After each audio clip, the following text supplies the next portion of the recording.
Them niggas shrink around you, man. You know what I'm saying?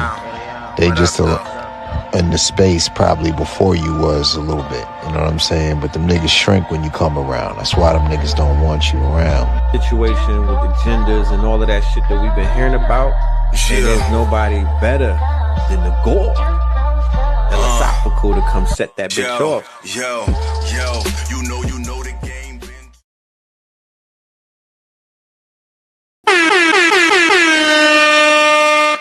You already know what's going on, y'all. Like he said, ain't nobody better. So How's everybody doing? This is out of the norm for me. Happy Saturday. Hope y'all had a productive week.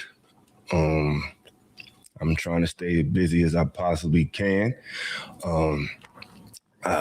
Hopefully y'all New Year starting off healthy and strong. Shout out to everybody that's here. If you're in the building, make yourself known. Drop a comment. If my sound is right, please hit a 1 in the chat if my sound is correct. And I need me a little thirsty. Need a little drink, a little partial. Just give me 1 second. Give me a beverage. No alcohol. Unsweetened tea. I'm trying to watch my sugar intake. So just give me 1 second, Joe.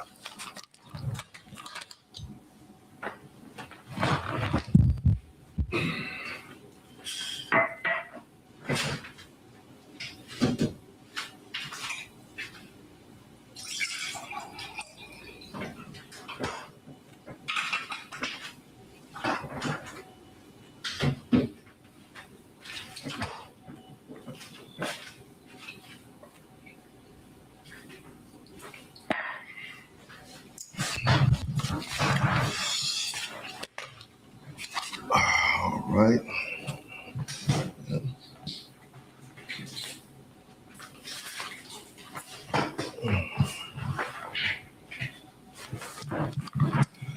Here we go. All right, y'all. We back. So yeah, thank you, Ms. Plum. But shout out to everybody in the building. Like, share, subscribe. Hit the Cash App, support the channel. The boy's trying to get a new camera, trying to get my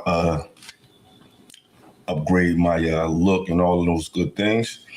But yeah, this week was I was pretty busy. I had like 3. How many interviews I did this week? I did about 2. I was supposed to do 3, but we had to reschedule. But next week, I got Medium Man on Wednesday. I have Hocus for a Fifth on Monday, and on Tuesday, I'm going to be interviewing one of my friends who's a dancer, and Esme. I think when y'all seen her on, she was on Fatty's channel, and a couple weeks ago. So I'm gonna have an interview with both of them. You know what I mean? Just get into the mind of the baddie and just see if it's more than meets the eye. You know, I'm just trying to be a balanced content creator. Like, we all know what we don't like as men. You know, some things are definitely not becoming. Shout out to Skinny. Some things are not becoming of the current woman these days, and some men. But I think everybody needs to be allowed to speak for themselves. World class, what up? And this is the open panel, y'all. This is not no closed panel. So if you want to come up, I would suggest you have to be cammed up if you do. But yeah, this show was that I just did with Lapeef was a very interesting one. If only you guys knew what goes on behind the scenes in these shows. And one thing that I'm not is a liar. And I hate liars. And I hate people that's fake. And we can get on these shows and we can say whatever we want to say, and we can just make stuff up, and people just buy it. You know what I'm saying? And I'm not trying to be the coolest person in the world. Like, I think I'm trying to keep a cool demeanor. But if I got to get out of myself a little bit to get a point across, that's what I'm going to do. And I think a lot of times in these spaces, a lot of cats be trying to be too cool for school. They don't really add nothing to the conversation. They're just there. You know what I'm saying? And when I was on the show, conversations, I'm always, the target. Every time I'm on Lapeef, I'm always the person they trying to get at, because I ain't afraid to, say what I need to say. And I'm not trying to just go along to get along. But when I left the show, I heard some narrative that just got weird. And what I realized about, and I hate to say this, because like I said, I try to be balanced, and I try to understand our women, and I try not to put them in a category and just put them all in the box. But it's very hard. It's extremely hard to do so, because when you just see the outright just lies, and they try to tell you what your eyes is not seeing, it's not what you seeing with your eyes is not what it is. It just get real frustrating. And what I realized with our women is, of course, they can say anything on this internet, but in reality, they just do not. Like I said in that viral video, I hate to bring it up, but it's true. And it's like they want brothers, and they have patience for brothers who need them. And I was talking to a good friend of mine, shout out to Masa Muhammad, and he was saying how the reason why our sisters love the guy that's, in and out of jail, trying to get his shit together, not on his feet, because subconsciously she thinks she's better than him. And she knows that the dude who not like that and is on his feet and does have his thing together, she can't never feel like she's better than that man. You know what I'm saying? So she has to constantly make an excuse why it can't work, because she can't humble him. See, the dude that needs you, you can humble him at any time. You could always check him. And it's a narcissistic type of parasitic relationship. You know what I mean? He's feeding off your stability, while his lack of things is feeding your ego to make you feel like, you holding it down. You the leader of the house. So when we was having this conversation, I realized that a lot of times when women would bring up examples of commitment, examples of dedication, they always brought up, they didn't even realize it. They just would bring up a dude who don't got it together. And then they try to counter and say, well, then y'all get mad at us when we just want 6-figure dudes. No, it's not that. It's just that you want the 6-figure dude after ignoring that dude on his way up. On his way up to the 6 figures, you ain't want to deal with him. You were dealing with the dude who needed your money, who needed your couch, who needed your car keys. That's what you was dealing with. So then once you're done with that, once you got 4 and 5 kids with him, then you try to go up to another type of guy. And that's the problem. It's not wanting, because if you want whatever you want, if you put yourself in position to get it, you deserve it. Male, female. You know what I'm saying? If a woman took care of herself, took care of her body, did certain things to keep herself in shape and value, then she got the right to pursue whatever man she wants. But if a woman doesn't put herself in that position, she can also pursue it, but the likelihood of you qualifying is pretty low. So if you put yourself in position to get what you need from a man, then you got the right to ask for that. But a lot of these women don't do that. So like I said, it's an open panel. As long as you cammed up, or at least got a decent look with whatever you got going on. Cause I know world class, if you want to come, you can, but I know you don't really be camming up like that, but you got that little thing you do. So it's something. But those black screens, like we don't really want to do that today. But yeah, I'm gonna get to the review of the show. And it was also a dope moment that I also want to highlight. Shout out to the brother Darwin McPherson. He showed me something on the show that I respect, that no one has ever did in this space. I've been disrespected. A lot of things have happened in this space, but he was the first person that has acknowledged what he's done publicly. And I think that deserves recognition. I think everybody has the right to, we all make mistakes, but when you can address something live, just like how you initiated it live, I think we need to highlight that. And I really appreciated him doing that.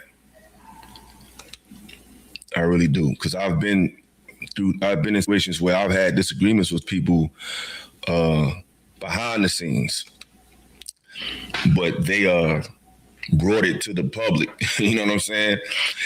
But they never apologized publicly, you know what I'm saying? So when a man can do that and say, hey, I was wrong, I shouldn't have did that, I'm always gonna give you flowers for that. So let's take it from the top. I don't know if y'all seen the show.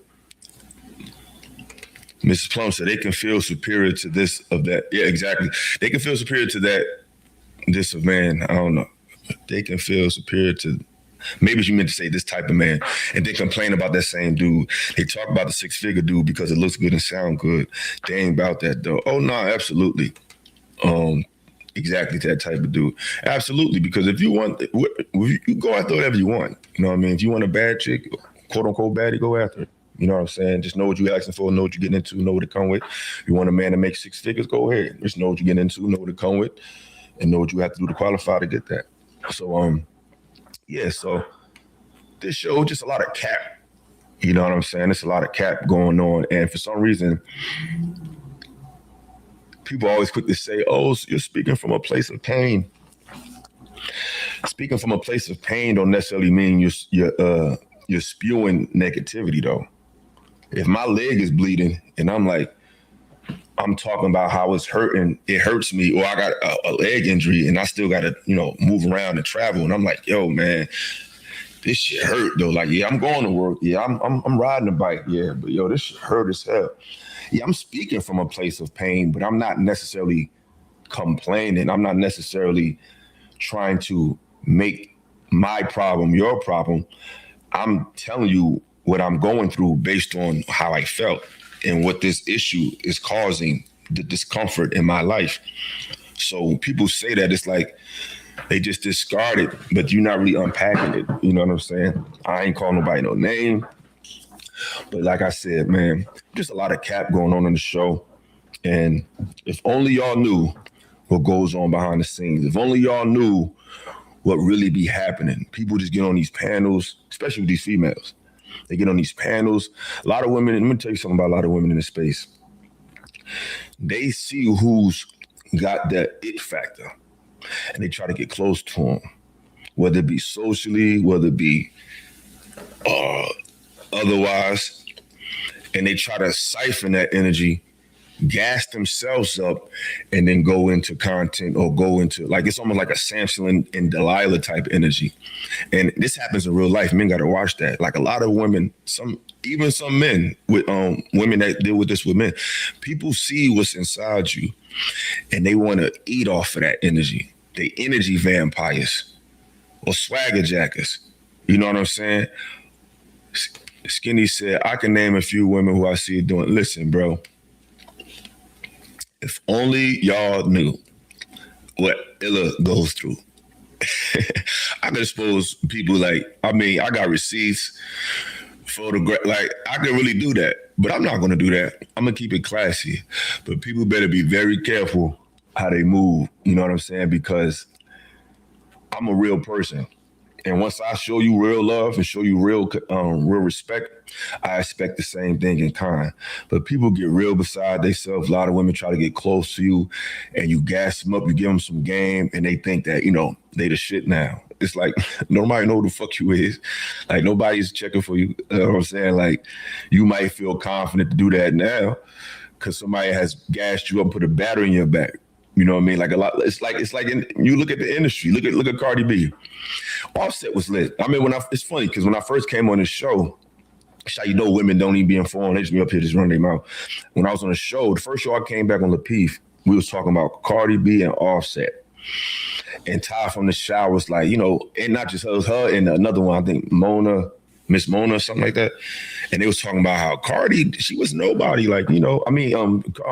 Offset was nobody. Cardi was the star. And that wasn't the case. They got together when Bad and Bougie came out. Arguably at that time, Migos was like the biggest group in rap. So they was lit. Their net worth was more than Cardi's. But because these women don't be reading, they don't do their homework, they just go by the vibe.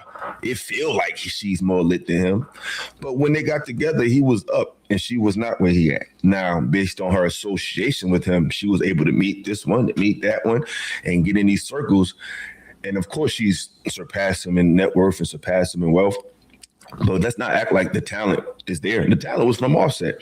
But they was so busy trying to say how he's mooching off of her. Like, no, he put her on. And now he like, I want what I put inside you back. Because it's not always money that men give women. Men give women confidence in things that they not confident in. And then they'll try to break your confidence. Like, oh, I'm the one that gave you I'm the one that told you could do something.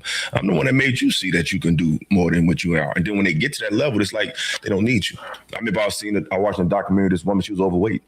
And her husband was with her for 20 and 30, like I think 15, 20 years.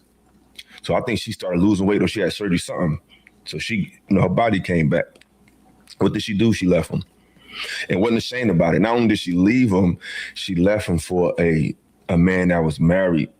And she was like, and was bragging about it. Like, yeah, he was married, but when he was with me, he was mine.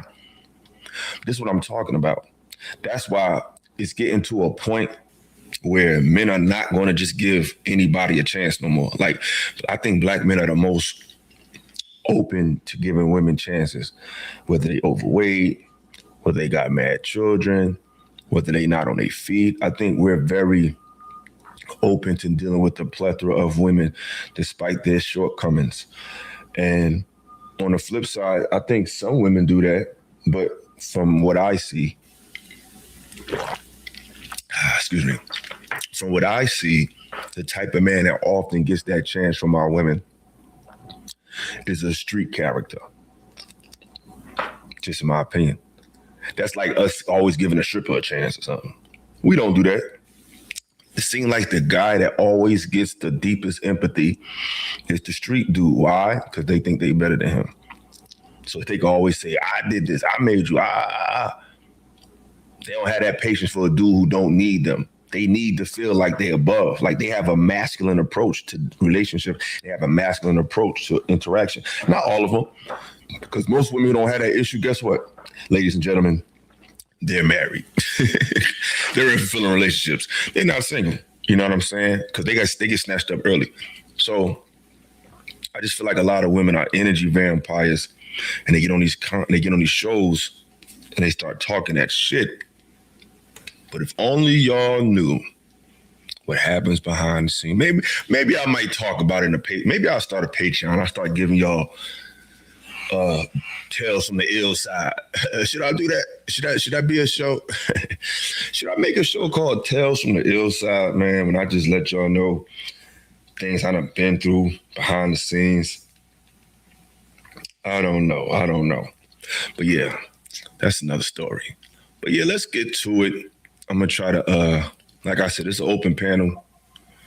Ms. Plum said they don't care about the stats or facts. They're gonna push the narrative case. She's showing their rocket pass. Sweetheart, you're typing. It's kind of wow. I don't know what you typing. Them chicks don't care what Offset invested in her. They don't care about the non-monetary. No, they don't. See, a lot of things men do. Skinny said, we can blame the women, but the men are giving them a voice on their platform. Absolutely. And that's cool. Give them a voice, but don't just let them say whatever. Like, you know what I'm saying? It's like, I want to get along with the women, but I'm not going to lie. You know what I'm saying? I'm not going to just lie for their feelings. Like, I'm not going to do that. So let's get into it. Let me jump around. I should have my time stamped together. This is very spontaneous. I'm just trying to stay easy. Emotions or whichever. I don't know. Can y'all hear it? Because I don't hear it. I would tie that to being needed or that was necessary per se, but I would say that it sounded like that person had an impact on your life. And I think that just occurs just throughout anybody's lifestyle, that there's going to be people you meet who are going to be more impactful. Maybe they're needed, maybe they're wanted. To go back to the original question, I think if someone actually tells you they need you, I think that's actually more honest than saying that they want you. Mainly because need is tied to necessity and essentialness, as we were referring to moments ago. So, yeah. So what we was talking about on this show, as y'all can see, I was extremely aggravated when the show started. Why? I can't tell you. But I was not in the best of moods. I hate fake shit. And I'm just give you a scenario, right? Say if you have a coworker, right? And y'all got real cool, whether it be a friend of yours, whether it be somebody you end up dating at work, but y'all got real cool. And then something happened. and they like cross you, but they never made it right before y'all went back to work. So work is going to be what? It's going to be very uncomfortable. It's going to be very weird. It's going to be awkward. So to avoid that, what y'all should do, y'all should have a conversation, clear the air. So when y'all get to work, it won't be strange. So that's what I was going. That's how I was feeling. I had an issue and it wasn't resolved. So I didn't want to be, I was annoyed to be in that environment. Who I had an issue with? Who knows? You know what I'm saying? Who knows? But just know I had an issue. And it wasn't resolved, and it's hard for me to be fake. You know what I'm saying? So this was a very uncomfortable show for me. Shout out to Bruiser for calming me down, because when he showed love and apologized, that's when I was like, it made me realize that, because the thing about it is, I don't have to be everybody's favorite. I don't have to be liked by everybody. But when people take my kindness for weakness, or when people ignore the value I have, that really triggers me, because I feel like I try to do right by people. You know what I'm saying? So when he did that, it kind of brought a peace on me, because it's like, okay, I know that what I'm trying to portray and what the image that the energy I'm trying to give is being received. Because me and Bruce had a fallout live. You know what I'm saying? It got a little heated, and regardless of what it may seem like, he was man enough to reflect and pull the value out of what I was trying to present, and he received it. That made me feel like what I'm doing is being felt, no matter how much time it may take. To me, there was a confirmation of my efforts. So shout out to Bruiser for that. Like Illa just said, we need people. Sometimes I believe that being in this America, as it is beneficial in a lot of ways, there's a social engineering that we get to where we have this rags to riches story, or starting from the bottom, now we here, and that's not really how life works, period. I mean, even if you research the most successful freaking people, Trev made a valid point. These people are being arranged marriages and coming from a society, like a tribe. So this idea that one person is good enough to carry all of life's weight is a fallacy. I think it's a good story. Go ahead, Ella.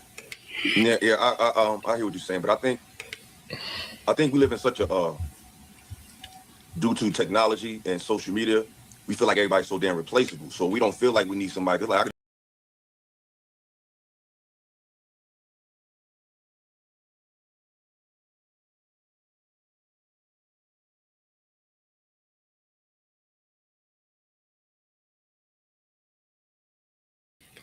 My screen froze, y'all. My bad. Had to reset. When that happens, I got to reset. So just give me a second. I'm about to bring the show back up. But who's seen Lapeef? Who was there for the show? Who was there to watch it? Who's seen it live? Because it was, man, if only y'all know what I be dealing with, man.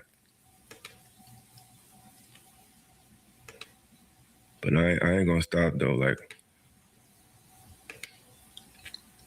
multiple people and dealing with this one and dealing with that one, especially if they got kids and shit, they really have like a desensitivity to connection where it's like the more they get hurt, because I know Ty was saying that, you know, you can learn from pain, but I don't necessarily think, like Trev said, that that's a really good factor, because pain, I don't think helps us grow as much. It might make us grow as individuals, but it definitely doesn't help us grow socially. We become colder, we become more callous. So I think the more women be having partners and dealing with different relationships, they can't even recognize a real man. They can't even recognize love because they done been callous from this situation. So I don't think multiple partners is a need. I think it'll be ideal if we could just have one, but I don't think having multiple people and dealing with multiple partners is going to make you better for the future partner. I think the less is probably. So we were talking about want versus need on this show. You know what I'm saying? We were talking about want versus need. And I was basically saying how I think you should want it more than need it, because a need can run out. A need has an expiration date. That's like money. Money don't have, you always gonna want money forever. You know what I'm saying? Certain things you're always gonna want, like water. You know, you're always gonna want that. And it's also a need too. But I think that I want somebody that wants me, not that needs me, because sometimes if you need somebody, it can turn into an exploitive situation. Now, you can get so used to, you can want them so bad that their presence becomes something that you need, And then there's also emotional dependency, which can also go left. And now you feel like you can't thrive without them, nothing like that. But I think the core with me, when it comes to relationships, once I let you in my life, I want you to stay in my life. And it doesn't mean our relationship has to stay the same way. It might evolve. It might go away. But it's like most people they're not friends with who they end up relationships with. They go straight to relationship, but they're not your friend. And in life, sometimes I had to learn that the hard way. It's like, oh, the reason why we could fall out and split up so bad because you wasn't my friend. Because if you're dating someone in a relationship with a woman, or a man or a woman's in a relationship with a man, y'all, whether y'all work it out or not, it should be amicable because y'all are friends. And friendship, the foundation of all relationships and friendships is what? Respect. I respect your time. I respect your inquiries. I respect, or I may have wronged you. We have a disagreement. So out of respect, I'm going to work that out. But some people are not, they don't have respect. You realize they never respected you. So that means they was never your friend. Shout out to Artifacts 92. Salute, bro. Please support the channel, y'all. Support the channel. I ain't got no team. It's just me holding it down. Y'all know what it is, man. Support, support, support. I need a new camera. Papa need a new pair of shoes. It's like, nah. Donation. Donation. I thought it was a trap. Don't be hitting on me. Support the channel, y'all. Support the channel. You know what I'm saying? I'm trying to hit my goal. We have a goal right now. Thank you, Skinny. I'm trying to hit 10 super chats of at least $5 or more. If y'all can help me meet that goal, I really appreciate it. You know what I'm saying? I really, really do appreciate the love and support. But let's keep going. More, you know what I'm saying? Definitely. Yeah, and I wasn't necessarily saying more. No, I'm not saying you was. It made me think more. That's all. Okay, you make a valid point, but I agree with majority of what you said. And Trev, yeah, we need people. It's not going anywhere. Technology is not going to replace people, even though AI is out. We'll be fine, and I'll land. All right, go ahead, Mike. Yeah, I agree with everybody that said that they need. The need is because I view need as necessity or required. Like I think I'm necessary or required in my children's life. I think my wife is necessary and required in my children's life. I couldn't see. Now, I'm not viewing it as I'm going to die if you walk out the door tomorrow and I won't be able to exist. That's not how I view that word. So essential for survival, maybe, if is that the definition of how y'all use need, but that's not how I'm using it. I'm using it as just necessary, required, something that I would prefer to have, even though that kind of the same definition of want. The word want is in the definition of need when I was just looking it up just to make sure I wasn't, because it would say require something because it's essential or very important, expressing necessary or obligation in circumstances, a thing that is wanted or required. So yeah, I think women need men and men need women. I think it's silly to pretend like we wouldn't exist if we didn't. And this is in an essential way. We essentially would not exist if we didn't need each other. If we didn't keep, we weren't with each other. And that's a great. Can I say this real quick? I'm sorry, you still talking? My fault. I think, me personally, I think we want to be needed. You know what I'm saying? I think we all want to be needed or need to be wanted. I think they both kind of play on each other. Because if somebody needs you, they might need your money. Like a girl who's broke might need your money. A man who's homeless might need your help. So you need more than just need. You want to be wanted. That means I have everything I need. I don't really need your money. I don't really need you, but I want you in my life. Because some people can need you for a season. You know what I'm saying? They can need you for. Yeah, how y'all feel about that? Because because you can need something from somebody, but they don't want you there. Like, we all know sometimes you fall in hard times in life, you may need something from somebody, they don't want to give it to you. You know what I'm saying? So just because you need what they want, don't mean they want you to need it. You know what I'm saying? People may need to stay with somebody, stay with their uncle, stay with their aunt, stay with their mother, stay with their father. Yeah, you need that place, but they don't want you to be there. You know what I'm saying? So being wanted, to me, is the powerful thing. You want somebody that wants you back. Like what the old song say, ain't nothing like when somebody loves you, ain't nothing like loving somebody and somebody love you back. Y'all want that. You know what I'm saying? It's about being wanted, not needed. And sometimes you gotta learn the hard way. For some energy, they can need you for some type of vibe. But to be wanted, this means they're going out their way to say, no matter what, your energy and what I want you in my life, because the need can expire. Like, okay, the lease is up, I don't need you no more. So I'd rather be wanted, you know what I'm saying? The need to be wanted. So they kind of synonymous to a degree. Agree, most definitely. Not to be cocky, but you notice every time I talk, all you see is the motherfuckers always want to argue with me. All you see is head nods all the time. I also would say, fellas, if you ever get a chance, an opportunity to bond with a woman, I know there's a lot of guys that. Shout out to Director Davis with our first super chat. I appreciate you, brother. I appreciate you, brother. That's what I'm talking about. Support.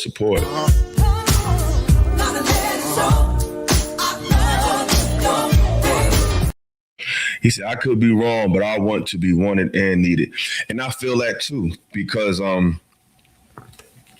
you want them to, because once you put it down in somebody's life, emotionally, mentally, spiritually, or once somebody do that to you, it does become a need. I think a want can evolve into a need more than a need can evolve into a want. You know what I'm saying? If that makes sense, y'all. Am I tripping? Am I bugging? But I think a want should evolve into a need. Like, I want you so bad, and now I get to know you. I see the type of person that you are. I see how you carry yourself. I see the mother in you. I see the wife in you. I see the friend in you. I see the God in you. I need that. But you got to want it first. You know what I'm saying? And I think the want comes from, of course, first attraction. So, yes, that makes sense. Yeah, okay. That's what I'm talking about. So we building this thing. So I appreciate everybody that's here, because I'm building this thing from the ground up. I'm not trying to lean off of association to build my channel. I done been everywhere, damn near. So at this point, if you really mess with me, you really rock with me, this is where you got to find me for the most part. Yeah, I might pop up here and there, but this is the channel I'm going to be on. This is where my content is going to be. If you want to see me talk about certain topics, email me, DM me. Y'all are a part of this, just like I'm a part of this. We're doing this together. So tell me what you want to hear from me. Tell me what topics you want me to address. I'm trying to feed my audience, but I don't know if y'all don't tell me. You know what I mean? We see analytics and algorithms, and they show us what time y'all are like on. They show you what time your audience is on, and what like the times of the day that you are most active. But only you could tell me directly what you want to see. You know what I'm saying? So if you want to see me talk about certain things or react to certain things, please don't hesitate to hit me up on Instagram, and I will definitely respond. Haven't got that opportunity, no shade or no shots. But whenever you put your woman in a space where she's able to literally get in touch with her femininity, like she's able to like be a woman, she'll be able to unlock those superpowers where she'll start allowing you to mentally and emotionally and spiritually discover things and unlock things that you needed. Yeah, hold up. Somebody, Skinny said, I would love to see Link with Crimson Cure. Listen, man, I've emailed her. She's reacted to I've been on and comment. She reacted to clips and things I've been on. But I'm telling you, people just be, I don't know. I don't want to say nothing bad about the sister. Maybe she don't like my style. Maybe I'm not big enough for her or something. I don't know. But I've emailed her. I've tried to get her attention on multiple occasions. She hasn't responded. So, like I said, y'all, everything ain't what it seems on this internet. Like, it's not hard to just get online and start talking about some shit. That don't mean it's still a political part to this. Like, people, I've had cats I've been on the shows, I invite them to my panel. The first thing they ask me, who gonna be there? If I fuck with you, either I'm gonna say yes or I'm gonna say no. I'm not gonna say who's gonna be there. I don't care who's there. If you're somebody I admire and you're somebody that I respect, I'm just gonna pull up. I don't need nobody to be there. You know what I'm saying? Now, in some cases, some channels, it's like there's really no value to your channel growing by going there. So you really got to really fuck with what they talking about so strongly that you'll just pull up. And that's different. But in this space, bro, it's not a matter of, oh, that's quality, so I'm going to work with them. That's not how this shit go. People go to channels that got a lot of views and a lot of numbers.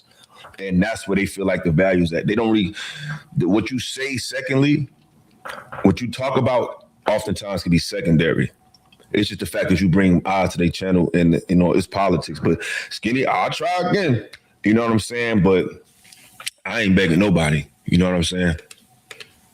I think women have the power to do that on astronomical scales if they're given the space and the femininity that they can rest in to be able to unlock it. It's just in them. And it's a superpower that they have once they get away from all the stress and the tension. So you'll have that experience. It's a beautiful experience too. And you'll be able to witness it once you start bonding with a woman that you love and she loves you. I agree with that, Darren. But at the same time, I think it's when you meet that woman. Because if you meet her before she's extremely callous, when she still got some potential, I think what you're saying is absolutely right. But there's a time you can meet a woman, I think they may not know it, it may be too late. So even though you want to bring that out of them. Yeah, I want to elaborate on that because when I'm talking sometimes, this not for the OGs. What I'm about to say right now is for the young cats, young brothers. If you are young and you're getting into the dating game and you're starting to get to know women, don't talk to no woman with no kids. Just don't do it. And it's no shade to them. But when you're dealing with women, you're dealing with every man they've been with to a degree. And when you're dealing with a woman who has permanent attachments to other men, it's not a good look. You don't want that to be your first relationship. You don't want that to be your first experience because it'll turn your heart cold. It'll put you in a position because it's not gonna go how you want. You're gonna be secondary. You're coming behind another man. You're gonna have to play stepdad. You're like playing C. You know what I'm saying? I wouldn't suggest a young man to do that. You should go after what you are. Even if you do got kids, I wouldn't suggest you deal with a woman with kids. No, you're the man. You're the creator of the universe. You're the creator of your own universe. So you want to create something that's in your likeness, in your image. I would not suggest you to do that. When you deal with women who dealt with 2 and 3 guys and got babies with them, you're dealing with those men in those women. That's why a lot of times, when you hear that aggression coming out of women, it's not even them. It's the men, literally the men in them, not like the spirit of man, like the masculine energy. No, it's literally a man in them. That DNA that they got inside of them from other men is still inside of them forever. It doesn't go away. So why deal with that and they children? Because it's one thing, you're already dealing with the DNA of another man in them, but when you're dealing with that and those men's children, you're in their world. You're not running nothing, no matter what it looked like. Because I've been there. I'm speaking from experience. You know what I'm saying? I was young and ignorant, and the first woman that I had a child with already had a child. You know what I'm saying? So do not deal with that. Find you somebody who don't have none or one. I would not suggest you take a woman that serious who got multiple children by multiple men. Now, if she's mad, and now she was married and divorced, and she had all these children with one man, that's kind of different because the spirit is different. You know, the intentions behind the children is different. But people hate to use these words, but there's such thing as legitimate children and such thing as bastards. I hate to say that, but it's true. Like my daughter was born in a marriage. You know what I'm saying? A lot of us, you know, we was born out of wedlock. We was born out of one night stand. Not to knock that, but it's a spirit behind it. There wasn't an intention there. You know, it just happened and we just dealt with it. It's something about when children are intentional and when children just happen and people try to make the best of it. It's not a good thing. Brother said, I saw a couple in the car that had such a toxic exchange. They both were choking each other while the guy was driving. That shit looked dangerous. That's what I'm saying. Like, you got to watch who you dealing with it. You know what I'm saying? You got to watch who dealing with it. Skinny said, I'm a bastard. I mean, like, some of us is. I'm just talking to the young cats who ain't got to deal with that shit. You know what I'm saying? It happens. But hopefully you and your parents was cool. But most people I know who were just born out of happenstance, it's a part. It's like when I meet them and I talk to them, it'd be something missing. And I was born in marriage. It still was something missing when I was growing up. But it's something about dealing with intentional energy and not just freestyling. You know what I'm saying? But I just would not suggest young men to deal with them. You know what I'm saying? Because at some point, our women have to realize they made a mistake. At some point, our women have to realize you can't always get a second chance because that's what men got to learn. We don't always get second chances. The choices we make, we got to live with it. But if we keep feeling like we got to come behind this one and come behind that one and deal with that, they're never going to change because they feel like it's always going to be a man to deal with them. And what we're trying to do is spark a change.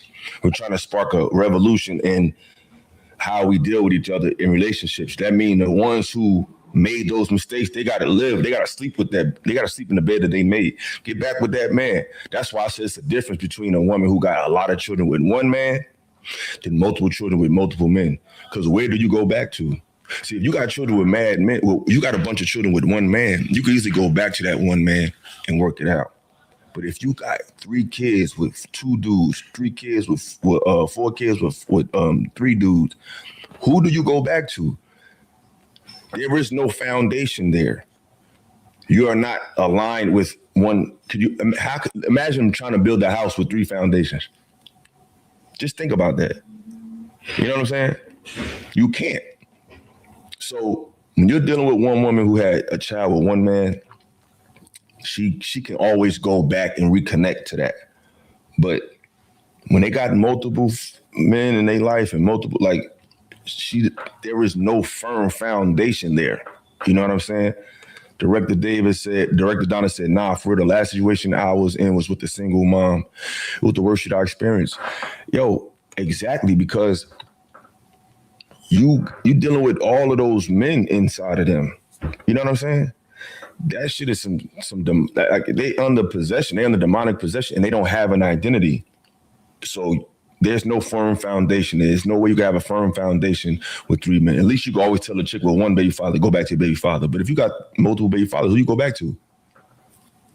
See, the difference when a man got multiple baby, when a man has multiple,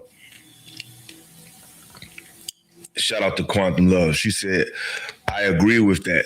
I agree. Motherfuckers need to realize their mistake. Some women act like they have no work to do. Absolutely. Especially when they can get on camera and just say what the hell they want to say on the Lapeef Network or this channel or that channel. It's like you can lie to everybody, but you got to live with yourself. Oh, we got another super chat. Oh, that's what I'm talking about. Thank y'all for the love. Thank y'all for the love.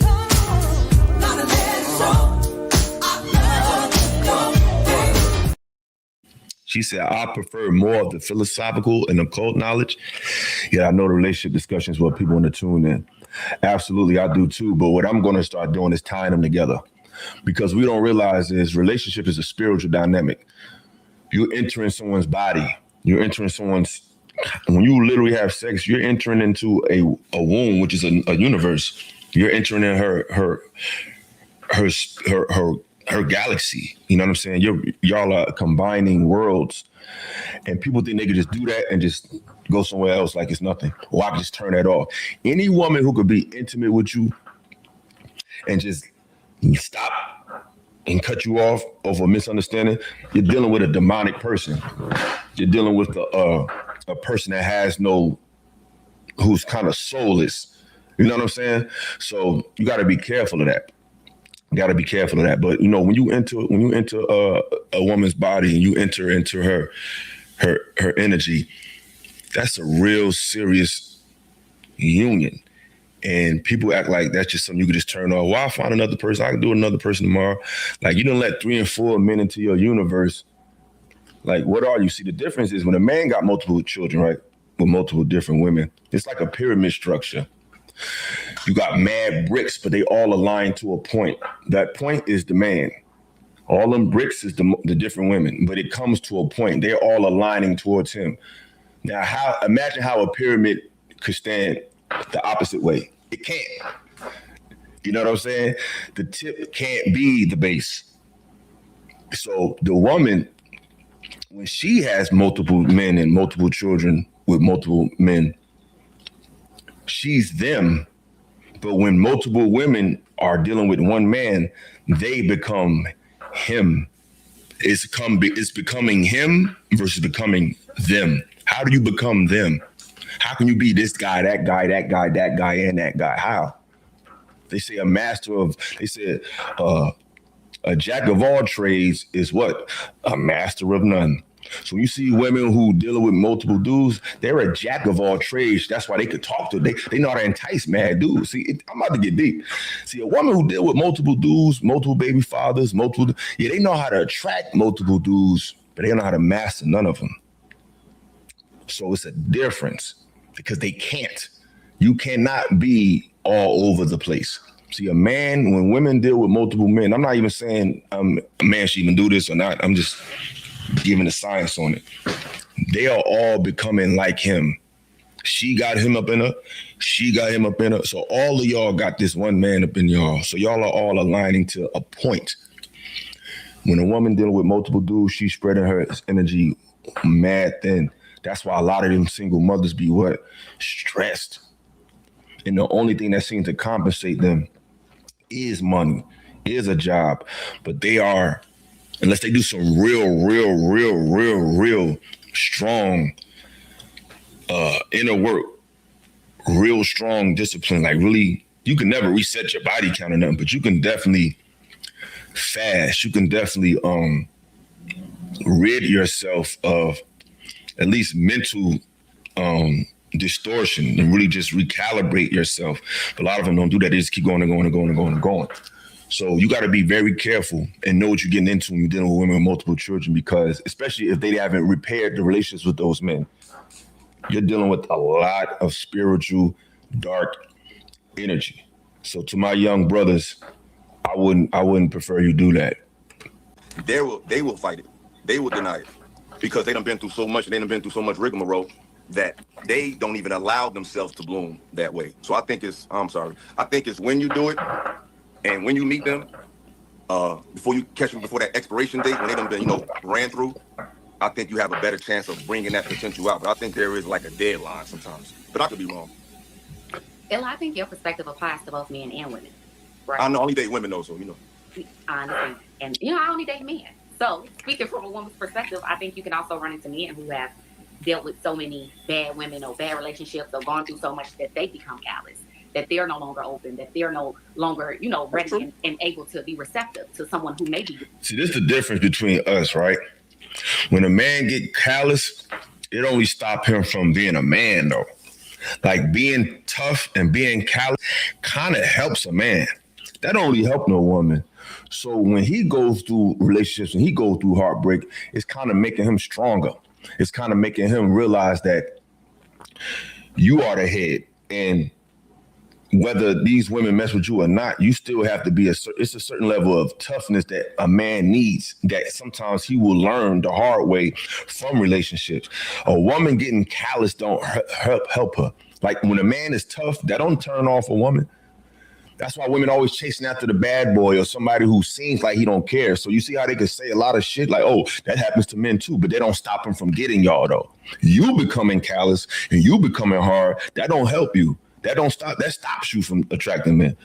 Women like a challenge. So sometimes you ever notice like you be seeing women, even in the movies, like I remember when I was little in the old cartoons, they would have these peppy, I'm old, y'all. So there used to be a cartoon called Pepe Le Pew, right? And he would always try to like entice shorty. Not just that movie, but a lot of little cartoons. They would always be like trying to entice the girl with flowers and candy. This is how you know this shit ain't new. This is back in the day, because they would play. I was born in the 80s, grew up in the early 90s, but they would still play cartoons from like the 70s and 60s in the 90s.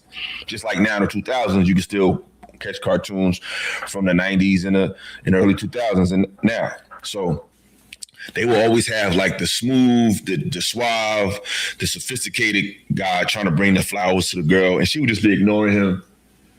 And she would chase after a guy who, he was a creep. She would always chase after the brute guy, the strong guy, the one who was basically ignoring her. She'd be fawning over him. So being hard and being callous doesn't necessarily prevent a man from getting women. Now, it might prevent him from connecting with her on an emotional level, but to get her, it won't stop that. You being callous and hard will prevent a woman from getting a man. You being callous as a man will prevent you from probably getting into a deep relationship with her, but you can still get her. You can still you can still attract women being resistant to their advances and being like, oh, whatever.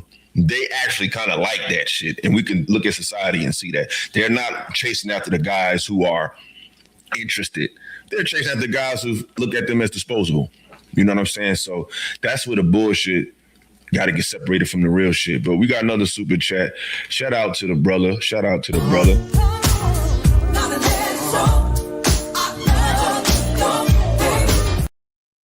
gave me a super sticker. Peace.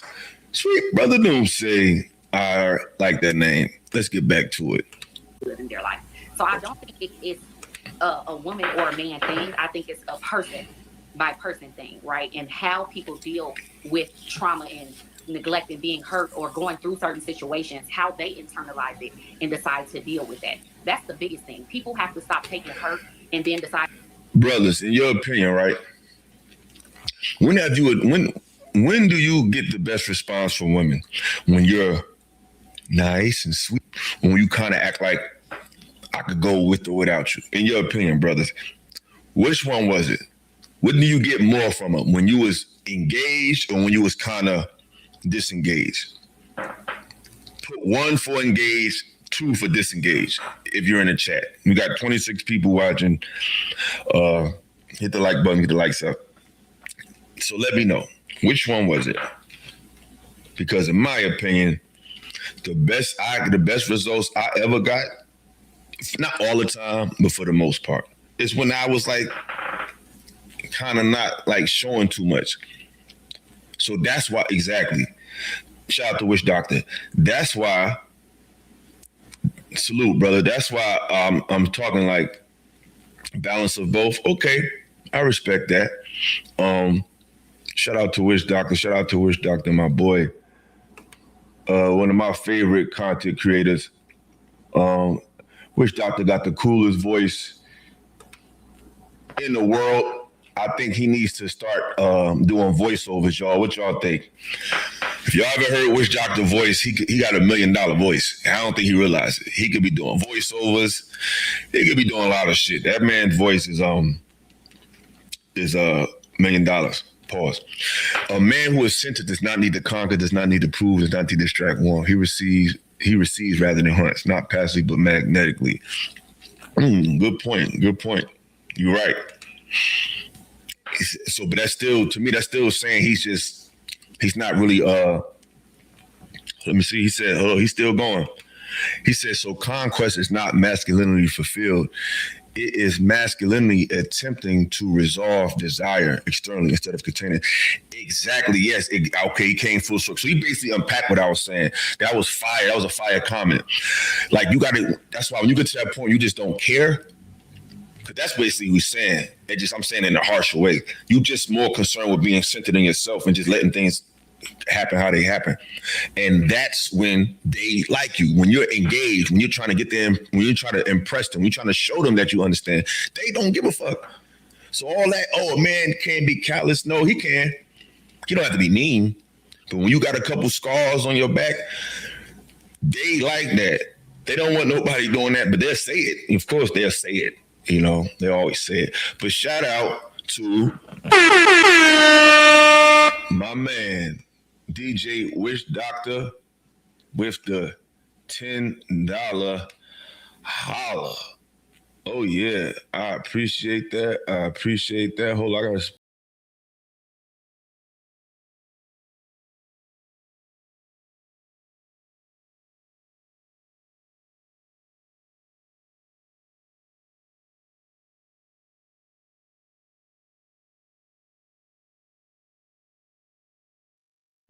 Yes. Wish Doctor with the $10. That's right. I appreciate you, bro. Yeah, Wish Doctor, man. He said, I'm gonna look into the voiceover thing. This is your 3rd time saying that. I'm telling you, like, listen, man, I got an eye for talent. I ain't gonna just gas you up. Homie could be doing cartoons.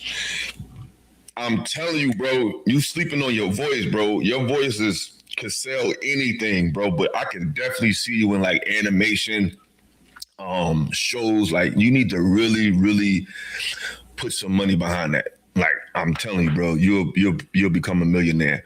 But yeah, man, let's get back to the cap. And now I'm just going to build up a wall and not let anyone else hurt me. That doesn't leave you vulnerable, right? You're not able and open to new experiences and a new love. What you should do from it is learn from that situation. Where did you go wrong? Why did you choose this person? What actually happened in that relationship that you can change about yourself? Because at the end of the day, all we can focus on is what we do, right? I can't really control you and how you react or the things you're able to do, but I can control me, how I react to you. how I show up in the relationship. And I think more people have to learn to do that instead of deciding that they're going to just go ahead and build up a wall and now I'm callous because people hurt me. I agree. Go ahead, Bo. So as far as this subject is concerned, there is always going to be some pushback with me in particular. And I know women like me when you mention the word need as it pertains to a man. And don't get me wrong, when I was younger, I would say I need my other half all the time. And so growing up, I think I'm gonna take your advice, Skinny. It was drilled into my head. I'm gonna take your advice to not protect women type of. It's like you can need somebody, and it doesn't have to be like this week. I'll push back on Bo, right? Because I was watching the show, right? They were talking about marriages and how beautiful they are. And Darwin brought up, like, I guess the downside of it and was like, yo, why you gotta be so negative when we're talking about something positive? But then we're talking about wants and needs and all that. And all she brought up was, when I grew up, needing a man, women should not be so dependent on men. And I'm like, yo, you did the same shit that Darwin did. Way. So let me take it. Let's listen to her. As far as this subject is concerned, there is always going to be some pushback with me in particular. Let's listen to her. And I know women like me when you mention the word need as it pertains to a man.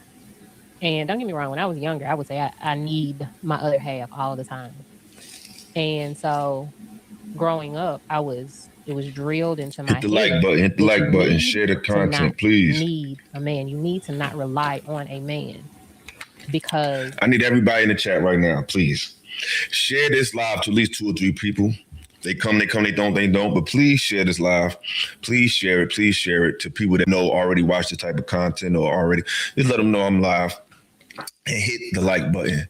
Please hit the like button and support the channel because like you already know. Donation. It's a donation. I thought it was a trash. Don't be hitting on me. Show love, share the live. Let's go. You never know what's going to happen. And this is men and women telling me this. So, but I still, got older and I was like, I need my other half. I was very delusional in this like fantasy romance type of space when it came to relationships. So I was always searching for my other half. I need this person. So now when I hear men talk about need, I completely understand it.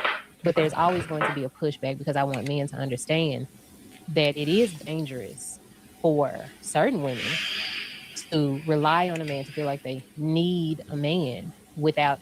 This is what women don't understand. You kind of do need a man, though. You feel me? We need it to a degree, but you really do. Like, our need for y'all go way beyond a physical thing. You know what I'm saying? Like, we need y'all for an immediate. The funny thing about this relationship dynamic. We need the love more than even they need it. Because they can't really do nothing for us in the physical realm like that. Like, you might have a woman that can, help you with your credit but these are structures that are really made post advanced society, post technologically advanced society. It's not really a natural need. So we need them for like real love and inspiration because when the shit hits the fan, they can't do but so much. They need us to build, to protect, to provide infrastructure for them to even exist. So they actually need us. We want them. Hence the problem we have today. They don't want us. They need us. We don't need them. We want them. See the confusion? You just gotta let them talk long enough. See, it's hard for me to like unpack when I'm live on these shows. That's why I'm starting doing these reviews like this because I could dominate the conversation, and I don't want to do that because everybody is ill against the world type shit. You know what I mean? Hate and jealousy, all types of weird ass energy these niggas be having. You know what I'm saying? So I can really get into my bag on my channel. So the more they talk, you just gotta let them talk. any sense of independence. We need to have a sense of independence, yet be interdependent when we're in a relationship and not codependent. Because sometimes lack of... See, you're dependent on men whether you're in a relationship with one or not. It's a man that's gonna come fix your toilet. See, this is what women don't understand. Even a man who don't have no woman is still, I'm assuming he's works. I'm just saying a man that's a working man that's, well, I ain't gonna assume because most of the high functioning STEM jobs and the high functioning jobs that are part of the infrastructure of the world, 99 to 97% of them are ran by men. So a man's value goes beyond a relationship. He can be an alcoholic in the house and don't have no life. He just works on a railroad or works for a factory or works for the electricity company. His value is still there whether he has a relationship or not. Because he's doing something that's affecting hundreds of people's homes or hundreds of people's lives. It's like he's adding to the infrastructure of the world, regardless if he's making a woman happy or not. His one job made 100 homes might depend on that. 100 families might depend on that. Our value is immeasurable.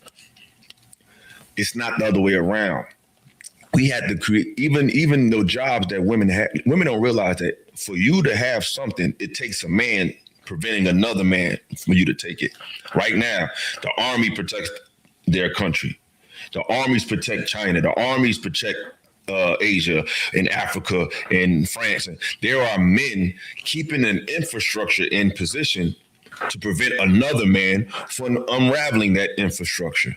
So you can be able to sit on the computer and say what a man don't need or what he don't have or whatever. So it's still a man preventing other men from taking what's yours, whether he's your man or not. A woman's value outside of her being your immediate woman is what? I say she's valueless, but we talking about when it comes to the comparison. You know what I'm saying? Her value comes from how much she can add to you and inspire you to keep preventing somebody from taking something. Y'all inspire us to keep going, to protect. But they don't get it. Independence in a woman leads to codependence with a man. And those are the women that feel like they need a man in an unhealthy way. So having these conversations, I really appreciate most of you guys for having these conversations with me in an honest way and in a kind way. True and Mont specifically, the long conversations that we've had, and they've helped me understand. Yeah, True and Mont specifically because they're not going to really challenge you like that. See, these people, brothers and sisters, they be playing, man. They do all this shit in front of y'all, but behind the scenes, they want your approval. They want to know that they respect your mind and all of that. But they, you know what I mean? They always want to specify the men that's going to coddle them.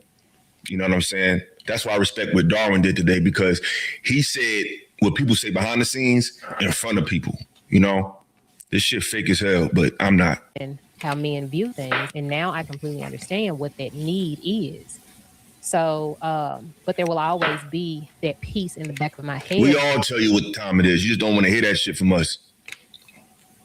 See, people think everybody wants you to treat them like you their girl. You're not my girl. You just somebody on the. So when we tell you shit, we're not coming from a boyfriend point of view or a boyfriend energy. We coming from a big bro energy or your homie energy. Like, motherfuckers want you to talk to them like you they man. Like, we not your man. Where I'm just like, you know what I'm saying? Like, I don't need you for my survival, but I do want you here and I desire you. But I know that means Ho. It's going down. Shout out to Buggy. Shout out to Buggy Bree X.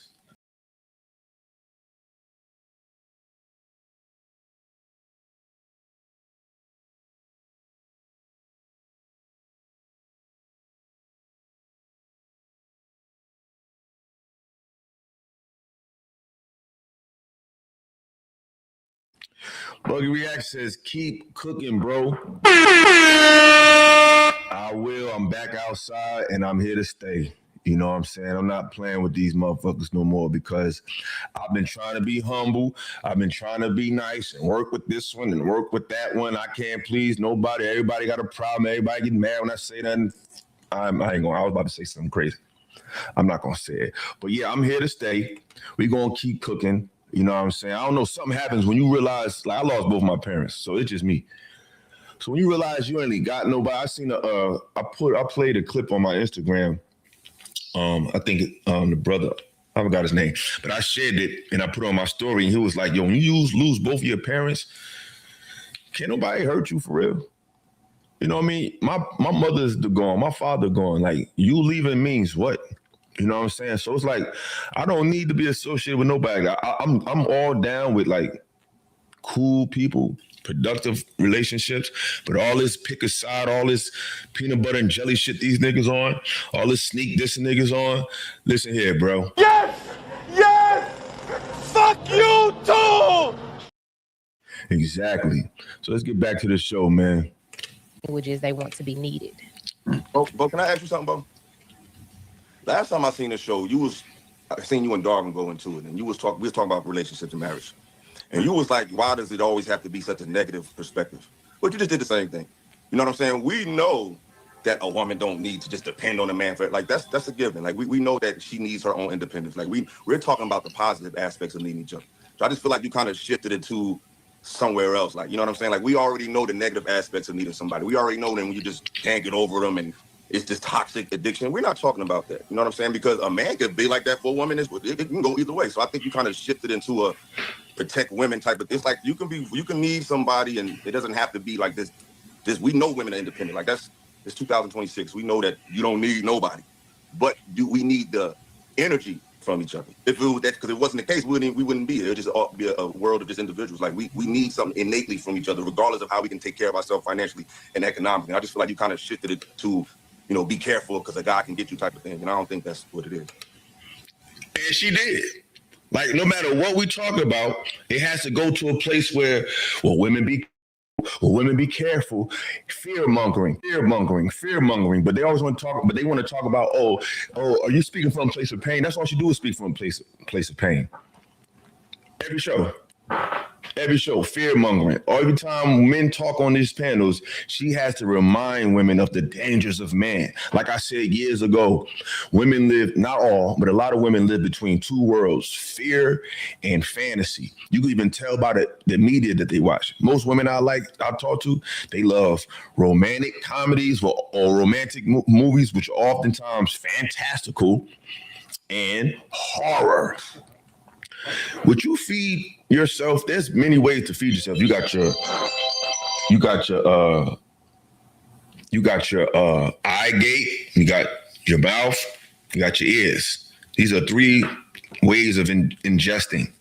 You know what I'm saying? And our women a lot of times ingest fear porn and fucking fantastical relationship scenarios, like movies like Mea Culpa or 50 Shades of Grey. You know what I'm saying? And then on the flip side, they want to watch For Colored Girls. So when you're always in these extreme expressions of reality, extreme danger, and extremely romantic shit, grounded reality seems foreign. Like I said, they live between fear and fantasy. So reality is uncomfortable. Shout out to my brother, always showing love. I don't know how this brother has time. I swear to God, this is like the if there was anybody that personify support in this space, it's Marcus Evans. I respect and I got a lot of love for this brother because I literally see him supporting everybody, like everybody. So shout out to Marcus Evans. You know what I'm saying? Like, shout out to Marcus Evans, one of my favorite people in this space. He said, "What's going on, Bougie Reacts?" Shout out to Marcus Evans, man. Shout out to you, brother, man. Shout out to you, man.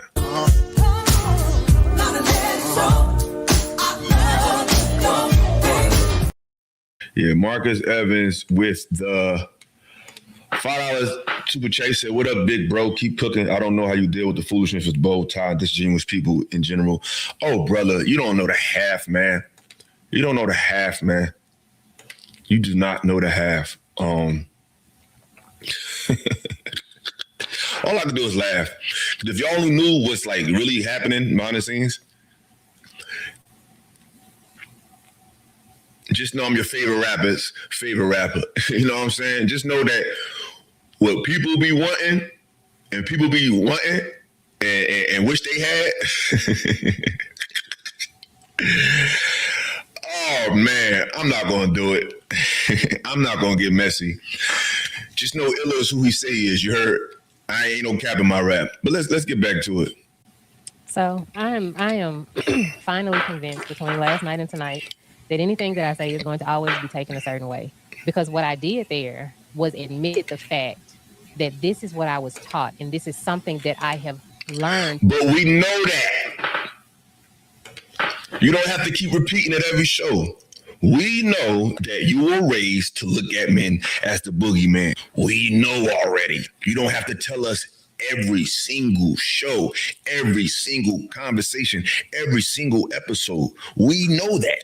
We know that you was raised like that. We know that you have that. So you don't have to keep reminding us. Why don't you just engage in the conversation? We already know that, man. To think of differently. However, it's still there. And for a lot of women like me, those thoughts are still there. I specifically am trying to actively and intentionally think of this differently because I do know that men. You got to realize, y'all, once a woman gets to a certain age, especially like 35 and up, they can't change their mind. That's why if you over 40 and you can't see value in a man outside of fear and danger, you're never going to see it. It's a part of you. It's like somebody who's an alcoholic. They can go to NA meetings. I mean, they can become sober, but they always got to go to the meeting. Why? Because it's something they always got to fight. It's an urge always there. Once a woman been like that for so many years, it's never going to change. And she's always got to fight that urge to associate a man with danger and fear for the rest of her life. Shout out to Bruiser. Hey, Bruce, man, if you got some time, bro, pull up, man. See, I see this. I see Bruce in a different light after. I mean, we was always cool, but I got a new respect for him after this show because, like I said, I like real shit. And what Bruiser did was real, you know what I'm saying? And it shows humility and it showed that he a real man. You know what I'm saying? I'm not gonna say no real nigga, I'm gonna say a real man. So shout out to Bruiser, man. But let's get back to it, man. The link is in the chat. Like it's an open panel, y'all. Men communicate very differently and they receive things very differently.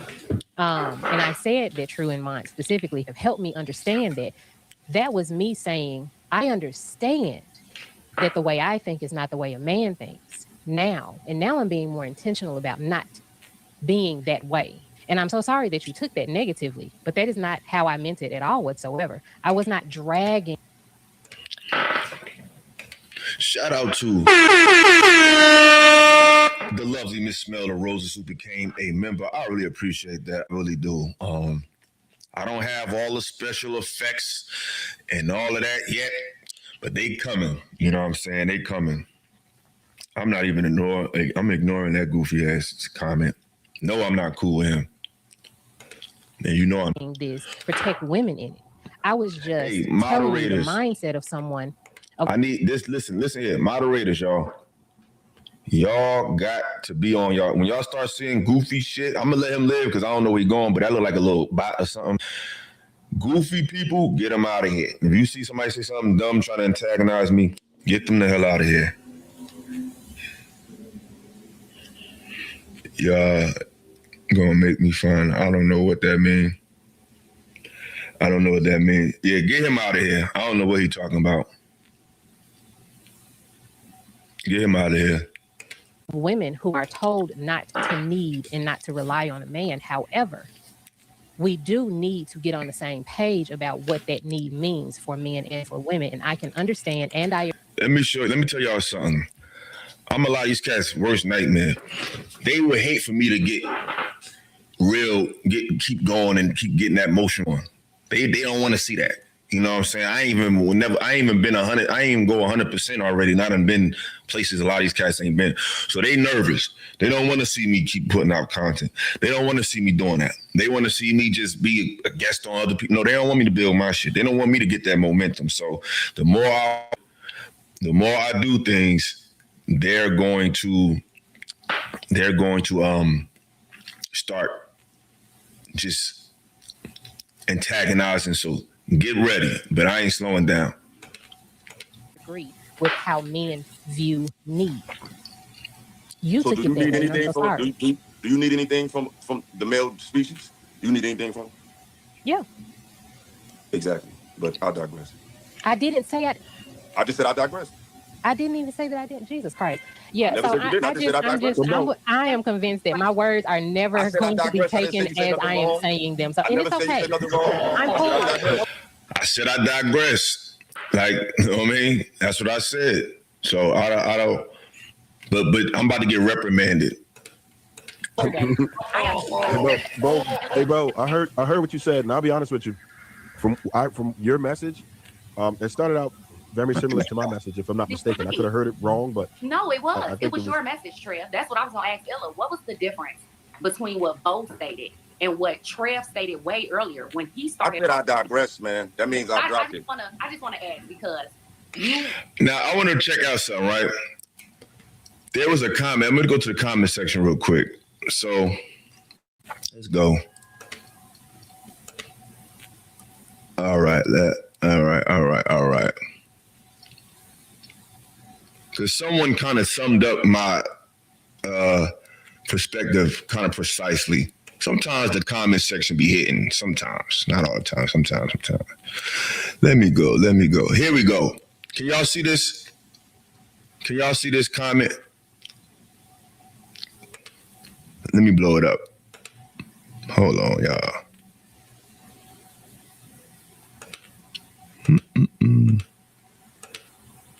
How do you? All right, here we go. I don't know if y'all can see that though.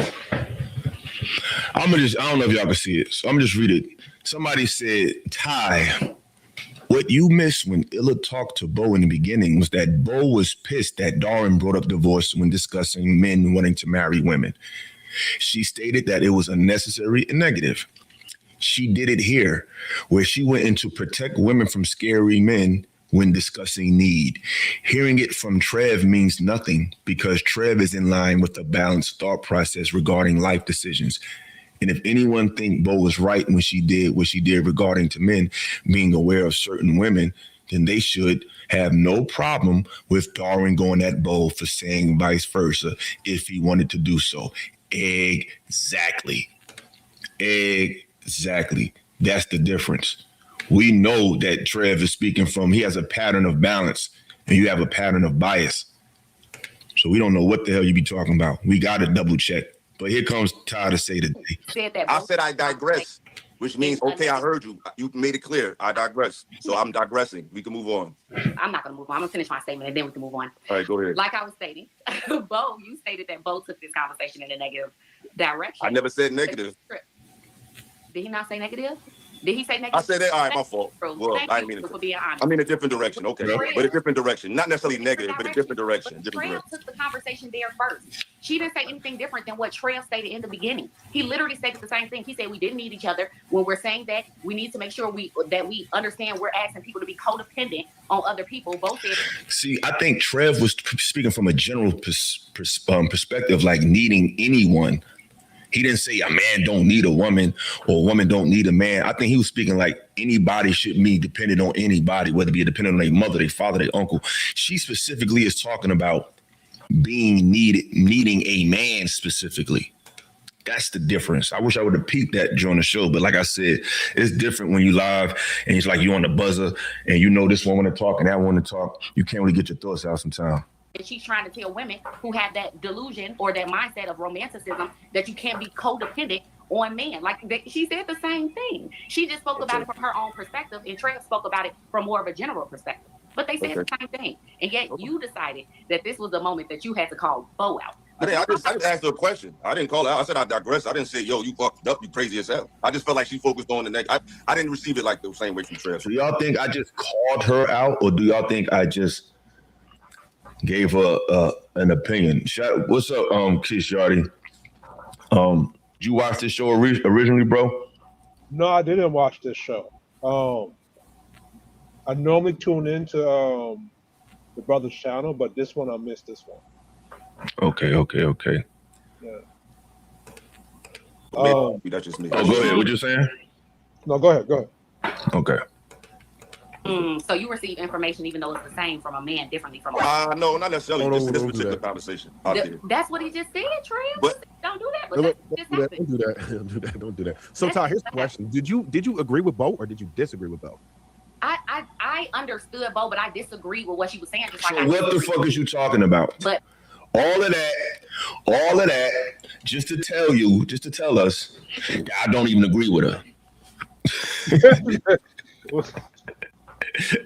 That's what I don't understand about. I don't agree with her. Like what? She said, I did feel like you took Bo wrong. Hey, come on the panel and talk about it then.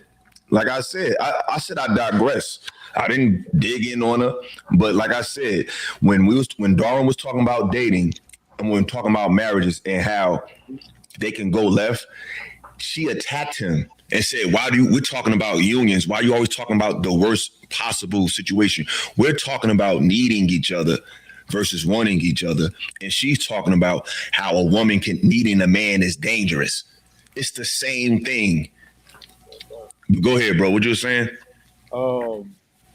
This is why, like with women, it's like they know what the other chick is saying is badness, but they still agree to it, but at the same time don't agree to it. So it's like it's hard to pinpoint what side of the fence a lot of women are on. It's like they like playing both sides. Which I don't understand about that. And what people got to realize is we're in an attention economy. And there's a handful of women who really do bring something to the conversation. But most of these women are up here because it's a good look. You know what I'm saying? They can build their brand.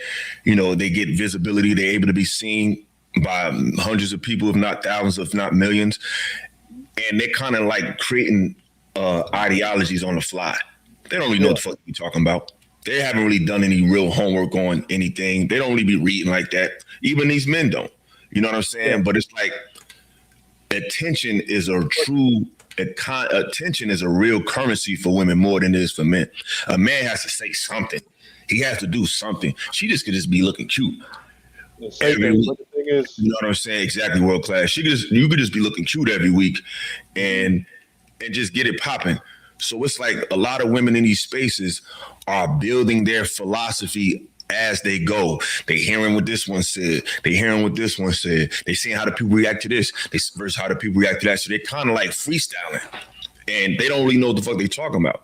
But they're cute and they're able to just come up here and just say whatever the hell they want to say. So it's really more of a attention economy dynamic more so than an information dynamic. But let's get back to it. The only reason men are going to get called out when we not. What'd you say? So the space, men are going to get called out if we bullshit versus the women. So that's the thing about this. Like that's the thing where men, we're not allowed to get up here and just talk bullshit or ramble. We're going to get called out about it, especially if our work is not proceeding what we're talking about. Exactly, man. Let's go. Ella decided to call her out. So what did you disagree with then? That you talked about. All right, we got that. So what you disagree with that she said?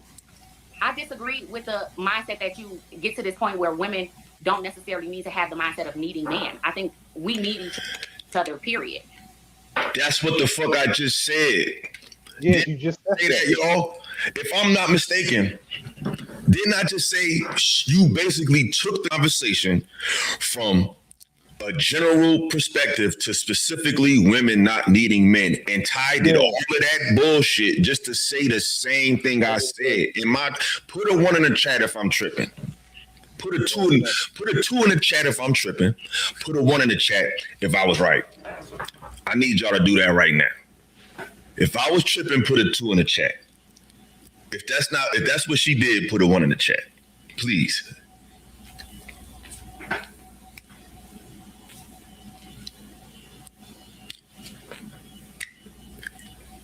See, Jamie? You see it now, Jamie? You see it now? See, I'm so audacious that it's easy to just say, oh, look at the bad guy. But when you really listen and break it down, you'll see that it's some that they just be talking, because I'm an easy target, because I don't mind rocking the boat. I ain't trying to get your number after the show. I don't give a fuck. No, you shouldn't be codependent on anyone, but that foundational need is still there, right? Even though she was taught growing up to not need a man. They were even wrong. Shout out to Realistic Vibes in the building. You need them just like the need is there, but you just don't need to be codependent on a person. You shouldn't need them so much that your life will end if they're no longer there. So no, I just thought that was obvious. To be fair, that's what I was saying, Ty. Okay. That's exactly what I was saying. That's where you wrapped it up. Okay. Yeah, I found I went from one extreme to the next, and now I found my way in the middle. That's fair. All right, so since we on the main topic, when women say I don't need a man, what do they mean in your opinion? Well, I would say that like I know Miss Pearl's about to go. Thank you, J.I. You was on point with that. I think it means they don't need the men like to take care of them financially. And I think that's what it boils down to, because I don't give a fuck what you talking about. In general, because I feel like we started out talking about like one person, like needing like one single person in your life. Like when Darwin had his explanation, he talked about an individual in his life, and that was what I made a point against. But now it seems as if we've shifted into needing men at all or needing women at all. But I think everyone, like Illa was saying, it's obvious that we all, as far as needing women just for part of society and vice versa, I think that's the consensus. I think what Darwin was doing was giving an example of. You think so? The totality. Giving an example of the need. His example was just a woman. You might need a father figure. You might we need somebody. I think he just gave an example of he just happened to need the person. He just happened to need it. He didn't know he needed it until he found out. Because a lot of times we don't know we need stuff until it's there. You know what I'm saying? Do you realize it? And it can scare you sometimes. And I've been guilty of that. I've met women that I didn't realize I needed them until it was too late. Let me tell you something, Mr. Evans. Things are not always what they seem. Believe half of what you see and none of what you hear. Jay-Z, that shit. He said, believe half of what you see, none of what you hear. So with that being said, he said, even if it's backed by me. And with that being said, I will kill niggas dead. So like I said, bro, everything ain't what it seemed to be. You know what I'm saying? Talking about years ago. And it's like, I think that's what he was talking about. He was giving an example of when I found it, I realized I needed that. You may not be look. Sometimes you don't look for what you need; it just finds you. You know what I mean? And just we may not be ready for it, because sometimes when you confront what you need, it's kind of like a mirror. It's like, oh shit, you know what I'm saying? It's like I'm not ready to be that vulnerable. You know what I'm saying? So it's like maybe I don't need it. What's or maybe so I'm not funny? ready She for just it. bugging. What's Maybe so I'm comfortable in where I'm at. So, but I think that's what he was saying. I don't think he was focusing on just a woman, but the woman just happened to present what he needed at the time. So you made a point and said that you found out that you needed a particular woman when it was too late. What do you mean by that? This was like when I was younger, like, you know what I'm saying? You be taking women for granted. Like, I think when I was younger, it was a different breed of women than it is now. I think back in the day, it was a lot of sweethearts. How y'all feel about that? Because I think back when I was younger, like I said, Marcus, things are not always they seem. But I digress. When I was younger, it seemed like most women were a little more better quality. You know what I'm saying? And I think today, and I felt like brothers back in the day always thought that we would have a certain kind of woman available to us. And I thought so, bro. We really knew what was coming. What'd you say, bro? As a 33-year-old, you can hear me properly? Yeah, I can hear you now. Yeah, so Well, I'm 33 years old, so I was born in the early 90s. Growing up in the 90s, in the 2000s, we had a different breed of women. Like you could clearly tell the difference between the good women, the chick from East New York, Brooklyn, the chick, the especially with our culture of women. Like you could tell the difference between the quality and high stuff. And then my mothers, they were never out there ratchet or ghetto, so I had a reference point, right? So now I'm in my 30s now, coming up in my 20s, it became a different world. Like, so for me, I thought like I was going to be able to go into the dating market and find something proper, but now everything is more. It's more like it's like the hookup culture merge, or the sexual marketplace merge with the courtship marketplace. It's like everything is merged together. So it's like very difficult to tell who's who, and it's a different world. It's funny because we had a show back in the day called A Different World, and God damn it, it was damn near prophetic because it's definitely a different world than where the fuck I come from. And I swear to God, let's get back to it. You just like, oh man, it's there everywhere. I'll find that again. No, the fuck you might not. You know what I'm saying? And when I was young, I met this one girl. She was just like very, very. She was just so sweet, and I just took her for granted because I'm like, she's sweet. She ain't going nowhere. You know what I'm saying? She married now, like she should be. You know what I'm saying? With like 3-4 kids, like she should be. But she always had those wifely qualities. You know, she was always when you let get away. Can I say something? You know what I'm saying? What'd you say, bro? I think for most brothers, right? I think because when we do buck up against a good woman, a solid chick, I don't think we know how to deal with that situation, or we even ready for that at that time. Because most what we see in the culture, especially for me growing up, is like the opposite of that. That was one of my. That was like. I'm sorry, listen. I didn't mean to hit click. Keep going. I think when we do find it, we're just not ready for it, or we're just not in a position. Society tells us, man, you gotta be able to protect, provide, and produce, or whatever. And we're not in that position for a good woman like that. So it's multiple. So I think for most men, when we do find that chick, we're just not ready for it at the time, and we think that this chick is going to be there, but then she finds a good dude to be with, and she's off the market. So that's yeah, that's fact. Because that woman that I met, she's definitely married with children. But I like this conversation. The really young generation sees no problem with today's women. It's all they know. Yeah, it's all they know because they beat the confidence out of the older generations. Yeah, and they beat the manhood out of them. So it's like one thing I know is with a lot of women, they try to rebrand what a man looks like and say, oh, a man is like, you meet women and say, oh, my dad was a good dad. My dad was this. And then you get to know what their dad was. He just was a pushover, let mama do whatever the fuck she wanted to do. Happy wife, happy life. They're trying to make it seem, it's like they're trying to redefine what manhood looks like. They're trying to tell young men, oh, you got to buy women this, you got to do all that. Even our music had a different sentiment. I'm not with calling women bitches and nothing like that. But when we was growing up, like tricking was like a joke. You know what I'm saying? Snoop had a song called Doggy Dog World. And on the intro, he was like, yo, you niggas taking, and I'm not gonna say that it's nothing wrong taking a woman out to eat. I think that's regular. He said, but this is how different the mentality was. This is what we grew up listening to. He said, taking bitches out to eat and spending money on these hoes. I tell a bitch like this, I never have, he said, I treat a bitch like 7-Up, I never have, I never will.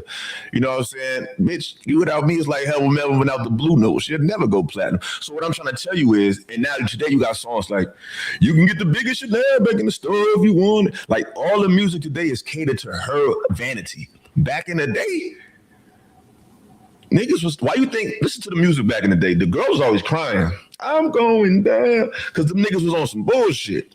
They wasn't tripping. They wasn't trying to hear that shit she talking about. They wasn't all emotional and pushy. Today, it's the women talking crazy and the men crying. She's a runner, she's a track star. It's a whole, the music reflection of reality. Yeah. The music shows you the difference in the psychology. The men are sad. They're in the sheets like, where are you going? It wasn't like that in the 90s. They was always crying. They was always chasing after. They was always doing that. I do too, smell the roses. Things was balanced. See, back then, the women would follow the men's music. Like back then, the rap, everybody liked the rap because whatever the men was doing, the women was doing. The men are following the women now. Look at how they're dressing. They're wearing purses now. They got these weird ass piercings. That's girl shit. Back in the day, the girls was trying to be like us. In the 90s, the girls were dressing like what? Boys. They wasn't gay. It was just the men ran the shit. The men set the standard for style, for music. The girls was wearing the baggy clothes with the Timbs and all that. Like they was trying to follow what we was doing. Now the men today are trying to be the girls because they got them thinking that what you are as a man is something wrong with that and you need to change it. And you need to be a man in the image of a woman.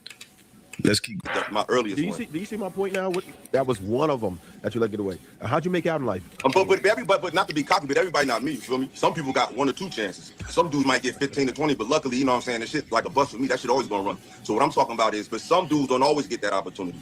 So they might have 1 or 2, but you can't guarantee that. You need her. You said how? Okay in life, right? You made out. Word, yo, I love the comments. That's why it's good to have informational pages because it raises the vibration of your audience. I got smart people on my side. Y'all all be saying smart ass stuff, intelligent, enlightened things. I can't even keep up. I can make a show just off of y'all comments. I love intelligent people. Get those likes up, man. Get those. We got 53 people in the show.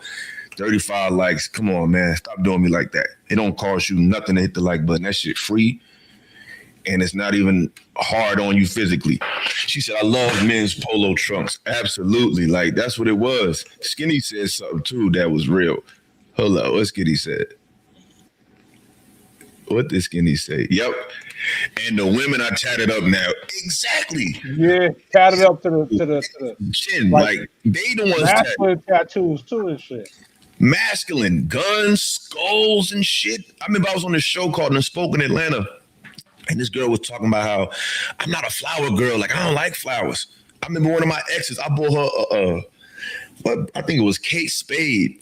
I bought her like some girly wallet. She didn't like it. She wanted something with some skulls on it. It's like bro, this is different. Yeah, it's back to, I think it's getting back to the bars. It's just a different woman today, man. Like, it's just a different masculine woman, and then there's the woman, they're masculine, and then they're masculine in disguise.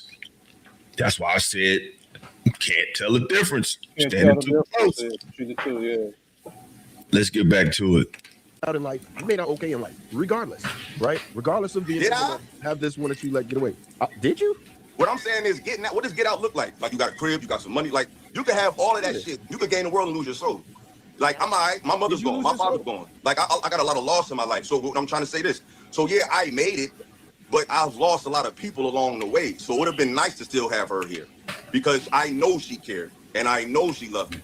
You know what I'm saying? So it's like you open the door because eventually you get tired of the process and you meet this one and you meet that one, and you meet this one, and then it becomes like you start to wound up. So you're fine. You got money. You can go places. But what's life without someone that you know gives a fuck about you? You know what I'm saying? So y'all met more, but it's not like her though. You saying the bus keep running. The bus keep running, but sometimes, you know, I'm like, fuck, I'm gonna walk. You know what I'm saying? It's like, I'm just saying, like, I can get on the bus, but I might get an Uber this time. Like, you know, just because I got it's like somebody who got money. Eventually, you get tired of buying shit. You get tired of shopping spree. You just be like, man, fuck it. I'm just about to. Remember on Batman when he was the man. Hold up. Marcus Evans said something. He said, you should make a show on 2025 of your hit list. What you mean, like music wise? What you mean by that? Like people I don't like or something? Like what hit list you talking about, brother? What do you mean? The emotional rappers still be killers though. 1 foot in the street, 1 foot in the nail salon. Yeah, you know, I like to call this music that's out, I call it killer trick music. Y'all call it, I call it killer trick music. Cause they killers, but they tricks, they feminized, they got the nails polished and all that. It's killer trick music, man. But he had to break himself to what he became. He act like he was just homeless. So you can get tired of that shit too. But I'm blessed to have that opportunity. Damn, I'm more confused now. What I got from what you said is impact. She made an impact, and I think it's an interchangeable word that you can meet people, a body, a willingness, but that impact is not going to be consistent. You're not always going to meet that person. Thank you, True. He got it. I don't know what Trevor's talking about. So I respect for you being vulnerable, my brother. I respect. Yeah. Shout out to Christina. She watches. I want to point out to the point you made earlier, Trip. You said, but you'll find another one. You'll see another one. How many times do we talk about how men don't have those opportunities to meet these women? How with so many men struggling nowadays and they can't build good relationships and they're not meeting quality people. Maybe they met them already and they fumbled. You fumbled the person that you actually needed, and now you. Yeah, we did, because we didn't know that the best women we would meet would be the ones we met when we was 10. We didn't know that. Or when you was like 20 years old or 18. In the world, in the garden, in middle school, in the 8th grade. So let's unpack that, Ty from the Shy. I didn't know that.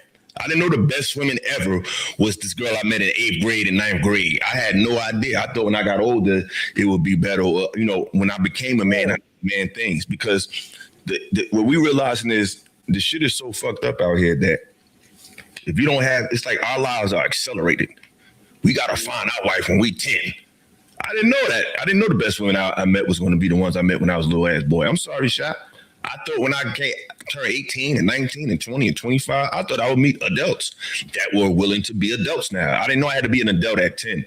So it ain't about fumbling. We didn't know it was just only 7 of y'all in the fucking world. I thought it was a lot of y'all, but obviously not. Oh, we got another one. Thank you, brother. Thank you for helping me reach my goal. Well, we not quite there, but we getting there. Thank you, brother. Thank you. Thank you. Thank you. You done gave 2, so I got to show love.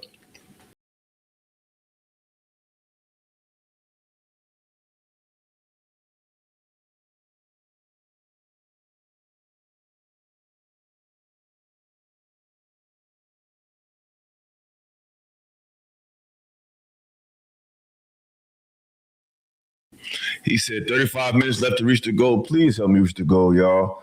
Please help me reach the goal. Thank you for all the contributions. But yeah, how you feel about that, brother? When you was younger, did you meet more quality women than you have since you've become older, brother?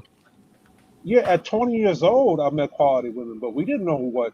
At 20 years old, I'm just coming out our parents' house, my parents' house, trying to figure it out. I was in personal training then, in martial arts or whatever.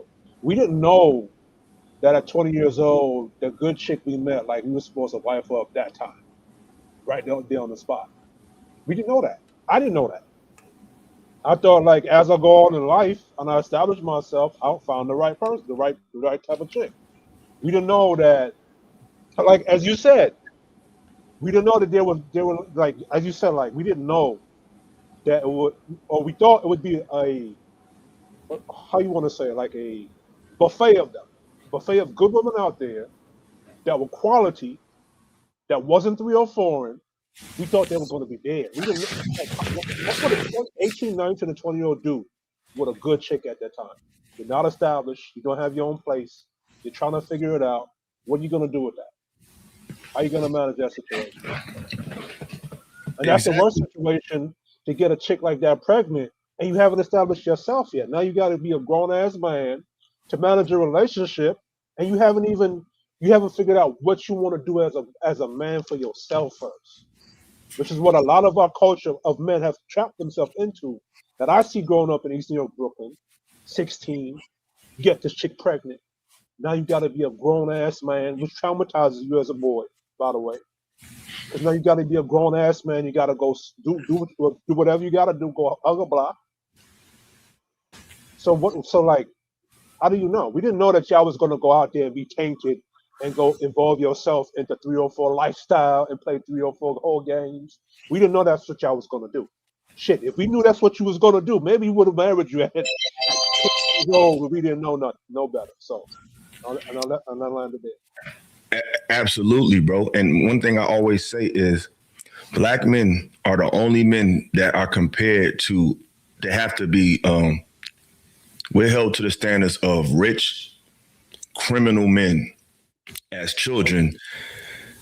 And like, when you're young in the Black community, they expect you to have the mindset and hustle of a drug dealer. Well, at least up north. I'm from Jersey, north, so that's not too far from where you're from. So we kind of grew up in the same kind of area. So you have to have the style fashion sense of the hottest rapper out. You got to have the demeanor of a drug dealer, and you got to have the killer instinct of a lifelong criminal. As a child, that's the standard. And then you become a man, you have to be. They compare you to billionaires. We're never able to just be. You can't just be a child. One of the biggest issues in the Black community is when you're a little boy, they are always. You get one thing about the Black community, acting your age can be a detriment. So if you're 11 and you like toys and you like fucking kids, lame. You're lame because you're actually 12. Like I'm 12. I want to ride my bike and play the video games and play with toys and draw and shit. But no, you're supposed to be having sex already. You're supposed to be a blood already. You're supposed to be a Crip. You're supposed to be already on the block. So we're the only men that are not allowed to develop organically. And that's why we have this arrested development, because we was never allowed to be children. That's why when we get older, we just, like you see a lot of men, they just want to go, they want to be passport bro. They just want to relax because they never did. They was never able to just be. So it's like that's what, when I speak, a lot of times I'm speaking to a specific time frame. I was born in 85. So I'm talking to our generation because we're the ones that's having these problems with relating to each other. But we never was allowed to be children. And now we're having troubles being adults because you have this arrested development. You know what I'm saying? But let's get back to the cap. Can't meet anyone else. Now that quality of person is no longer there. We talk about this all the time. You always meet somebody at the same time. Most of those dudes we talk about haven't had that one opportunity to meet that one woman who would have treated them well. That's that point. So yeah, I don't know. That kind of falls flat. I think they didn't. No, really. No, they didn't want enough men about that. That would treat them well. They wanted something else. It's not. Yeah, but your perspective is completely different, right? It would be impossible. You said something, bro? Yeah, the comment you highlighted. Yeah. When you said that, I know I see it's prison culture. It is. Yes, it is. Great music came out that era, but I was born in '92. Prison culture. But I think I got some more super chats. Hold up. Shout out to Jamie and Willing to Win. Thank y'all. Hold on. Gotta get you right. Appreciate it.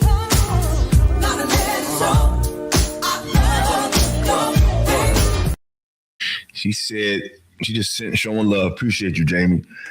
And brother said, here to support the show, bro. Salute. Salute to you too, brother. I appreciate it. Well, which one? That shit was loud. Which one? I got this Rodecaster Pro, bro. Y'all, I still don't. Give me a little quick minute. I'm just doing a little sound. Okay. I found the volume for it because I thought that was too loud. So now I know which one to keep it loud. But yeah, let's get back to it. You to really empathize with the male experience, it's really not the same. It really isn't. Like I'm trying to tell you, like you don't understand that in such a way where you could literally go outside with a bonnet on and slippers out of shape, and somebody's still gonna try to bag you, right? Men don't have that luxury. We have to be on point. We have to know how to speak to women. We have to know how to look. We have to know how to smell good. We gotta have riz. All this shit. Y'all take that for granted. You acting like women are just falling out of the damn sky. That's not the case. Dudes don't get women like that. Like if you were one of these guys, you one of them boys. Sure, because all y'all like the same dudes. Them dudes is not worried about that. Once you get to that top 10, 20%, we get it. They're going to get it. And those are the guys that you're thinking about. Like, oh, you messed that up. That's what's good for you. This is karma now. This is karma now. Now you can't find a woman to love you because you fumbled it. Nah, the dudes I'm talking about, he never had a shot in the first place. Ever. Like, they really have been trying and never had that shot. That's all I'm trying to get y'all to understand. That's a real thing for a lot of dudes. And even the guys that... And I would rather fumble somebody than to have a child and fumble. Because what, like these chicks having 3 and 4 baby father, 3 and 4 kids. What the fuck did you fumble? Yeah. Memories of what I used to have than having to be stuck with a child from somebody I'm no longer in relationships with. So what the hell you call that? An interception? A first loss? Like what's that? It girls, Ty. Body count don't mean you got a heart. See, a lot of women give a body to mad niggas. Yeah, this is an excellent point I made. See, they always think that because you get girls, that you're fumbling. No. Women, unfortunately today, I hate to get graphic, but the BJ is the new tongue kiss. A woman will get head and some sex before she gives you the vulnerability of accountability. Because that's how you know if a woman loves you, man. It's not the sex. It's not none of that stuff. is she willing? I think your screen froze, bro. You good? Is she willing to be accountable for something that you bring to her attention? That's what, and money too. But sometimes she'll give money to a clown. You know what I'm saying? Because sometimes they love a man that needs them. So getting money don't mean much. Because look, these basketball players, they'll give a bunch of girls money and leave them like it's nothing. You think Stephon Diggs ain't give all them women he slept with money?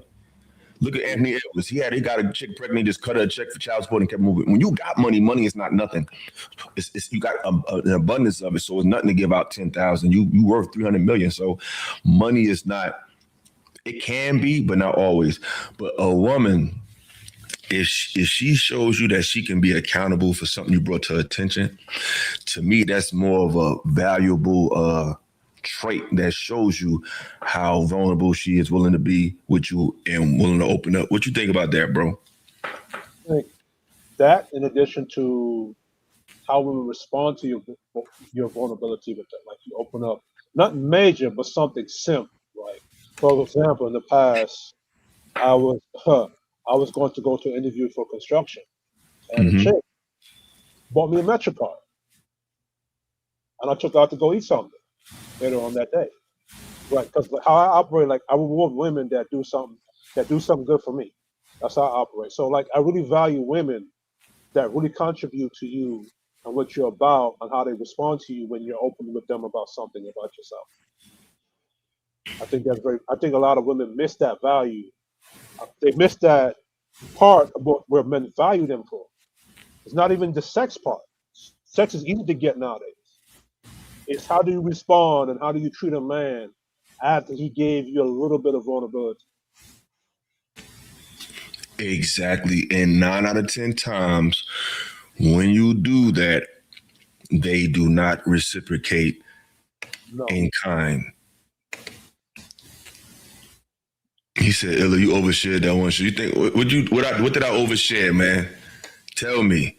Lions for Lamb said I overshared. What did I overshare? That I met a didn't end well. How did it end well? Elaborate. What did I overshare? That I messed that my mom's, that I lost my parents, that I dated somebody when I was younger and she was better. Like what did I overshare? He said it didn't end well. How did it not end well? Because I left. Like, elaborate, brother. Elaborate. But let's get back to the show. Never gave their heart to nobody. So dudes who be getting a lot of girls, because getting girls is not that hard. But it's getting their heart is the hard part. It's getting their vulnerability. That's the hard part. And once upon a time, that came with the body. Once upon a time, you have sex with a girl, you gotta get rid of her. You're my boyfriend now. Now, that's just, they could have sex with you. I mean, she can't use shit against me because at the end of the day, in Spain, how many people even went there? Like, that's what I'm saying. Like, that shit don't mean nothing to me. Like, if she can try to use it against me. All she did, how can you use showing that women ain't shit is against me? Like, that's not hurting me. If I'm telling you that a woman left me or disagreed, yeah, exactly. That's what I'm saying. How can me expressing that the female body, a female, left me hanging?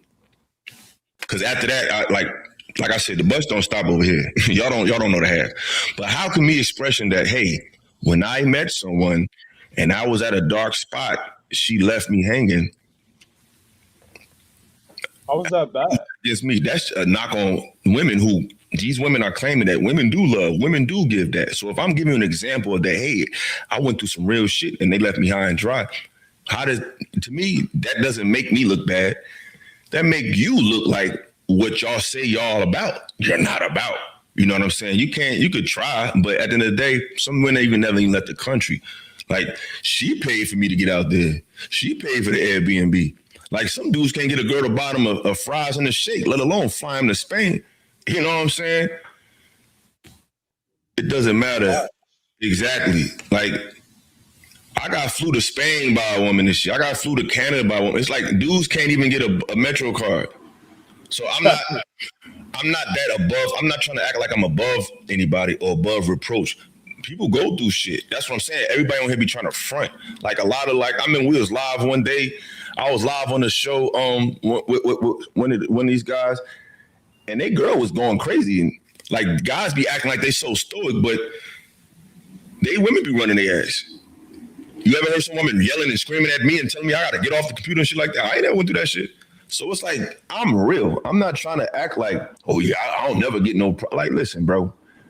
You see millionaires going through shit with women.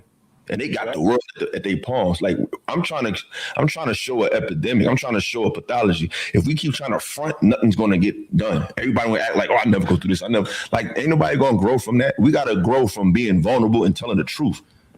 Yeah, instead of this whole like, I'm a man and, you know, it's weak for a man to express what certain issues is going on. I'm not saying like to overly share yourself, but at least say, yo, this chick did this and the third to me, even though I was doing what I was supposed to be doing.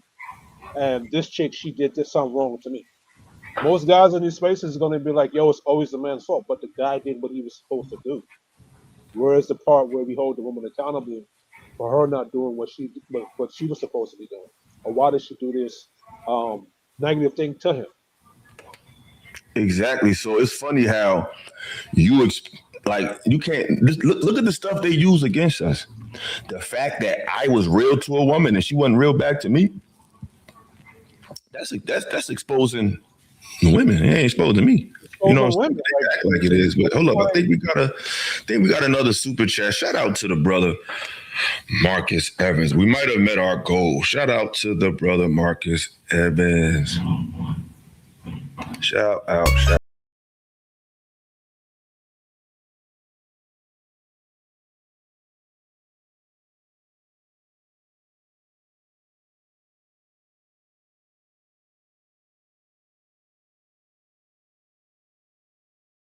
Shout out to Marcus Evans. The brother said, hold up. He said, and before y'all go, only support intellectual people. But question for y'all, do y'all believe some people be having disingenuous conversations just because to bring the chaos to the panels? Yes. Duh. Absolutely they do that shit. You know what I'm saying? Because why? Because the audience is gonna patronize that. And I get it. Like, I don't mind the conversation getting a little chaotic, but I'm not gonna agitate it. You know what I'm saying? If it organically gets to a place of contention, then we hear. But I'm not gonna just poke and get you to say something I want you to say. Like, I feel like whatever I'm not doing in real life, I'm not gonna do on the computer. If I'm having a conversation with you in real life, I'm not gonna go on my way to agitate you to get you to say something I'm saying. I'm gonna talk to you regular. And if you're ignorant and if you are on some bullshit, that's gonna come out. Because what people don't understand is objectivity and the truth is offensive enough. You don't have to add to it. That's like if you're telling the dude your breath stink versus saying, yo, bro, you might need a mint. Or I'm saying, yo, you need a fucking mint. I'm saying the same thing. They're going to be offended either way. But if I say it discreetly, they may not be as offended. But they're going to be offended anyway. Anytime somebody tell you about yourself, you're going to be offended. But do I have to say it in a fucked up way? Do I got to say, nah, fuck this stupid ass bitch? Like, no, I can just say, I don't agree with how you think, sister. I think you can really switch up your perspective. I think that's kind of bullshit. Now, on this show, I was a little triggered because there's a backstory to the show, which unfortunately, I can't reveal to you guys. But there's a backstory to this Lapeef show. Because you're going to see some moments where I was just like, because I be tired of them coming at me all the time, like just to agree with what I'm saying, but it sounds better from somebody else. Like I get tired of that shit because behind the scenes it'd be a whole nother thing. Motherfuckers be in my DMs, motherfuckers be asking for me when they be, it'd be fake shit. So it's like, no, keep that same energy on the screen. Like don't get fake. But shout out to the brother. Due diligence pulled up. You wanted to add something to the conversation, brother? Yeah, man. I think you cooking. I'm in my truck. Is my Bluetooth? Am I coming in my echo? I'm great. Everything is good. All right, man. I want to comment on two things you said, bro, because you cooking. You can and stay cooking. You hear me? So, you talking about people being offended, man. There's that reminds me of this an old quote I heard before. A person who dare not offend, you can't be trusted to tell the truth. Like you said, sometimes the truth is offensive. But if you're so worried about tiptoeing around people's feelings, you're not going to be honest with certain people, right? You know what I'm saying? So don't worry about being offensive as long as it's the truth. And it's all about approach too. You know what I'm saying? You can confront somebody without being confrontational. You know what I'm saying? Things don't have to always be an issue, but you need to just be honest with yourself and be especially honest with the people that you care about. It will serve them better to tell them the truth than for you to try to sugarcoat things. You know what I'm saying? So a person who dares not offend cannot be trusted to tell the truth. That's one thing. I thought you cooked on that. And the reason why I said the offensive part is because I was really trying to emphasize how in a lot of these spaces, they're telling the truth, but they're forcing it down people's throats, and they're forcing them to say a response they want them to say, I got you. It's like, that's not, we don't do that in real life. No, we don't do it here. Like, I'm not trying to separate the internet from reality. I'm trying to merge the two. I'm not trying to have an internet conversation. No, I'm having a conversation on the internet. A lot of these people have internet conversations with internet rules of engagement. You can just press a button, drop them, pay them, get them kicked off the show. I'm not doing all that goofy shit. If I don't like you and you saying something, I'm just going to drop you. I'm not going to put a bounty on you. You want to get them off. If I don't like what you're saying, it's no price that can make me keep you or get you or remove you. So when I said not offensive, I'm saying that the truth and objectivity is already offensive, especially when it comes to women. So you don't have to sensationalize it. You don't have to make it wilder than it gotta be. You could just say, shorty, I think your outfit is a little crazy. She's gonna be offended. Now you could also say, you dress like a fucking hoe. Now she's gonna be really offended. You know what I'm saying? Absolutely. Requires her to respond, but she can't respond any kind of way based on how I said it. But if I say the second part, she can respond any way she wanted to. So it's never what you do, it's how you do it. Like Mace said back in the day, all these girls are quite the same. So it ain't to pencil, it's how you write your name, you feel me? So it's all about how you do something. I think as men, there's nothing wrong with having a little finesse. We all know what's wrong. It's not like it's what we nothing different. Like, we all know the problems. They don't listen. Like, we know the baseline. But outside of that, we don't have to go about it the way they go about it. Because I look at when women speak about men in these spaces, like, even over the last 40 years, when you hear women talking about us on these TV shows, they talk about us from a dehumanized perspective. They deny the humanity in us in their analysis. They're just killers. They're just rape. They're just this. They just that. It's no. They're misunderstood. They're lost. It's just they're fucked up. Get rid of them. So there's oh, my daughter's calling me, y'all. There's no finesse to it. I mean, there's no humanity. They deny humanity when they talk to us. But I feel like when we do that, we shouldn't do it how they do it. So when I talk to a woman, whether I agree with her or not, I'm not trying to deny her humanity, regardless of how she dresses, regardless of how she carry herself. I'm still going to be objective, but she's still a human being. And women forgot that we was human. We're just men. So I feel like if we're going to show them how to do it, then show them how to do it. Like, yeah, we're going to engage in you. We're going to be objective. We're going to call you out, but we're not going to do it how you do it. We're going to do it in a way where they're still an olive branch, because people like to bring the viral video up to me when I was like, they standing too close to the hose. But what I said was the real woman standing too close to the hose, so we can't tell the difference until we start talking to you, which means that I'm still giving you an olive branch to distinguish yourself, but still based on how you move and how you carry yourself, I might not even get to the point of talking to you, but I still gave that opportunity. But y'all talk for a second. It's my daughter, so I'm gonna just talk to her real. All right, cool. Yeah, man. It's okay. Like, I think some people, like, things that are seemingly offensive, right? You don't have to be offended. You know what I mean? Like the brother said, if someone were to tell you that your breath stink, like, you might get taken back by it, but the intentions as well. Like, it depends. Like, I don't think somebody might be trying to clown you for it, and then it's jokey joke, but really somebody still did you a favor. So not every truth that's seemingly offensive is made to be offended. You know what I mean? You know what I mean? Yeah. Like, exactly. I think with men, we're used to that. Like, we're used to, like, harsh criticism. or constructive criticism. Like that's so we could take it differently or handle it differently than when you say something to a woman. Like if you just tell a woman something, hey, yo. Oh, look, I'm gonna respond to his comment real quick because I don't think you understand. He said a female will curse you out over the internet. That's different. That's you giving matching energy. I'm talking about agitating energy. Like if a chick come on my, people don't see me go off on more men than women if they want to be honest. But if a woman come at you like, oh, you bitch ass nigga, blah, blah, blah, blah. Oh yeah, that's different. I'm talking about poking and prodding and poking and prodding and poking and prodding until she says what you want to say. Those are two different scenarios. That's why that's the thing I don't like about this space. It's causing men to react because there's red pill and then there's extremism. Right. There's feminism, then there's extremism. Because feminism, in the essence, is just women fighting for equality. That concept, I don't disagree. They can never be equal genetically, but saying you want an equal opportunity, that's fair. I agree with that part of feminism. Extreme feminism is misandry.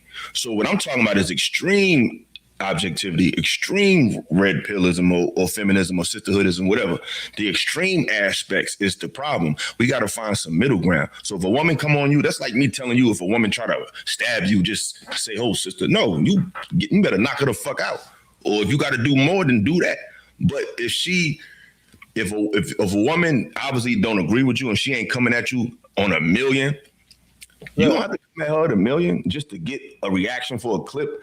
I'm not doing that. Now, if she come at me crazy, then I'm going to give her the energy that she gives, but I'm not going to initiate or instigate that. Does that make sense, brothers? Yeah, no, that makes sense.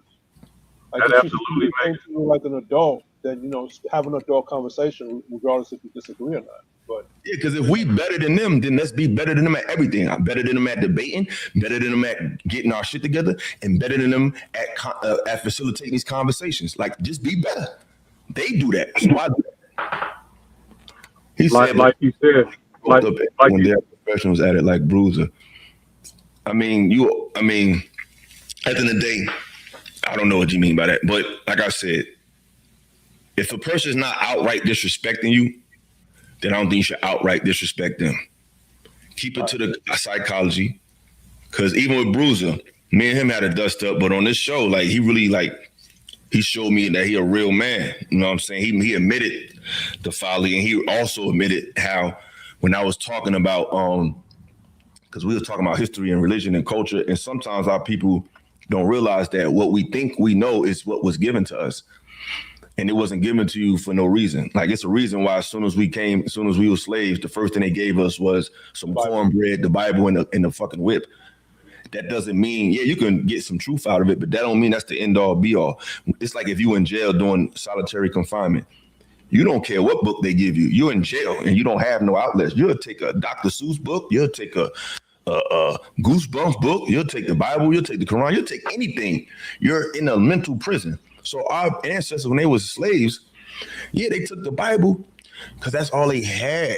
They didn't have nothing else. So they had to take the best out of it, but they wasn't allowed to read. So if you in 2026 with all this technology, all this exposure to information, you want to read the Bible, great.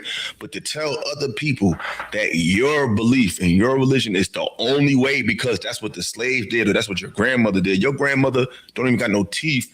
And she dropped out of the 3rd grade. You think no offense, but you think what she had is all you need? She didn't have no choice. Why are you limiting yourself to those who could not and was not allowed to read? That's the best that they had. You got more than that. So when I was talking to him, I was trying to show him, like, listen, what you were given is not what all you should receive.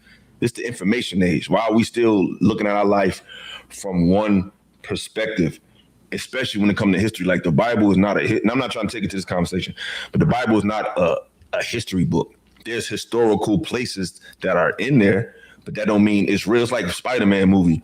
New York is a real place. We all know that, but is Spider-Man real? No, but New York is. So just because you read about real places in the Bible that still exist today, don't mean those specific events happen. Like, it's a lot of allegory and metaphor in that, but let's get back to the video. Can I speak to something? Their heart was never given to say, bro? They just give their body. Hold on. What'd you say, bro? I wanted to speak to something that you said earlier that I didn't get to. I was trying to get to. Like, I wanted to get to the other point.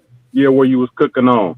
And I agree with you. I like to call it, there's an epidemic of spineless, mindless men. You feel me? These men that let women run their house, especially behind closed doors, and they be all out in the public acting like they the men. Well, I have seen so many men that really get rammed by their girls, you know what I'm saying, behind the doors. They got to be in the house at a certain time. They can't hang out with who they want to hang out with. They can't be on the phone past a certain time. They can't be on the internet listening. You know what I'm saying? And I see a lot of females abusing men, but men don't talk about it. We don't be all on social media being victims, right? It's kind of taboo for men to talk about that stuff, but I think we do need to start talking about it more because women are just as abusive as men in all different type of ways. And then this red pill thing is part of that too. I feel like there's a lot of men that don't know how to handle these type of women, you know what I'm saying, and have become bitter, right? You know what I'm saying? It's a lot of men that can't get themselves laid and will make themselves a slave to a woman just in order to have one. You know what I'm saying? And think that they're doing something, especially if the woman is half-ass cute. So I agree with you. There's an epidemic of spineless, mindless men that don't know how to handle these women and make it hard for men, real men, because then these women want us to bend over backwards for them because they got a slave over here who will do anything they say just to be around them. When real men, you know what I'm saying, can stand on their own and ain't gonna bend over backwards for nobody and have principles and have standards and have morals. So I just wanted to back you up on that one, man. There's a lot of things that's directed towards men that are negative towards men that we don't never even talk about. Yeah, bro. That's what I'm saying. That's why we talking about it now, man. You was cooking too, bro. Like all of that's a fact. You know what I'm saying? I had to drop a bomb on that. You know what I'm saying? Real shit. And well, like I said, this what people got to realize, and that our people don't want to admit. The baseline for the black man is a criminal. Our women could talk this shit. Now they grow out. A lot of them grow out of it, but their first love was a thug. It wasn't the smart dude. It wasn't the guy who was intelligent. It wasn't the guy that went to class on time. It wasn't the guy that got all A's. It wasn't the guy that was nice to them. So the baseline for our men is a thug, an over-rational, aggressive, irrational, over-aggressive male is the baseline for black men. So when you're not like that and you don't have that extreme aggression towards them, they think you soft. That's why I be telling dudes, it's not just the amount of men women dealt with in her past. You got to understand the type of men she dealt with. I had a friend of mine that was with a girl that she liked drug dealers. And sometimes men out of their ego, that's why you see a lot of these cats in the industry, they want to get a girl based on who another dude got her. Like, oh, this dude got you, well, I want you because I want to shoot. That's the wrong way to go. So she was in the street dudes. Now, we all from the hood, but he not a street nigga.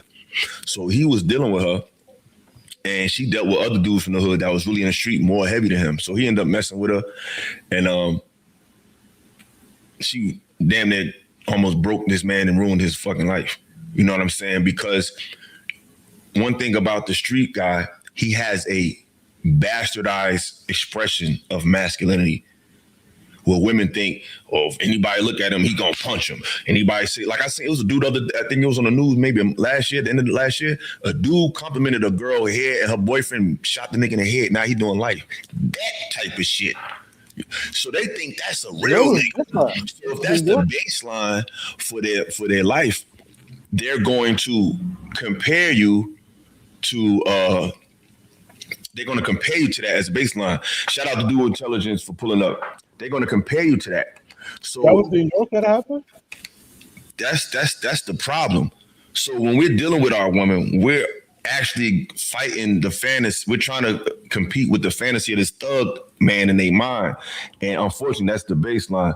Because of the South said in broken systems, men become emotional shock absorbers. Women become status barometers.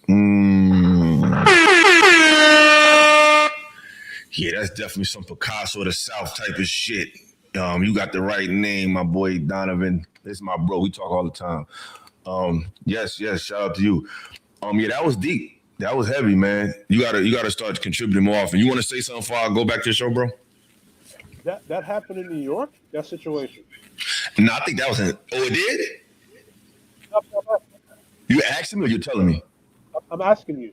No, I don't know. I don't know where it happened, but I just seen a clip. But I don't know. I gotta look into it. But yeah, he killed somebody who just complimented his girl. So this is wow. This is my daughter, y'all.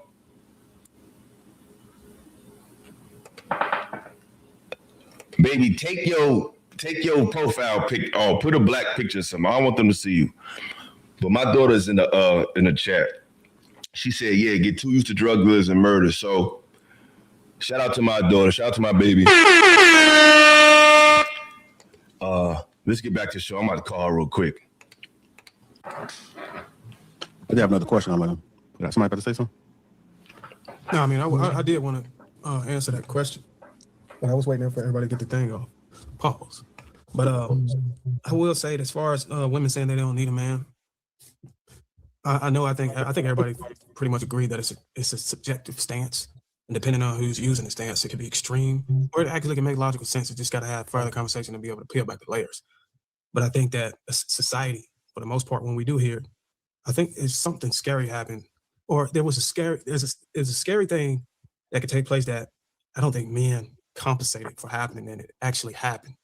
And I think we built the infrastructure. We had enough brains to develop the technology in society so that women can reach the audacity to say that they don't need us by way of being able to reach some type of financial stability and survive on their own, and look at man for what he typically offered to the table and cross it off and say that, well, I can do this. And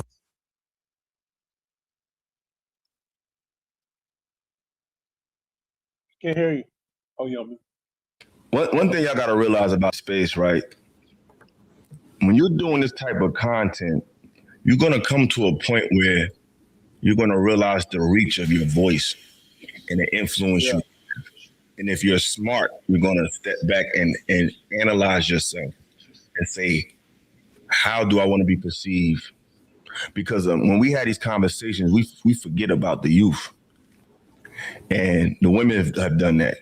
When they talk, they're speaking to a narrative that's strictly for women. And they're forgetting about young men. They're forgetting about young women and how they may take it. So why would I make some damning conclusion about all women to a girl that's 12 and 13? It's like I'm telling her she's destined to be a baby mama, or she's destined to be a 304, or she's destined to be something that's just disagreeable. It's not necessarily the case. So women have done that. So I think when you really are an intelligent person with depth, you're going to grow in this content. You're going to try to make your message not water it down, but try to make it more palatable for most people. Because it's already clear that we're speaking on things that are touchy subjects. Like I said, objectivity is already offensive to people. Telling the truth, it's already offensive. Challenging societal norms, it's already offensive. You don't have to add to it. So when you're already talking about something sensitive, you need to talk about it with sensitivity. So people could say, I hear you, but you're not attacking me, because you want people to feel like you care about them. So maybe because the brother said Darwin is switch up, maybe that's the conclusion he came to. You got to think, if you're a married man, Darwin is a married man with children. Why would he come online and just destroy women when he got to go home to a wife? You got to think. Yeah, that's what I'm saying too. Like, That's what I'm saying. Suppose you're in a good situation. Cats got to think. It's like you could tell who don't care about the group based on the veracity of their speech. I care about all of our people, even beyond our particular race. I'm a people person. Do I consider my people first? Absolutely. All right. Peace, Lions and Lamb. Appreciate you, brother. Peace out. So it's like, if you're a mature person, you're going to adjust your message, because that's just what grown men do. But that don't mean you water yourself down or you sell out. How you feel about that, Yardi? I feel like especially if you're a married person, or even if you're not married, you have a decent experience with relationships, good relationships, bad relationships, like myself, right? So I don't come at it on here when I make content of a position from, I gonna go extreme on women. I'm gonna tell the good and the bad sides. I'm gonna tell the balance. I'm gonna say, I've had good women in my life that, like I said earlier, bought me a Metro card or have done things for me. And I've experienced bad women who have done effed up things to me. So I'm gonna come at it from a balanced position, right? Now, is there gonna be a time where I say go ham on the women? Yes. If it's something that I feel is pissing me off, but I'm not gonna go be random and go nuclear on a situation that doesn't deserve it, especially if you're on a panel and we're supposed to be having an adult conversation, or I'm trying to teach or give some kind of knowledge or game to a situation. I'll leave it there. Exactly. So let's get back to it. I'm actually willing to unalive alone. If that's the cost. That's how willing they're feeling to go. I don't think we compensated for. I don't think we thought ahead enough to where we was able to anticipate that the woman today is willing to go the limit. She's willing to go the distance for the sake of her own happiness, for the sake of being treated the right way in cases. So we didn't know that whenever we were developing society ahead of time, and it just hit us in the face. And now you got a lot of women that's out here that's actually doing well for themselves to where they can actually cry out and say they don't need them. And then whenever you ask the question, well, why would you say that? Oftentimes she would articulate that, well, the things that I need a man for specifically, I can do it on my own. And I haven't yet discovered a man who can provide other things, or she have walled herself off in a way to where she haven't opened up the ability to understand a man and other things that a man could actually bring that she might just develop a need for. So there's so many facets that start to unlock when you take a dive down the layers. A lot of people just not intellectually driven to be able to go that far without having to run into mental gymnastics and get exhausted. So like people like Philosophical, like when you hear those brothers speak, you can see that those guys are able to do that because they have the mind frame for it. So when I listen to people on these panels, sort of like when Illa come in here and we're talking about history and where you come from, I would argue that those sessions or those panel sessions was a need for me, because what it did was it unlocked the need for me, or the urgency for me to read more instead of the books that I was reading. And whenever I started reading those things. Hold on. The brother said, I keep hearing about Darwin's wife, but I never see her. What's her deal? First of all, we ain't about to talk about no. Why do you want to see his wife? You see her. I don't want y'all to see my daughter. I just told her to change her name and change her profile picture. Like, look how I was treated when I just told a story about something I went through. Look how the people use that against me. That was just a story. Do you think people want to share their wife and share like people in the space know his wife? They know they seen her. They know what I'm saying? So she not no mystery. But we try to keep our private lives private. These people petty. You know what I'm saying? Like if somebody touched my daughter, I got a hot 40 for your ass. And I'm not playing.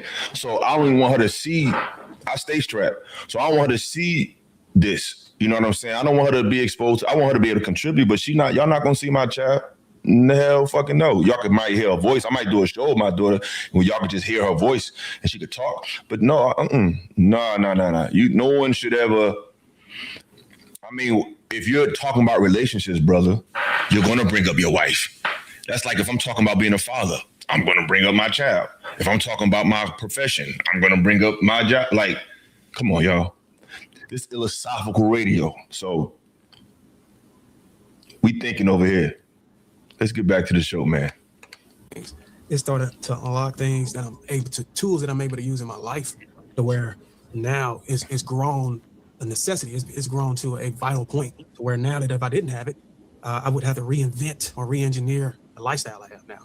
So, and I don't really give people credit on live. I used to do in the back chat, but because I had the time to play, I just give the brother his props on that. See? That's real shit.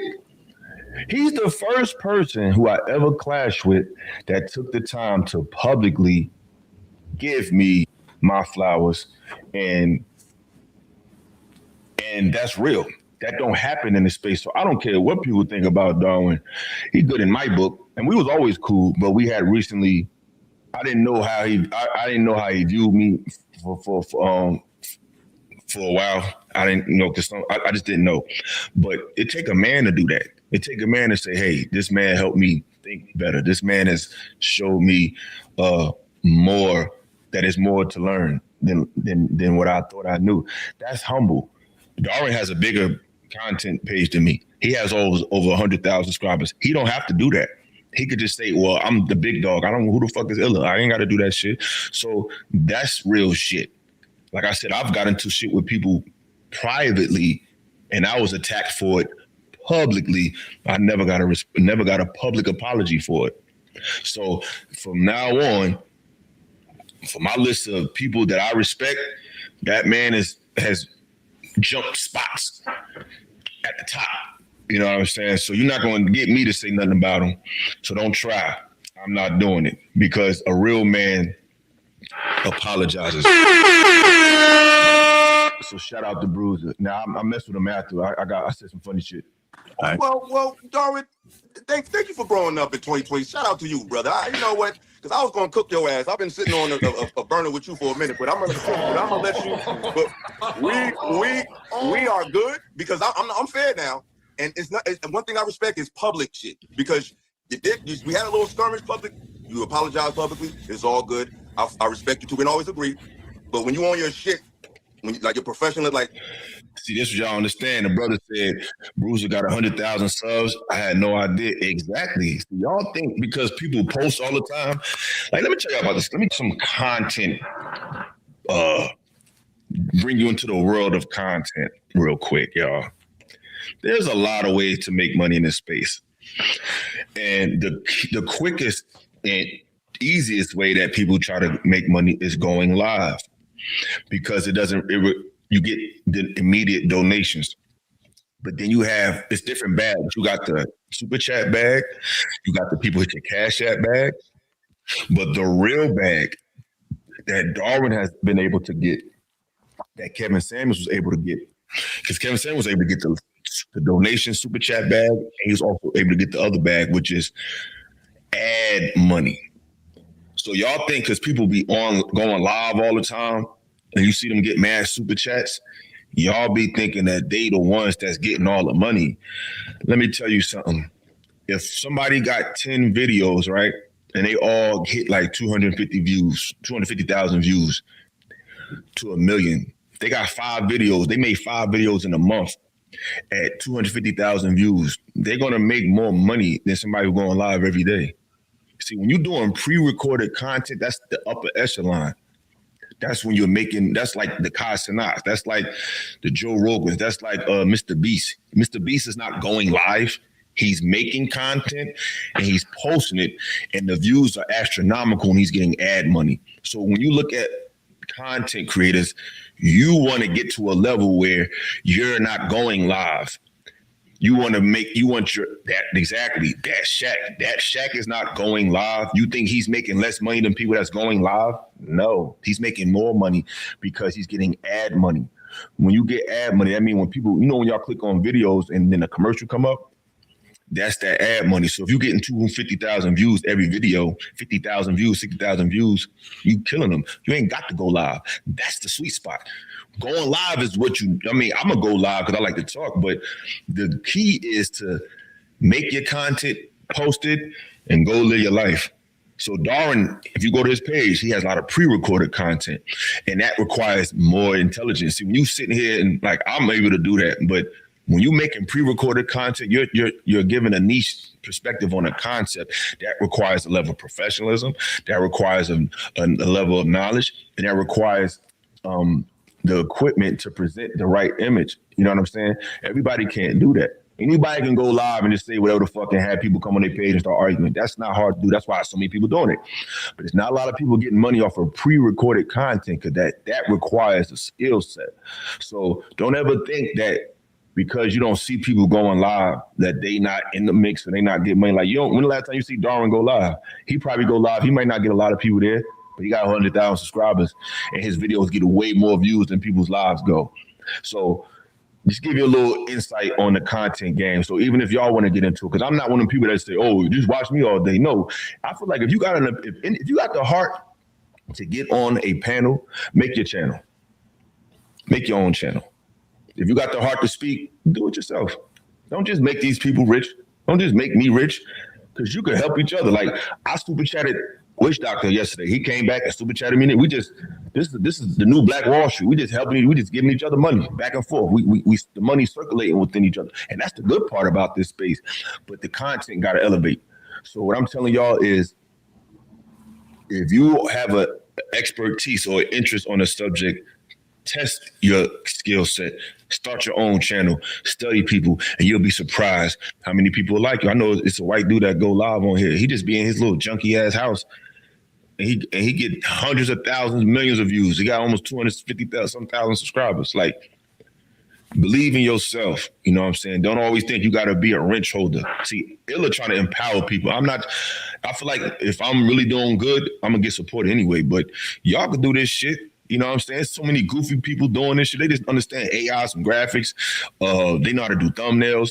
And there's good people that know how to do it. Like, I'm not sending no shots at nobody. Like Fatty, he's dope with graphics, but he got a good show too. I don't agree with him all the time, but Fatty got a good show. He got good guests. So I want people to think, oh, we talking about them. No, it's a lot of people that know how to do flyers and graphics that you never heard of. But if you click on their content, it's like, yo, this shit ain't even entertaining. Like, Fatty them entertaining at least, but it's people that got dope ass graphics and dope ass flyers, and they shit is not even entertaining or even informative. They just keep posting and keep posting. So you can do it, y'all. Don't be a fan, be the man. I can learn from you too as well, brother. But with that being said, I think that we didn't figure it out. It wasn't our idea that these women would turn into this. But what we got to realize is we didn't curate this system. This system was curated by somebody else. And trust me, brother, they knew exactly what they was doing. They knew exactly how this was going to affect the population. They knew exactly that when they empowered our women, that it was now I want y'all to notice this part, right? Look at Bo's face. I want to rewind it. What I just said was, Darwin said that, wow. Oh man. Oh man, you gonna make me cry, man. You gonna make me cry, man. Say, nah, I ain't gonna cry. But no, this is see, this is what I'm talking about, y'all. Shout out to Darwin McPherson, aka Bruiser. This is real support, real love, and this means a lot to me because, like I said, bro, had a rough year. So I appreciate all the love, man. This is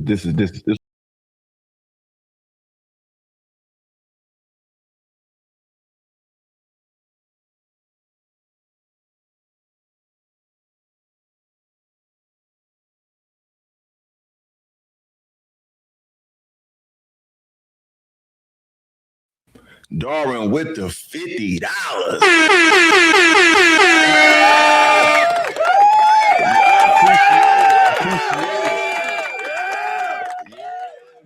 He said, listen to this man, fellas. This is free game. People usually charge for. From Illa's intellect to his content knowledge, listen and learn. And again, read. Wow. Brother man. I really appreciate that, brother, because I wasn't even going to do this live. You know what I'm saying? What I'm starting to learn is it's those moments where you don't want to do it is when you need to do it. And I'm fighting my own mind, fighting my own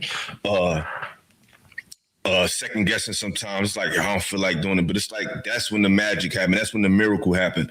I'm trying to be, because when I heard this quote, they say consistency beats motivation. Because sometimes you're not going to be motivated to go to the gym. You're not going to be motivated to do a show, but you want to be disciplined and consistent. So I'm trying to be consistent. And so I really appreciate that. This show is definitely went way better than I thought it was going to go. I didn't know who was going to pull up. I didn't care because I know I'm competing with a lot of people who got bigger followings, who are more consistent. So for the amount of people to pull up today, for the support and the super chats y'all gave me, it really touched my heart.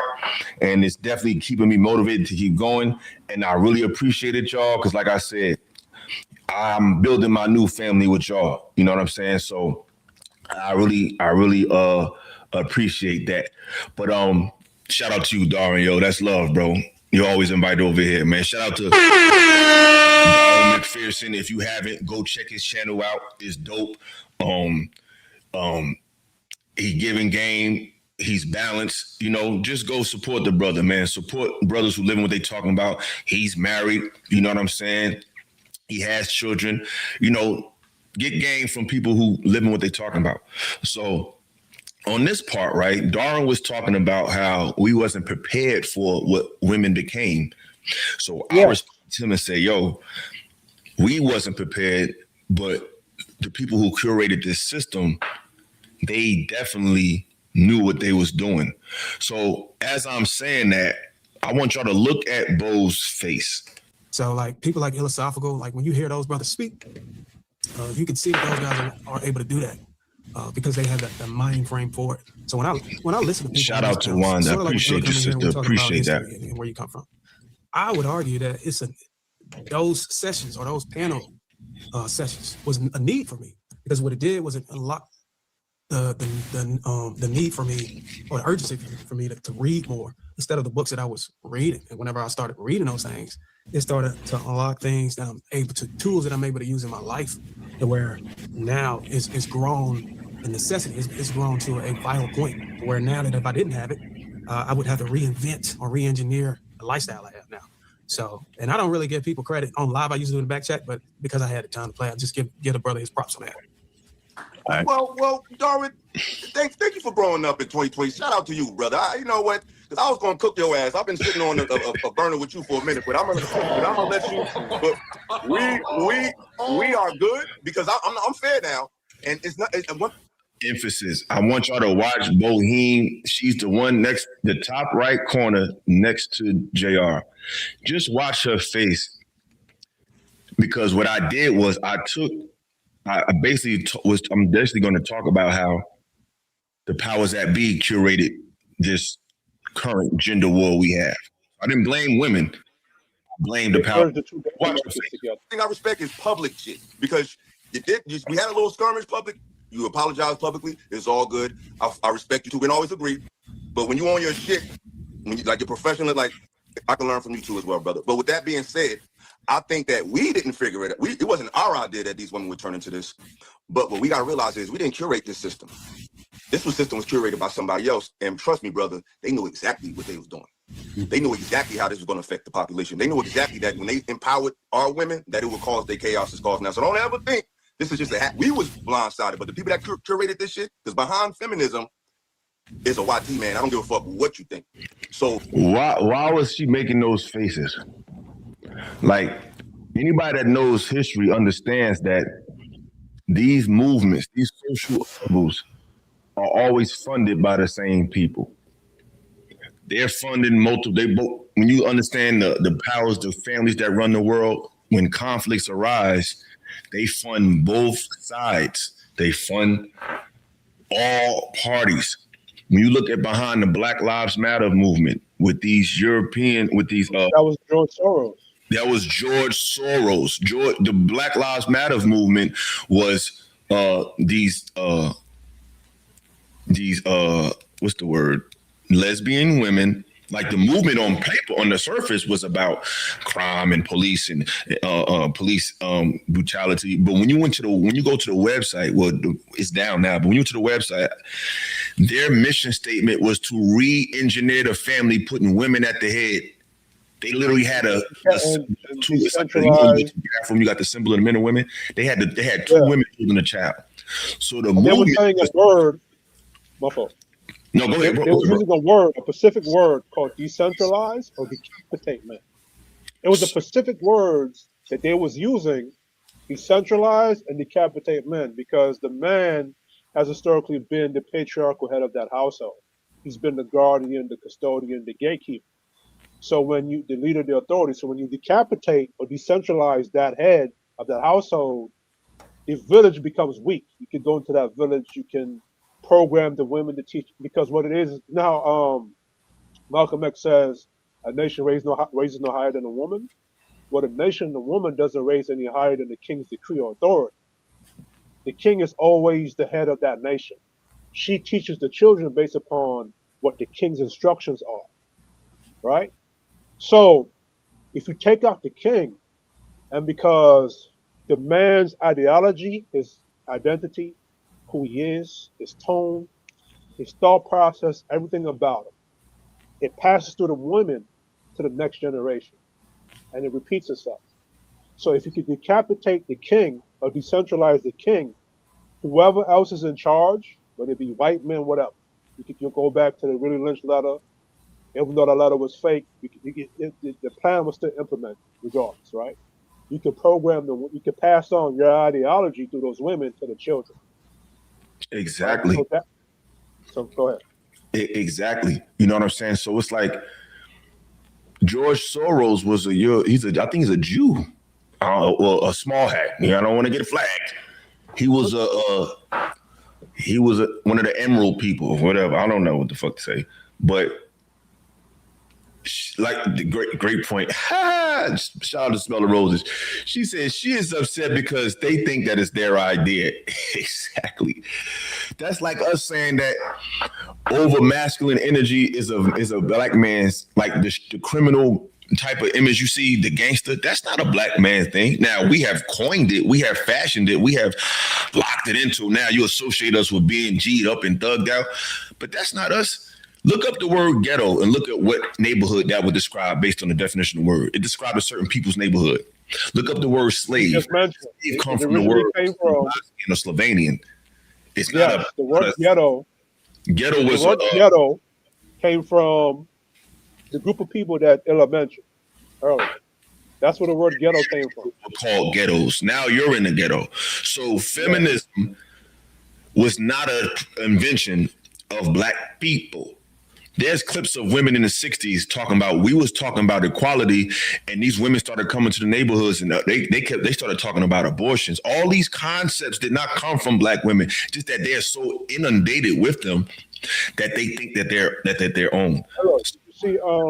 Did you see that series, Godfather of Harlem, where they were talking about Bumpy Johnson or whatever? In that series, they talked about how white women infiltrated a lot of those civil rights groups and was dropping or infiltrating a lot of feminist undertones in the movements. There was a couple episodes in that series that talked about that.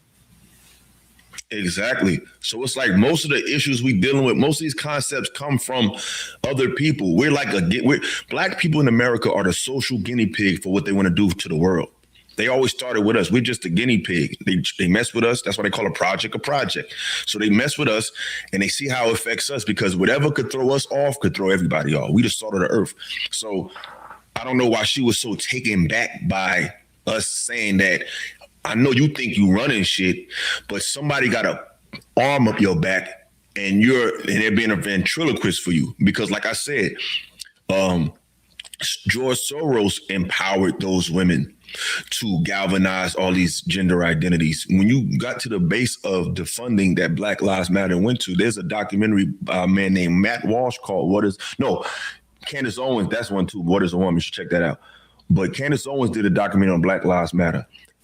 Every single dollar that was donated to them, mind you, the concept of Black Lives Matter was talking about police brutality. So the black man the death of the black man was used to inspire funding.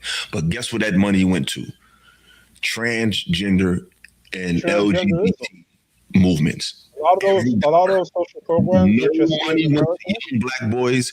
No money went to any intervention, any programs for young black men's development. But the death of black men was used to raise the money. But behind that funding was what? A YT man.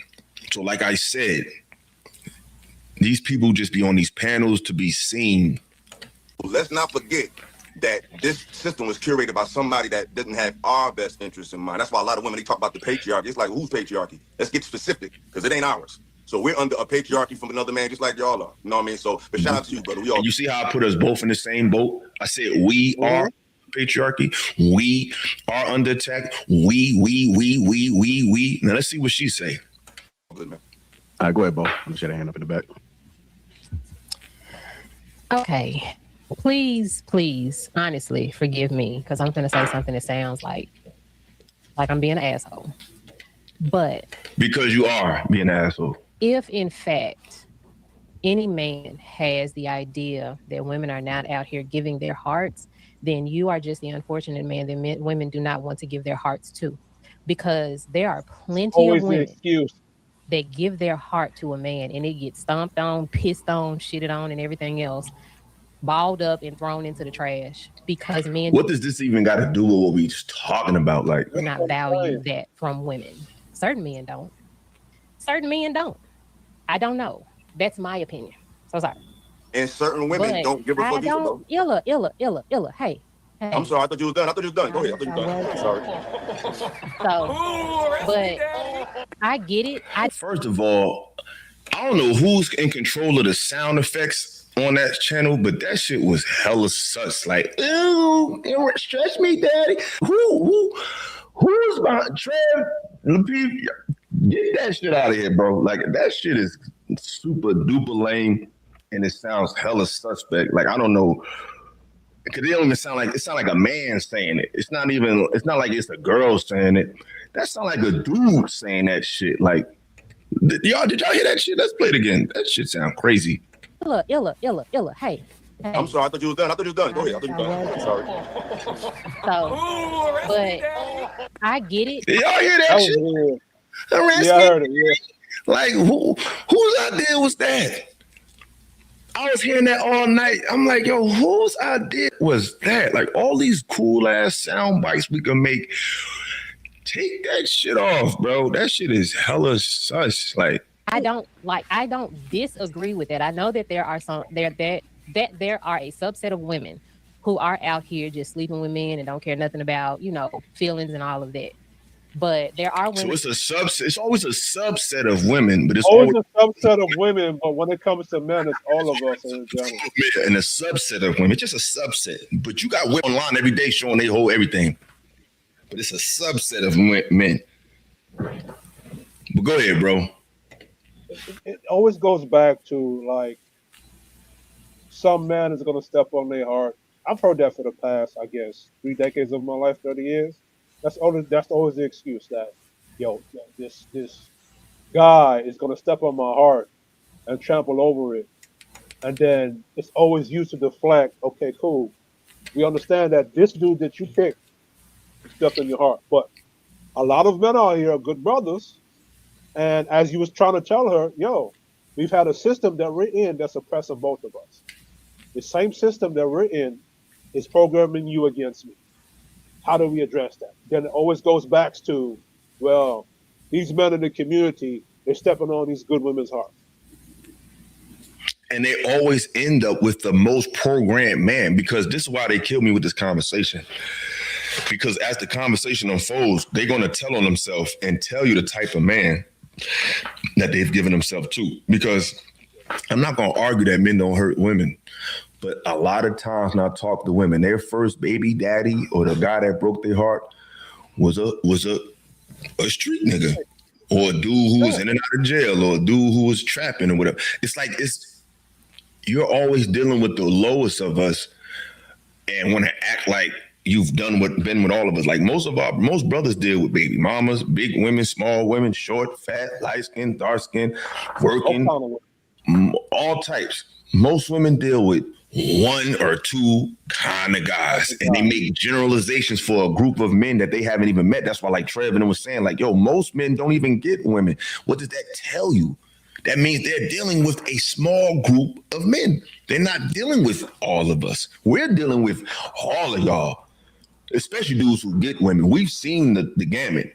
The women are dealing with one or two kind of guys, a promoter, a dude who in the street, like it's always a dude that's in some type of like in the life. It's never a regular blue collar dude. So it's like even when you complain about what you went through and how you've been hurt, you've always hurt by the guy that you have to convince yourself.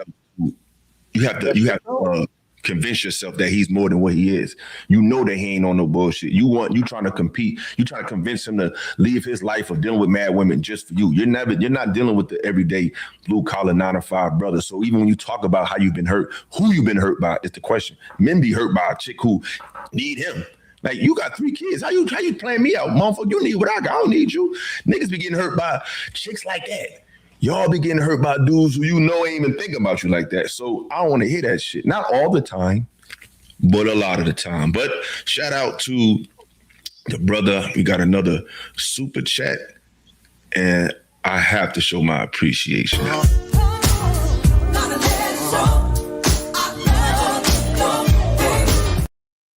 The brother said, hold on.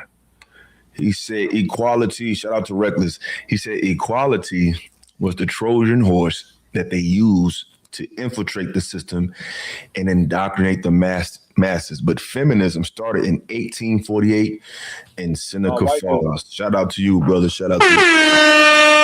It was in France by a white French dude. Hey, see?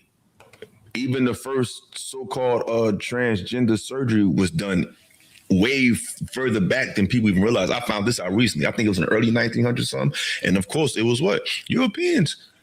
So like if you go back to the 70s era, right? I know.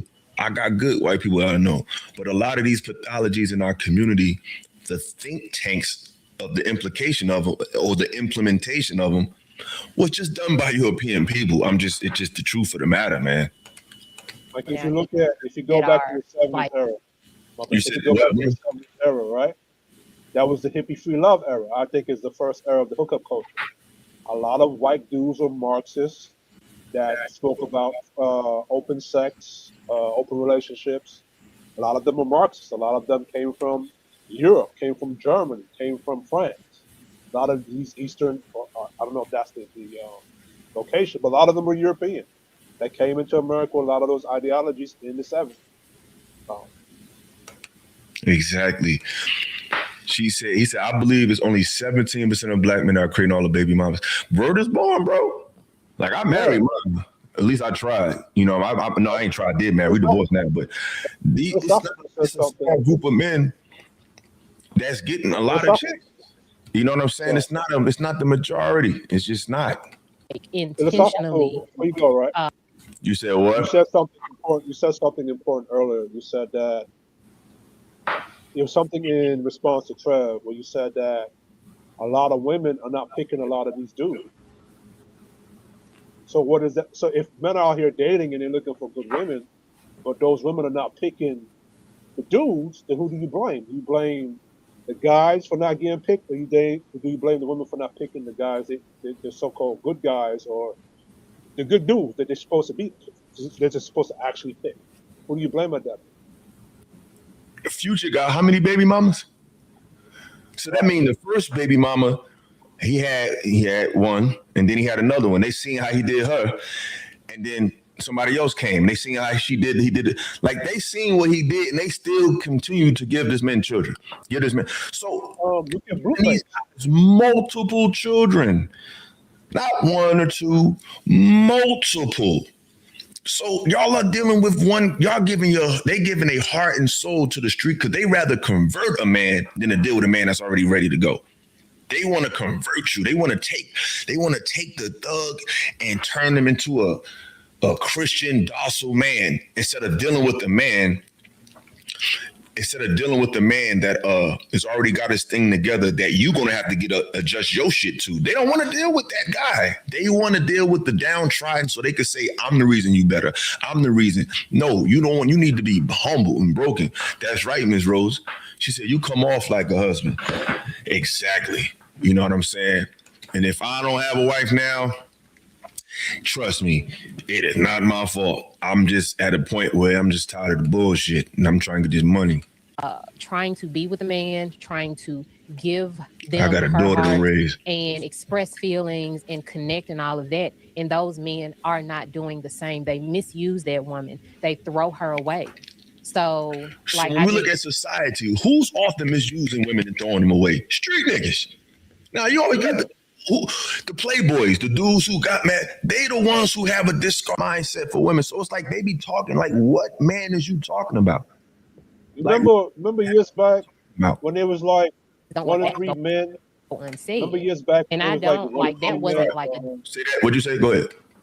Remember years back, it was like 1 in 3 men, I think, are unaliving them or something like that, and it was basically saying it was black men that was doing it. The first thing that came to mind, no, that's the street niggas out there. It's like, which black man you talking about? Because like I said years ago, I said, yo, they say behind every good man, there's a great woman. But behind every bad man, there's fucking 10 women. So let's stop the bullshit and act like we didn't grow up seeing the pretty girl from high school fuck the security guard, or the pretty girl from high school deal with the older dudes in the hood. Not because they was coerced, because they wanted to. Let's stop playing this game like we don't see what's happening. They from Chicago, so they seen R. Kelly run through these high schools. Forget R. Kelly to literally drive up to the high schools and get these girls. Like, let's stop acting like they're just picking the best of the. No, you want the guy that everybody. Look, when you ever seen men go to a Rihanna concert and hang out by her fucking dresser room? You ever seen men go to a Beyonce concert and throw their boxes on the stage? No, because they know married, and even if she wasn't, that's not how we move. We don't do that. But these dudes, you know they got women, you know they got kids. Women will go by the droves to try to be with him. It was women that risked their relationship for a picture with Chris Brown. I seen a woman, her man divorced her because he thought the picture was inappropriate, and she said it was worth it for a picture. So if they'll pay to take a picture, what do you think they'll pay for a night with him? For $5. Paying $1,000 to take a picture. You don't think they'll pay $10,000 for a night with Chris Brown? No, they would pay. They talk a lot, but it doesn't play off in reality. Let's get back to the video. Did get you, Illa. I was speaking generally. But that's why I said, forgive me first, because I know this sounds like I'm being an asshole, but I'm really not. Nah, bro, we need you. You know what I'm saying? Because you give us, we know what stance you're going to take. And no offense, but you always going to take a stance from the woman's side, because we all know women get played. We all know women get stepped on. That's not like breaking news. Like, most women are naturally, on paper, the vulnerable one. But in 2026, people can say a lot of shit.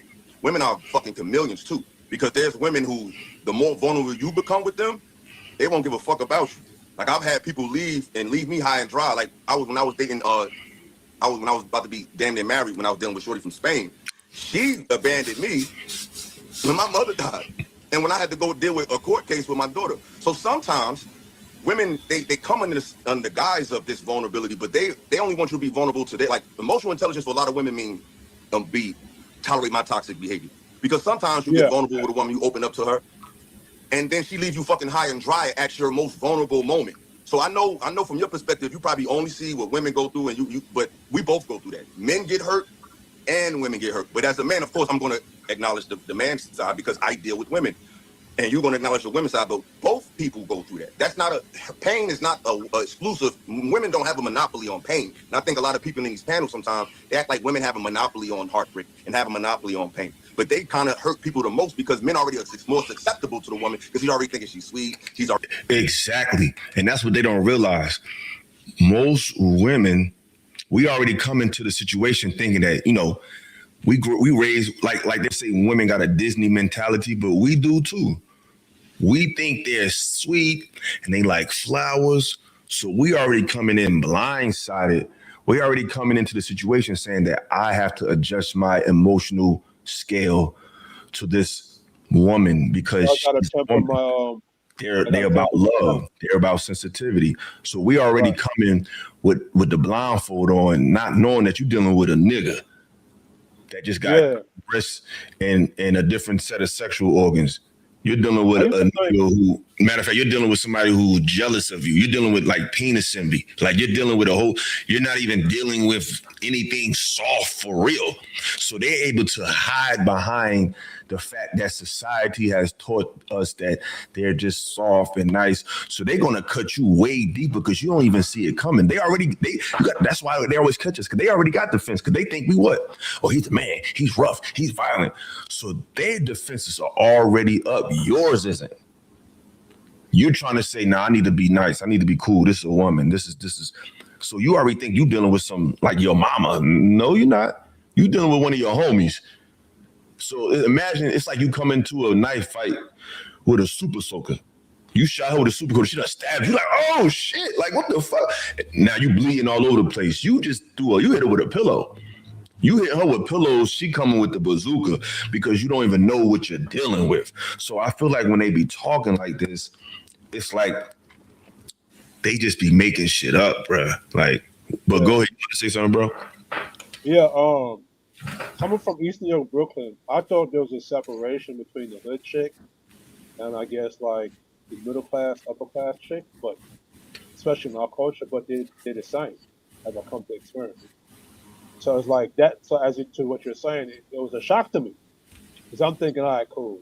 What's going on here in Pink Housing Projects or East New York, Brooklyn is specific to that area.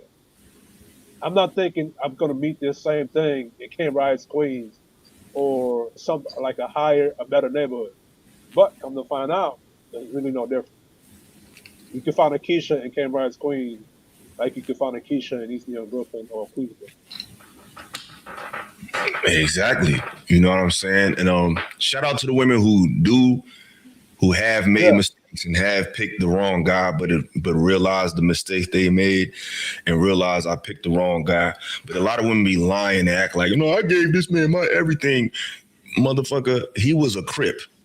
Who the fuck told you to give your heart to an OG gang member, dumbass? Like, stop talking this dumb shit. Like, tell the whole story. Shout out to the women who could say, listen, when I was younger, I liked street dudes, and I realized that they was not it. And now, I may have more baggage than I used to have, but I'm not the woman I used to be. I've learned a lesson. Shout out to them. At least you can verbally admit that. Shout out to April Carla. April, what's up? What's up? What's up? But let's stop all this cap. I hate when women be acting like, oh, I was hurt. You was hurt by somebody who's in the hurt business. Motherfucker, like, shut up. He thinks she's nice. So he's more like, he's going to be taken way off guard, way more than her. More often than not. And when you really get into these women's relationships with a quote unquote man that hurt them the most, when you be a fly on the wall to see their situation, he was a goofy from the door. Now, a woman may not admit that on the panel because we can never understand a relationship. We can never see what's going on behind the scenes. So we got to take their word at face value. But a lot of women, when you actually do get vulnerable, when you actually let them know this is what I'm dealing with. I'm dealing with some mental shit. They ain't got the capacity to deal with that shit. I know that for a fact. I did want to ask a question. Panel. A quick question. Go ahead. You said you was dating a woman from Spain. You was a passport, bro? Now, look. I'm talking about my feelings. I'm talking about my mother. What you heard was passport. It was passport, bro. Because a chick flew you out to Spain. That's an amazing feat. Thank you, Smell of Roses. Appreciate you. That's an amazing feat. A woman flew you out somewhere to Spain. Most niggas in these spaces, you don't hear them talking like that. That a chick flew them out somewhere. So a chick flew you out to Spain and she thought, yo, passport, bro, like as if that's a negative thing. For the Airbnb and everything. No, matter of fact, no. She paid for the Airbnb and she contributed to the ticket. So she kind of like put half up. But still, because I didn't want to pay for everything. But she would have. So it's like, that's all she heard. Because we can do that. Because a black man is wanted all over the planet. Black women are going overseas and getting arrested because they taking that sisterhood shit and they don't realize that this is the most free you ever gonna be is over here. Over there, your attitude can get you arrested. We not that strict over here. You go to Dubai and you try to twerk near one of them Muslim sheiks, they're gonna lock your ass up. So yeah, we can go out the country and be wanted. Yeah, we can do that. And it's funny because we passport bros, but if I can go, if I'm an 80s baby, there was a movie in the 90s that basically opened the door for even looking overseas for love. And it was called, what's that movie? How Stella got her groove back. Groove back, yeah. How about that? She went to Jamaica to fuck with the young boy.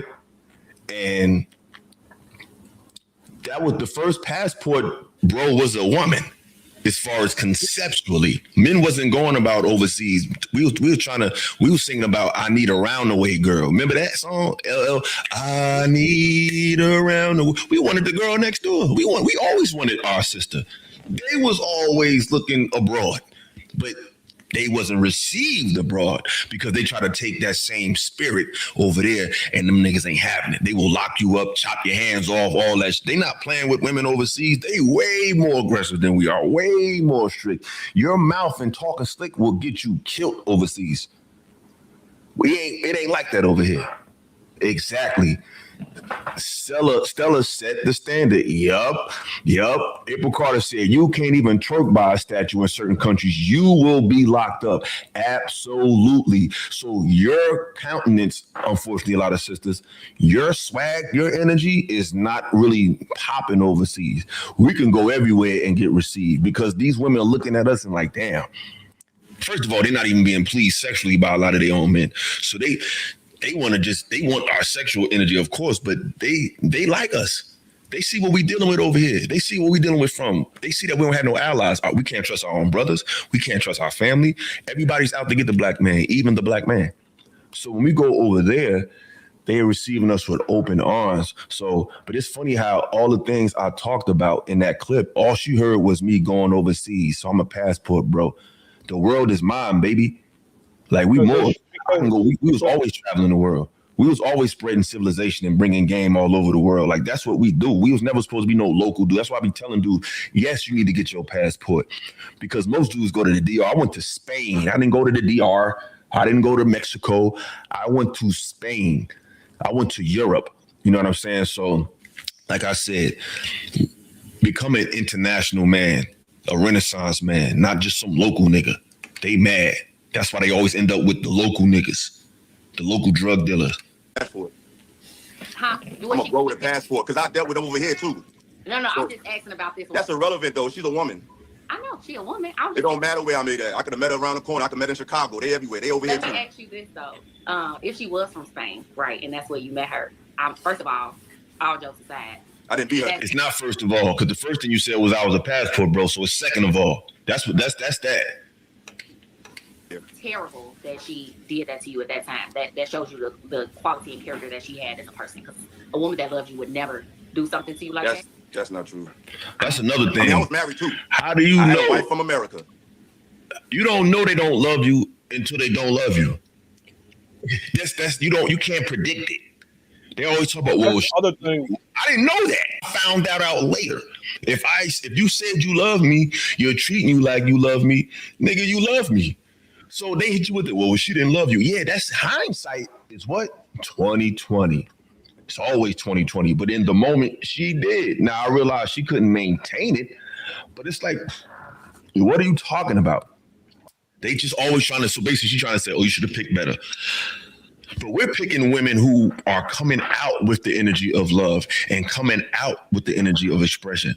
They're falling for dudes who coming out like, bitch was good. I don't give a fuck. Like you're picking a dude that's an expression that he don't give a fuck from the door. He's expression very mannish, very aggressive, very off-putting energy from the door. And you're picking that. We're picking women that's looking like they're nice, they're sweet, they're kind. So don't tell me about she didn't love you. Yeah, duh. Of course not now, but that's hindsight is fucking 2020. Like, you don't know that shit until you know that shit. So that you don't know if a chick like you or not until like you date her, like for a set amount of time. You really don't. Like when people say, and that's the other thing they tell black men: either other women don't like you or you pick wrong. You don't know if the chick is good or bad or she likes you or not until you date her for a set period of time. Because women did the job, right? You've been with that job for 2 years. They fire you. What's somebody gonna say? Well, shit, you should have picked a better job then. Like they had the 401k, me 80 grand a year. Like what the fuck are you talking about? Like that's what I'm saying, yo. These people get on these panels, man. Especially the women. The women don't really have to be that bright. They just have to be nice in their countenance and attractive, and away you go. But they always try to shame you for, oh, you should have, bruh. You don't know what the future holds. All you have is the moment. All you got is now o'clock. You know what I'm saying? Shout out to Judge Righteously. Y'all working today, man. We got some new memberships. The super chats is popping. Like, that's what I'm talking about. I appreciate the love, y'all. I really do. Let's get back. Oh, brother said, a chick likes you when she has a genuine desire. There's a look in her eyes. If you know, you know. They can have that look and still do it though. Like, you know what I'm saying? Like, yeah, what I'm saying. Like, the concept behind women's desires, their desires can come and go. You got to remember, women's attraction and desires are linked to the emotions, and they could come. It could be there for 15 years. It could be there for 6 months, and then it'll go. You understand? So it's like I get what niggas are saying. Like you're gonna find a chick, and black men are in our culture, especially in the Black diaspora culture, Caribbean culture, Black American culture. Our group of men, we center around ourselves around how women desire us. We don't realize that women can desire anything. They used to remember Twilight Zone. Yes. Women desire motherfuckers from that book for a minute. But one time they didn't like niggas with dreadlocks and beards. Now they like niggas with dreadlocks and beards. Like I don't base my identity on how I see myself based upon what women say they're attracted to, or even if it's a genuine attraction and desire, because they change and that shit can be manipulated one way or the other. To me, the only way you would know a woman really cares about you is over time. Yeah. Only way. And like my coworker said, shout out to my coworker, he said the thing about relationships and love is like, even though I say that word a lot, it's really beyond love. Is really the energy of love is not going to always be there. Love is not a thing that's you're always going to feel, because some days you're not going to like your girl, some days you're not going to like you. Love is not this high. Women think love is this high feeling, and then when that feeling goes away, the love is gone. No, love is a choice. Love is waking up and saying, I choose to love this person, despite I choose to be with this person, despite, because you ain't gonna feel like, because love is like what you see at work. Do you feel like going to work all the time? But you go despite what? How you feel. A relationship is maintained despite how you feel, because your feelings can change. So it's a choice. It's a constant choosing. I choose you, baby. It's about choosing. I'm choosing to be with you. I'm fighting against what it feel like, because my feelings can vary. I choose you. I choose to be with you. I choose to deal with your issues. I choose. They don't choose. They're not loyal. Their feelings change. They change. You have to be down regardless. And that's why they say for better or for worse, to death do us part. But nobody living that shit. That's why men ain't going to marriage, because I never wanted to get divorced. That was never my plan, because I was in it for the long haul. But they are not down for the ride. Yeah, he sung the hell out that shit, man. He sung the goddamn hell out that shit. But let's get back to the video. So I don't want to make this a passport bro thing. I was married in America at 23. See the same shit. A woman who loves you would not leave you when you're going through something as vulnerable as that. That was my statement. That's what women say. Overseas, a woman in America. Yeah, women say that. Yeah, they say that, but that don't mean that's true. See, no disrespect, but it's the difference between what y'all say and what y'all do. Y'all say a lot of shit. That's understandable. Men say a lot of things. Right? I feel like I understand you're speaking from your perspective, but just like when Bo speaks from her perspective and you kind of go back and forth with her, I think that you're speaking from hurt and pain in every bitter relationship and situation that you encountered throughout. No, you just want to check me, because I just said both of us go through that. I said men and women go through that. I barely even talk about pain on this panel, so you don't know me to talk about pain today, because we're talking about relationships today, but I don't be talking about my personal relationships on these panels. So to you to say you come from a place of pain, that means I have a pattern. I don't have no fucking pattern like that. You just think you know me. And I had to get that to her, because she always trying to come at me like she knows some shit. Like, you don't be, listen, lady, talk to your man. Don't be trying to check me. I feel like every time I go on that show, she just try to like speak up, like you could match wits with me and all that. Like, sweetheart, please. You thought, like I said, she thought Offset got rich and famous off of Cardi. She like, who is that? She didn't even realize, she didn't even know that he was the best artist in the group. Like, he was the most popular person in the group. It's like they just be coming from these perspectives and these angles. It's like, man, listen, if somebody's constantly, when people are hurt, they stop trying to be loved and they stop trying to find a relationship. They stop trying to connect with people. I'm always trying to connect with people, you know, whether platonically or otherwise. Like, I'm a people person, but I'm speaking from an individual experience. So, like, how do you feel about what she said, bro? I feel like this is just a sisterhood up there speaking. I feel like that's what it is. Like, they do that They don't do that. Just you're not the only person they do that to. If you notice, with Angry Man, right? Every time you go on a panel or anybody else, right? Just like y'all, or come from y'all. There's always a group of women that's there that try to check them on something.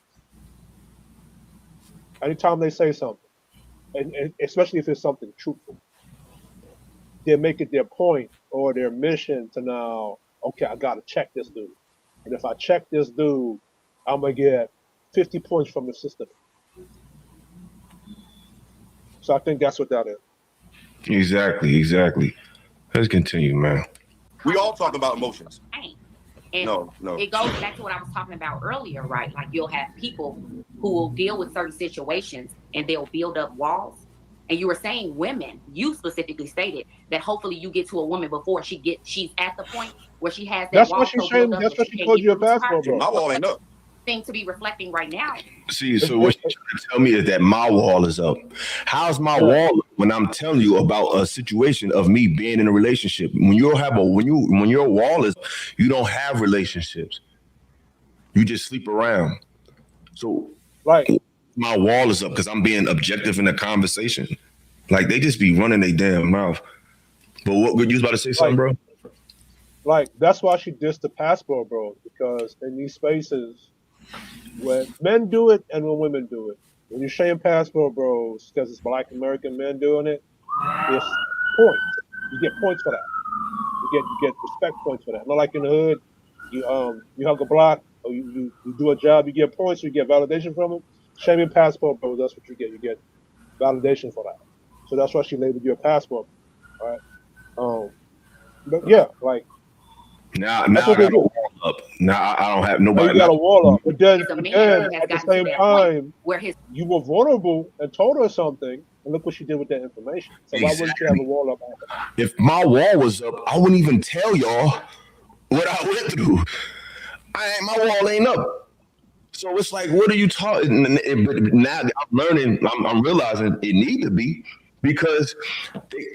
Shout out to Director Donna. She said, Illa speaks from experience, but does not hate women. Exactly. Bo hates men from the hate she has for her father. There's a difference. Exactly, man. Like, what are we talking about? How my wall is up when I'm able to even express what I even went through with y'all. Somebody who got their wall up, they not even, let alone love, they definitely ain't going to talk about what they went through. So that's somebody whose wall is not up. But as they're teaching me, it needs to be. No, I'm not. How? They can't see anything but the negative in women. Because I'm not doing that. She wouldn't let you. And you said that's what women.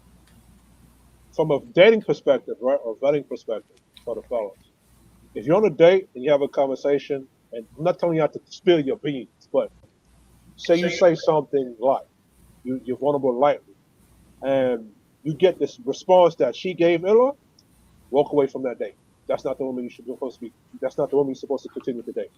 Because she doesn't respect you or value your vulnerability. And that's part of who you are or your identity as a man.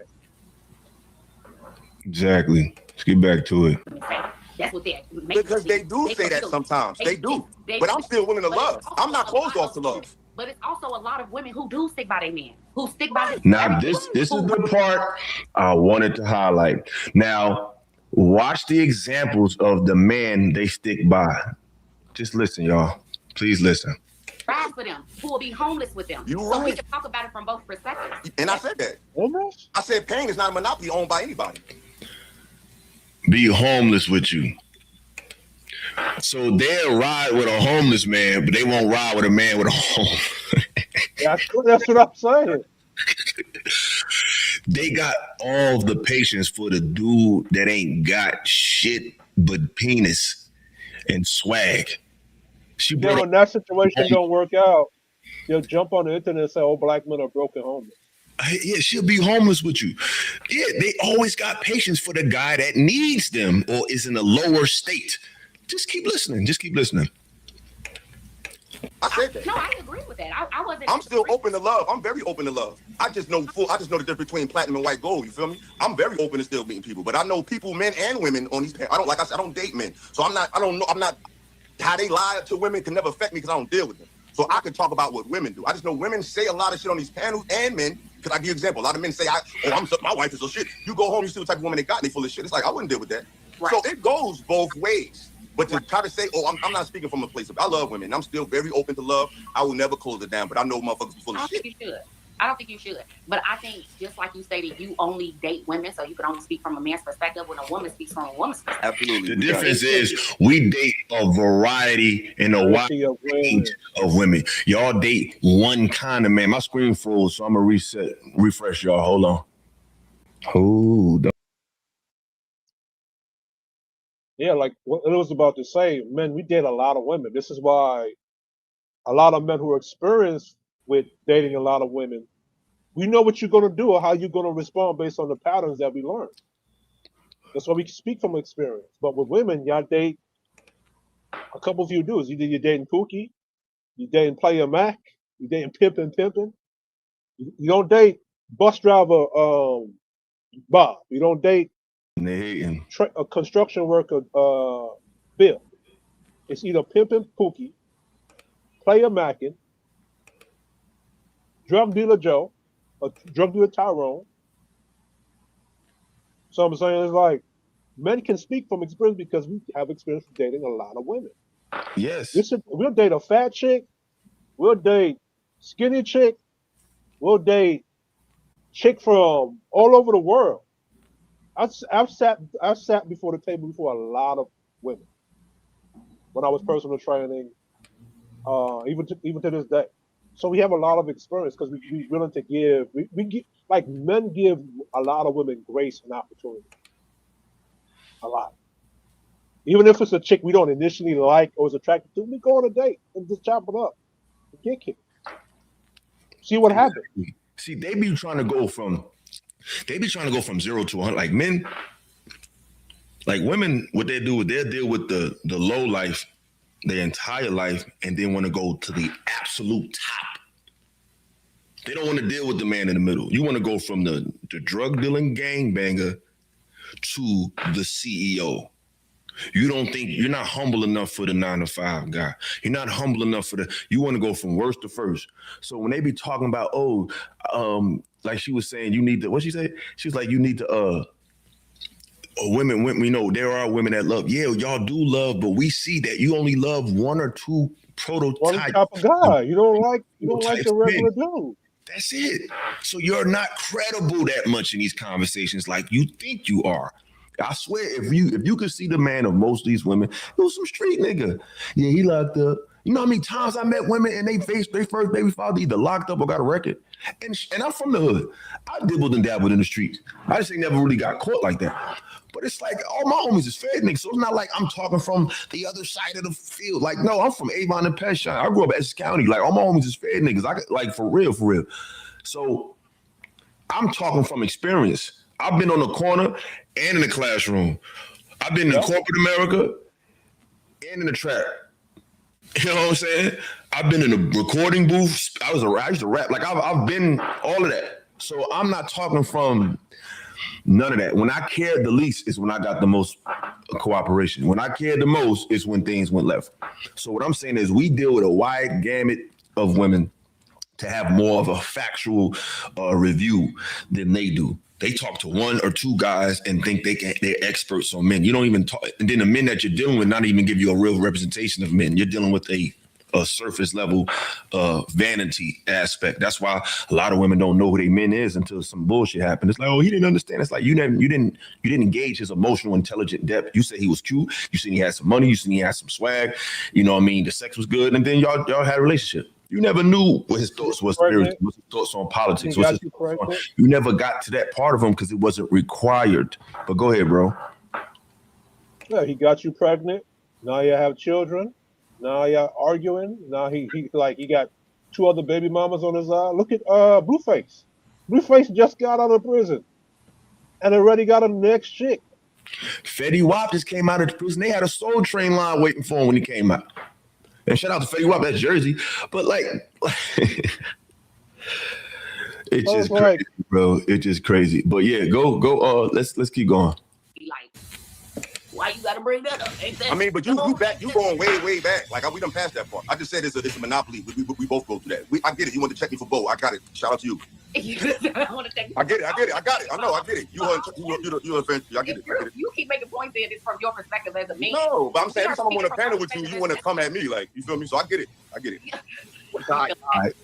Ty, true. Oh, Ty, would you just take a walk with me, right? Would you assume that most women, just majority of women, are good, decent individuals? Would that be your perspective? If you were thinking about women, would you take the perspective that I'm a good woman, so therefore I must be multiplied by millions? I don't think majority of women. That was actually a better sound effect. Just like I don't think majority of men are good people. I feel like they have the potential to be. But I do think there are good men out there, just like there are good women. You understand what I'm saying? So I like to speak from that perspective is what. But what I love about these panels, and thank you for that, right? It's interesting that you flipped it on talking about men. I specifically asked you about women. Did not bring up men, but that's fine. Yeah. That because a lot of times when we're trying to share our perspectives, and this is what I've said about these spaces, which is actually very beneficial for both male and female. See, y'all never heard us say. See, the difference is between me and a lot of these cats, I'm just coming with the raw, and I'm coming with that real, and I don't care if they want to like me after the show. I don't give a damn. Now, I make exceptions. I make exceptions to the rules, but once I see a pattern in how a woman come at me, I'm on your head. Because it's like, okay, you really you really want to upstage me or some shit like that. You know what I'm saying? Because I was on the panel with Ali and Fatty last week, and they was kind of drilling a woman. And she was saying that she would give a man a chance, and but I don't know her, and we don't either. So I don't have a history with her. So I'm like, I'm gonna take your word for it because I'm not gonna drill you on that. If you say that, I'm gonna believe you. So I'm not gonna have that same energy for her because this is her first time here. She's not a panel person, so she just talking about her life. This person, every time I was told I was caping that for her or whatever, but that's another story. So every time I'm on a panel with her, she always trying to like read me my rights and that just for another man to repeat what the fuck I just said. But I don't smile. I don't be skinning and grinning like I don't give a fuck about that shit. I'm not trying to date none of y'all. I'm not y'all, man. So let's keep going. What we're saying, and even when we say most interactions from our perspective does not look like y'all interactions. We know that because even though it may be your female interaction, we always know what it is to be the man on this side. We don't know what it is to be the woman, but we watch what y'all do. We watch what y'all say, and we watch reality. And I think that's the disconnect a lot of times when men are saying, Trev was laying it down, pause. It's way different. Hell yeah. Yeah, that's a heavy Yeah. That was crazy. That was crazy. That was crazy. Ooh, arrest me, Daddy. You said Trev. Oh, man, really back here. But yeah. That was crazy. And I don't know if we'll ever get to this point. I know when I speak specifically to my lady and some of my female friends, I'm always trying to gain and I'm trying to give them an understanding. It's like just take into account we may know what the heck we're talking about because we live very different experiences. Like it's vastly different, and it's almost like women want to be like, well, but no, like you said, well, women get their heart broken too. See, that's the thing. Like, see, online they cater to a truth's delivery, but offline, you want to be with somebody that talk like me. They playing these games. You know what I'm saying? They be playing these games, act like he said something. And I don't fuck with True. Shout out to True. And there's nothing wrong with the way True talk. True he's just milder in his approach. That don't mean he's soft. That don't mean none of that. I'm just talking about vocally and message wise. He just have a more diplomatic approach. And I feel like I'm diplomatic, but I'm from this Jersey, this Newark, all up in here. So you're gonna hear that. You're gonna feel that. So he's saying the same thing I'm saying. You know what I'm saying? He just doesn't like you. He was smart enough to know that. Like he said the same. He's basically backing me up. You know what I'm saying? But they just want to hear it from his perspective, or he just brings it in a different way. I would argue that's BS. I don't think most women, in majority, are really operating with men from where they would morph their life to be with a man that they would sacrifice. I'm being 1,000% honest with you. Most women love men out of convenience. They do not love men from a standpoint that they will warp their life. That's BS. Women do great R&B songs. Most of the best R&B songs come from freaking us. So I don't understand why this idea is like, oh, well, women love and they give their heart. No, I think they do. But I think they love men from a real place. They think, see, this is the thing, True. They think niggas still falling for their PR team. We not falling for that shit. See, this is the problem. We've been convinced, we've been taught wrong about each other. And we got to start over. We've been taught about women that, first I'm going to start with the men. Women have been taught that men are just these aggressive, sex-crazed animals. So that's why when you see a woman who dress all sexy and the men say, oh, so what you bring to the table? She like this. Because subconsciously, she thinks that's all we want. And she's wrong.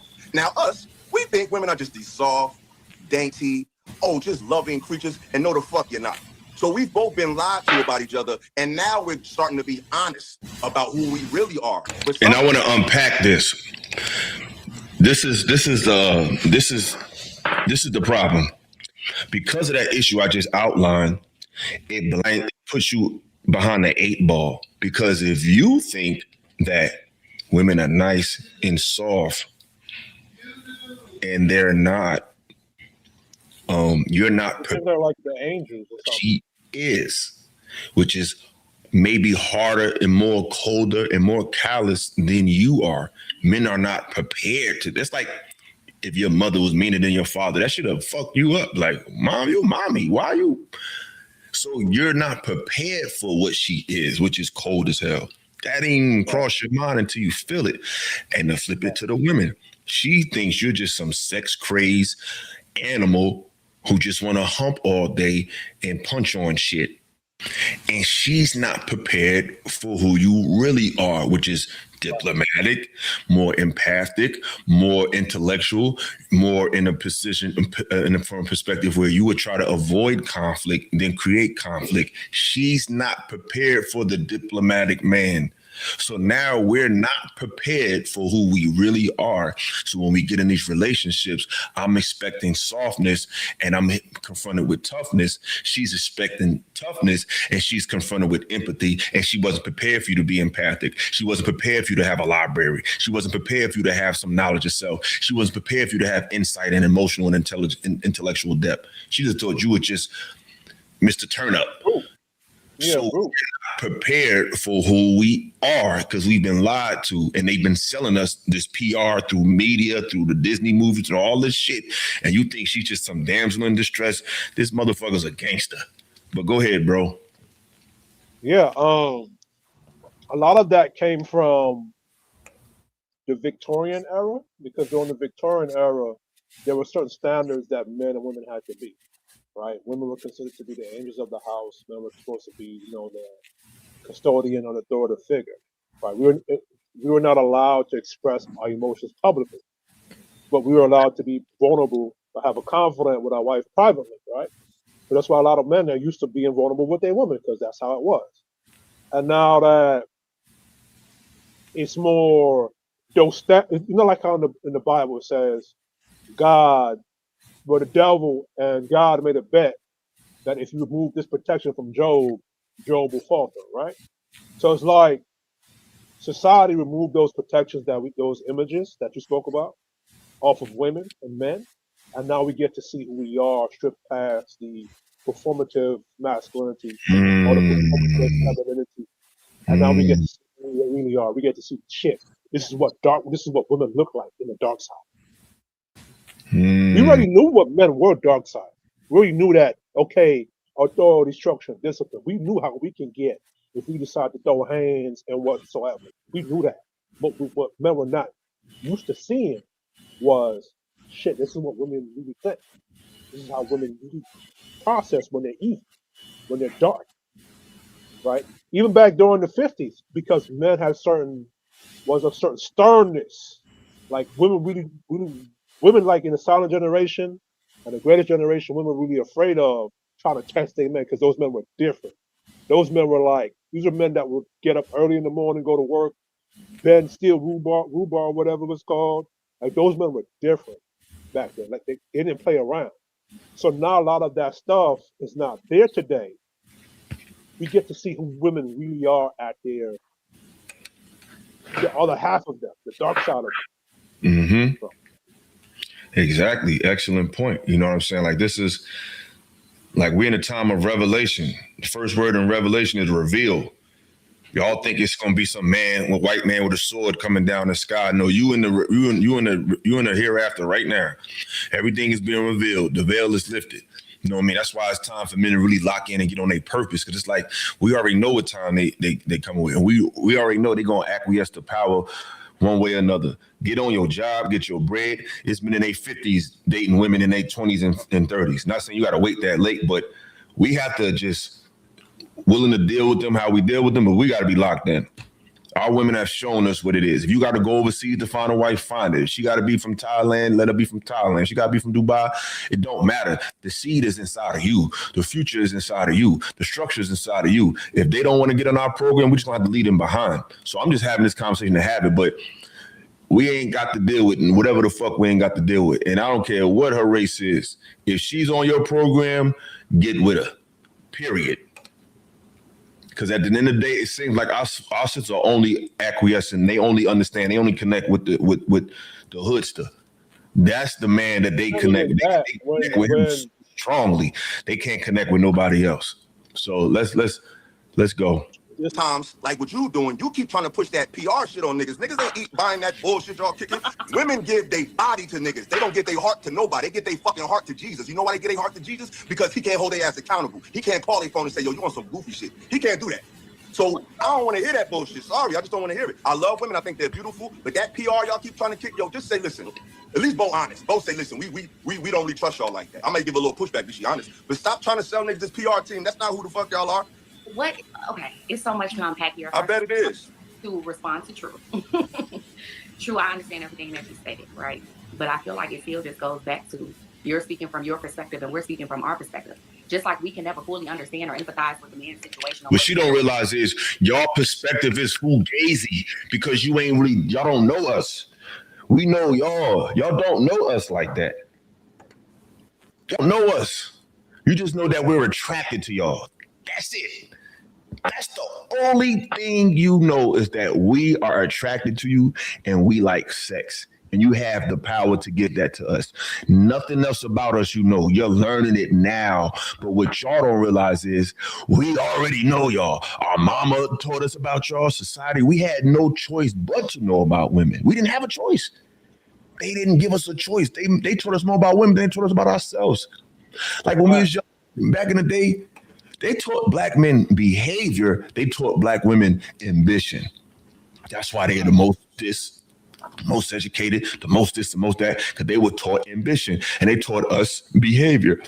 So behavior is the realm of the woman. So if you're taught behavior, you got to know how to behave around her, how to treat her and all that. So we know you. You don't know us. So it's not a matter of just, oh, we're speaking from our opinion and you're speaking from your opinion. No, we're speaking from a holistic opinion. Your opinion is really limited. You don't know us. You think you know us, but you don't.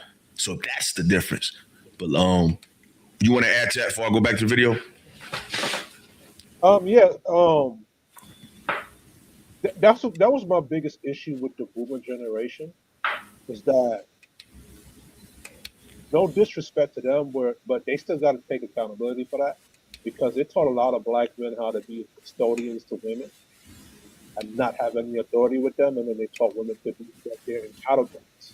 This is why we have the problems we have today, like the happy life version of the boomers. They taught black women how to be independent of us, but they taught black men how to be dependent on them, and at the same time to be unconditional with them. Exactly. So it's like y'all don't know us. You're learning now. We already know y'all. That's why we was. This how you know we know y'all, because you got people like Kevin Samuel. Like we was able to come out and make content that changed the world because we knew you. That's why men are succeeding with this content, because it's true. Y'all had a 50, 60-year head start to talk about men, and our type of content have overtaken your kind of content because you never knew us. You were speaking from a generalized perception of your little thug that you love. That's the thing. They talk about what they are engaging with. The downside of men and the aspects of the black community that is tearing us up is what you lay down with. It's what you make children with. It's what you glorify. So then you come back and say, oh, the men are messed up. You mean the men that you deal with? So your narrative was never real. That's why ours is taking off so much, because what we're saying is true, because we know y'all. That's why it's women even in the chat. We know y'all. Y'all don't know us at all. You just know that we want and we're attracted to y'all.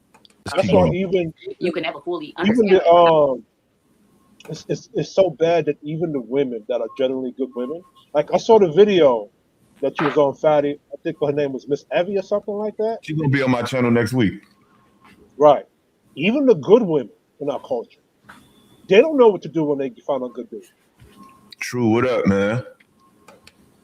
They don't even know what they don't know what to do when they find a good dude. Like a good dude that's about his business. That's not. They don't know what to do. All they believe is they bring forward sex. This is why whenever time you tell them and give them or their thought process is based off of how the culture's been treating black men. So, for example, this is what I mean.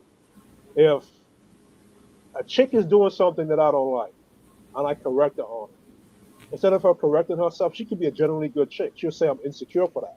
Because the culture teaches black women that if I don't tolerate something negative from her, I'm insecure about that. And I've had discussions with women about that. So you can't even have the basic correction thing with them because they don't know how to respond to black male correction. They look at it from, okay, he's insecure because he won't tolerate this from me. That's what I'm saying. It's like, yo, y'all don't know us. We know y'all like the back of our hand, though. The woman's day-to-day interactions with men and what we've experienced personally. For you to sit here and say that, not you, True, but you, Illa, switching over. Of course me. Man, I'm glad you're here, True. He just was talking. He just said, True just said that he don't think that women love men like that. See, everything they do is performative and they're divisive. See, when these women speak, they like to create divisions. Like, see, not you, but you. So now there's True versus Illa, or Illa.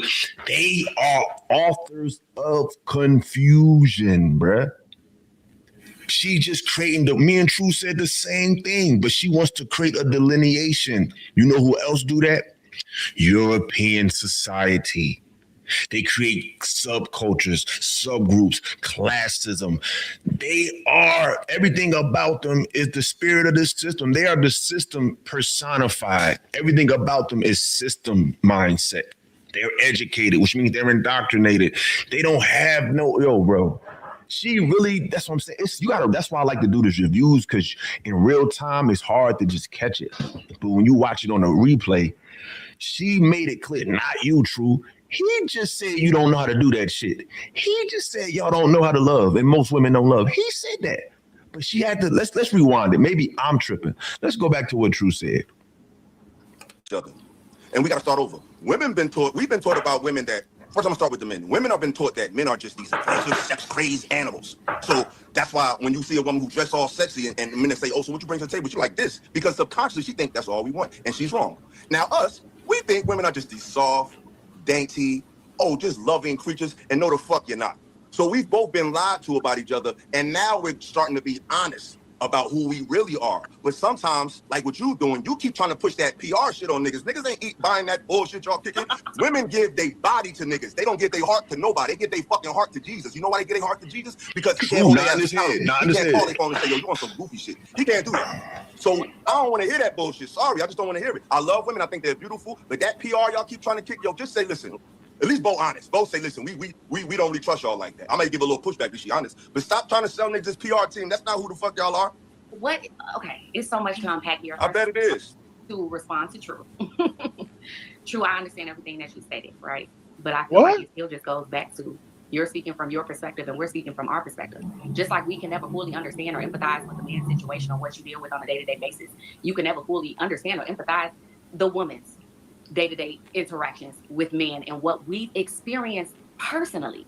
For you to sit here and say that, not you, True, but you, Illa, switching over. Of course. Even though he went out right against you, but of course True, right here. You see what he said? So what? I piggyback, so talk. You were on point with your commentary for sure. So let's go back to what True said to see if I said something so different from him. My energy just turned up because I'm from Newark. Fuck. Is what. But what I love about these panels, and thank you for that, right? It's interesting that you flipped it on talking about men. I specifically asked you about women. Did not bring up men, but that's fine.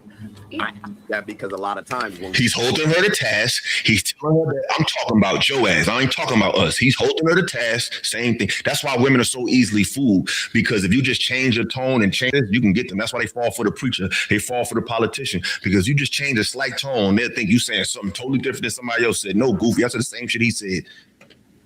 You gonna buy the same shit from the same, like they be we're talking, trying to share bro. our perspectives, and this is what I've said about these spaces, which is actually very beneficial for both male and female. See, y'all never heard us say what we're saying, and even when we say most interactions from our perspective does not look like y'all interactions. We know that because even though it may be your female interaction, we always know what it is to be the man on this side. We don't know what it is to be the woman, but we watch what y'all do, we watch what y'all say, and we watch reality. And I think in other words, when he says, we know you more than you know us. We watch what y'all do. We watch what y'all say, because we raised with our mamas and our sisters, and we know the black woman's plight has been pushed to, it's basically mainstream culture. Black men ain't shit is like, it's American. Saying black men ain't shit is like, it's American as apple pie. That's a catchy, black men ain't shit is just as catchy as a slogan as just do it by Nike or always drink Coca-Cola. It's the same, it's in that same vein. So he's basically just saying, we know you, you don't know us. That's the disconnect a lot of times when men are saying, Trev was laying it down, pause. It's way pause. Hell yeah. Yeah, that's a heavy pause. Yeah, true, that was crazy. That was crazy. That was crazy. That was crazy. Ooh, arrest me, Daddy. He said Trev. You need to take that sound off. That sound is hella sus. Yeah, that was crazy. And I don't know if we'll ever get to this point. I know when I speak That to part. my lady and some of my female friends, I'm always trying to gain and I'm trying to give them an understanding. It's like, just take into account, we may know what the heck we're talking about because we live very different experiences. Like, it's vastly different. And it's almost like women want to be like, well, but no. Like you said, well, women get their heart broken too. I would argue that's BS. I don't think most women in majority are really operating with men from where they would morph their life to be with a man, that they would sacrifice. I'm being 1000% honest with you. Most women love men out of convenience. They do not love men from a standpoint that they will warp their life in mountains. That's BS. Women, he said it's bullshit. Songs. Most of the best R&B songs come from freaking us. So I don't understand why this idea is like, oh, well, women. I said they give you their body, they don't give you their heart. He said the same thing. But what she's gonna do, cause division amongst the brethren. You're cool, but not him. Now you got the competitive thing that we always fall for. Oh, I'm accepted, they not. Like, it's bullshit, bro. But let's finish this clip, then you could jump in. Men love and they give their heart. No, I think they do emotions. Yes. But I think they love men from a real place. They think, see, this is the thing, True. This is the thing, True. They think niggas still falling for their PR team. They not falling for that shit. See, this is the problem. We've been convinced, we've been taught wrong about each other. And we gotta start over. We've been taught about women that, first I'm gonna start with the men. Women have been taught that men are just these aggressive, sex-crazed animals. So that's why when you see a woman who dressed all sexy and men say, oh, so what you bring to the table? She like this. You feel me, True? Good cop, bad cop. But guess what? Regardless of who's the cop, motherfucker, you're going to jail. The fuck, man? You going to jail either way. The fuck? You getting in this cell, get in the back of this car. Because subconsciously, she thinks that's all we want. And she's wrong. Now, us, we think women are just these soft, dainty, just loving creatures, and no, the fuck you're not. So we've both been lied to about each other, and now we're starting to be honest about who we really are. But sometimes, like what you doing, you keep trying to push that PR shit on niggas. Niggas ain't buying that bullshit y'all kicking. Women give their body to niggas. They don't give their heart to nobody. They give their fucking heart to Jesus. You know why they give their heart to Jesus? Because he can't hold their ass accountable. He can't call their phone and say, yo, you want some goofy shit. He can't do that. So I don't want to hear that bullshit. Sorry, I just don't want to hear it. I love women. I think they're beautiful. But that PR y'all keep trying to kick, yo, just say, listen. At least both honest. Both say, listen, we don't really trust y'all like that. I may give a little pushback, but she honest. But stop trying to sell niggas this PR team. That's not who the fuck y'all are. What? Okay, it's so much to unpack here. I bet it is. To respond to True. True, I understand everything that you're saying, right? But I feel like it still just goes back to you're speaking from your perspective and we're speaking from our perspective. Just like we can never fully understand or empathize with a man's situation or what you deal with on a day-to-day basis, you can never fully understand or empathize the woman's day-to-day interactions with men and what we've experienced personally. For you to sit here and say that, not you, True, but you, Illa, switching up. Of course, not of course. Even though he went out right against you, but of course me. You piggyback, so I'm just. So what? I piggyback. So talk to the piggy. I'm on the back. You always want to argue. I don't want to argue. Yeah, super boss. So I'm just saying, for you to sit here and say like, I'm trying to push. See, this is what I'm saying. This is why men This is why men get confused. But you see how she's laughing and she's smiling, but it's a devious energy. It's a devious undertone to it. Bullshit. Because if you're looking at the surface, I'm just saying, that's how they catch us. And then they leave your ass high and dry, call the police and all types of shit. So you're liars and you're deceivers and you're deceptive, especially in these conversations. Like that's how we fall for the bullshit, because of stuff like that. We can't recognize it because it's cloaked in a smile and all of this bullshit. Like, you're being divisive and you're trying to separate, not you, Illa, not you, True, but Illa. He brought up the point. Like, we said the same thing. Same perspective. One was just a little more aggressive. And like I told y'all, there was something I was dealing with behind the scenes that y'all don't know. So I felt very uncomfortable that night. You know what I'm saying? So I'm not usually, even though they always get on my nerves, the women on that show, but I was really on one, and I could have been even worse. But based on what I know that y'all don't know, I could have been way worse. But go ahead, bro. I think she understands what she was saying, because when we're on this panel, they understand what the guys are saying. I think they just don't care. Like, don't let them fool you like they got logical or they think like children. Because that's another illusion in the spaces that women are children. They know what y'all are saying. They're just up there to do what this chick was doing to Ella up there, is to cause confusion, to run interference, and it's because men voices are speaking now. There was a time where you didn't see it philosophical in the 90s, or I could speak for the 90s and the 2000s. You didn't see it philosophical in the 90s or the 2000s or even the 2010s. So clearing it, they have to run interference.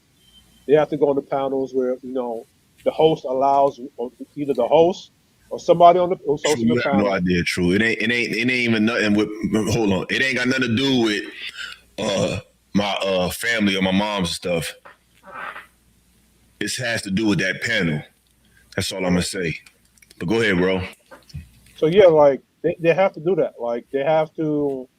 If you notice, Black women's hit pieces or their tactics, they've gotten stronger. They've gotten more expressive.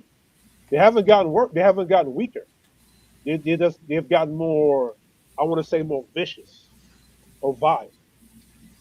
Right. So that's what they do when they come on those panels. They come up there to like run interference or especially if the panel host is either simping or, I'm not saying that panel host was doing it. But the typical panels I see or watch, the host either simping to them or they allow them to get away with certain things. So. Let me tell you something, man. Did you know that Betty Shabazz was cheating on Malcolm X like the whole time? Betty Shabazz. Malcolm X was getting cheated on by Betty Shabazz, y'all. I didn't know that. Betty Shabazz.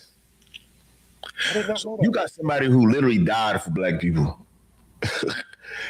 His wife cheated. Think about the impact Malcolm X made. At the height of his philanthropic efforts, his woman was cheating on him. Yes, did he know? No, I did not know that story. Malcolm X was getting cheated on. So what don't tell me he was emotionally unintelligent? There's an actual story about her doing that? Look it up.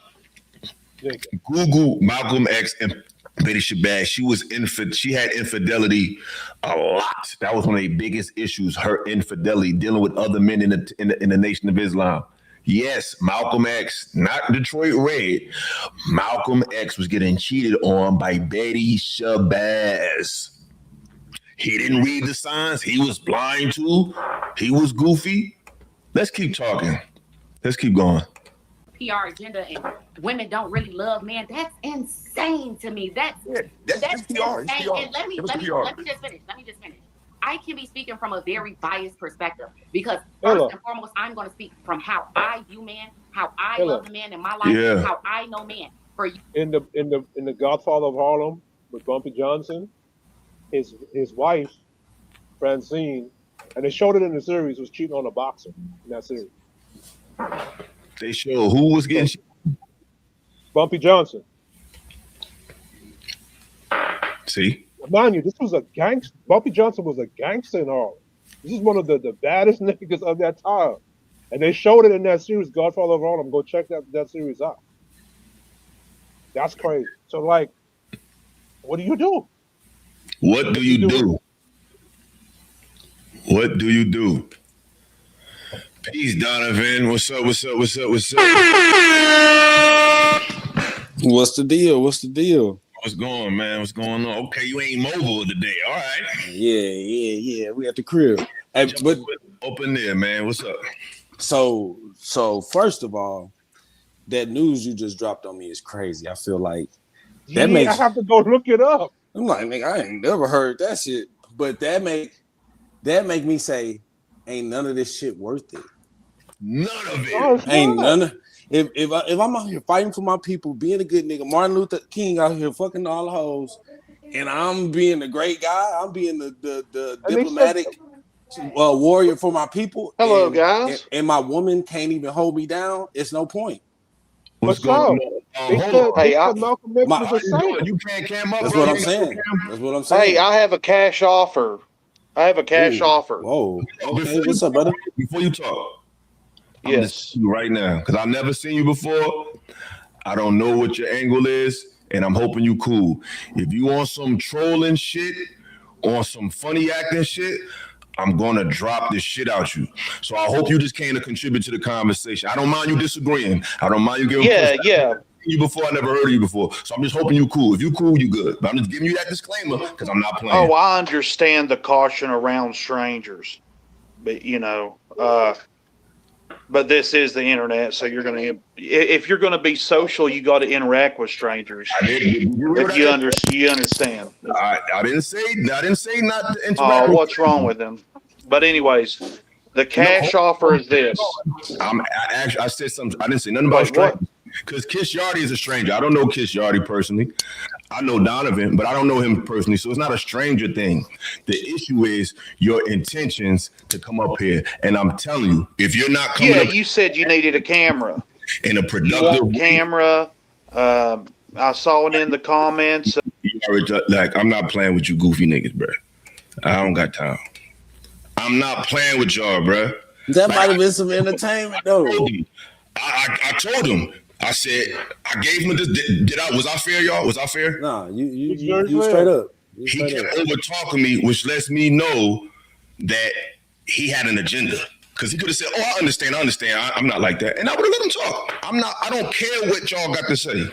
Like, I'm not none of these other panels. I don't need these crazy clips to go back and forth, because I'm noticing a lot of these weirdos from the whatever crowd is starting to come over, and shout out to whatever, but a lot of their fan base is a lot of weird racist dudes. So they thought I was the token black guy when I was on that show. Even though on that show I said stuff like, I mentioned names like Elijah Muhammad. I mentioned words like more. Like, I gave you an inclination of where my mindset was. They just was so enamored by me talking to the girls, they wasn't paying attention. So they thought I was one of their guys. You got me fucked up. So they caught that. They see, that's the problem. That's why I keep telling these black men in this red pill thing.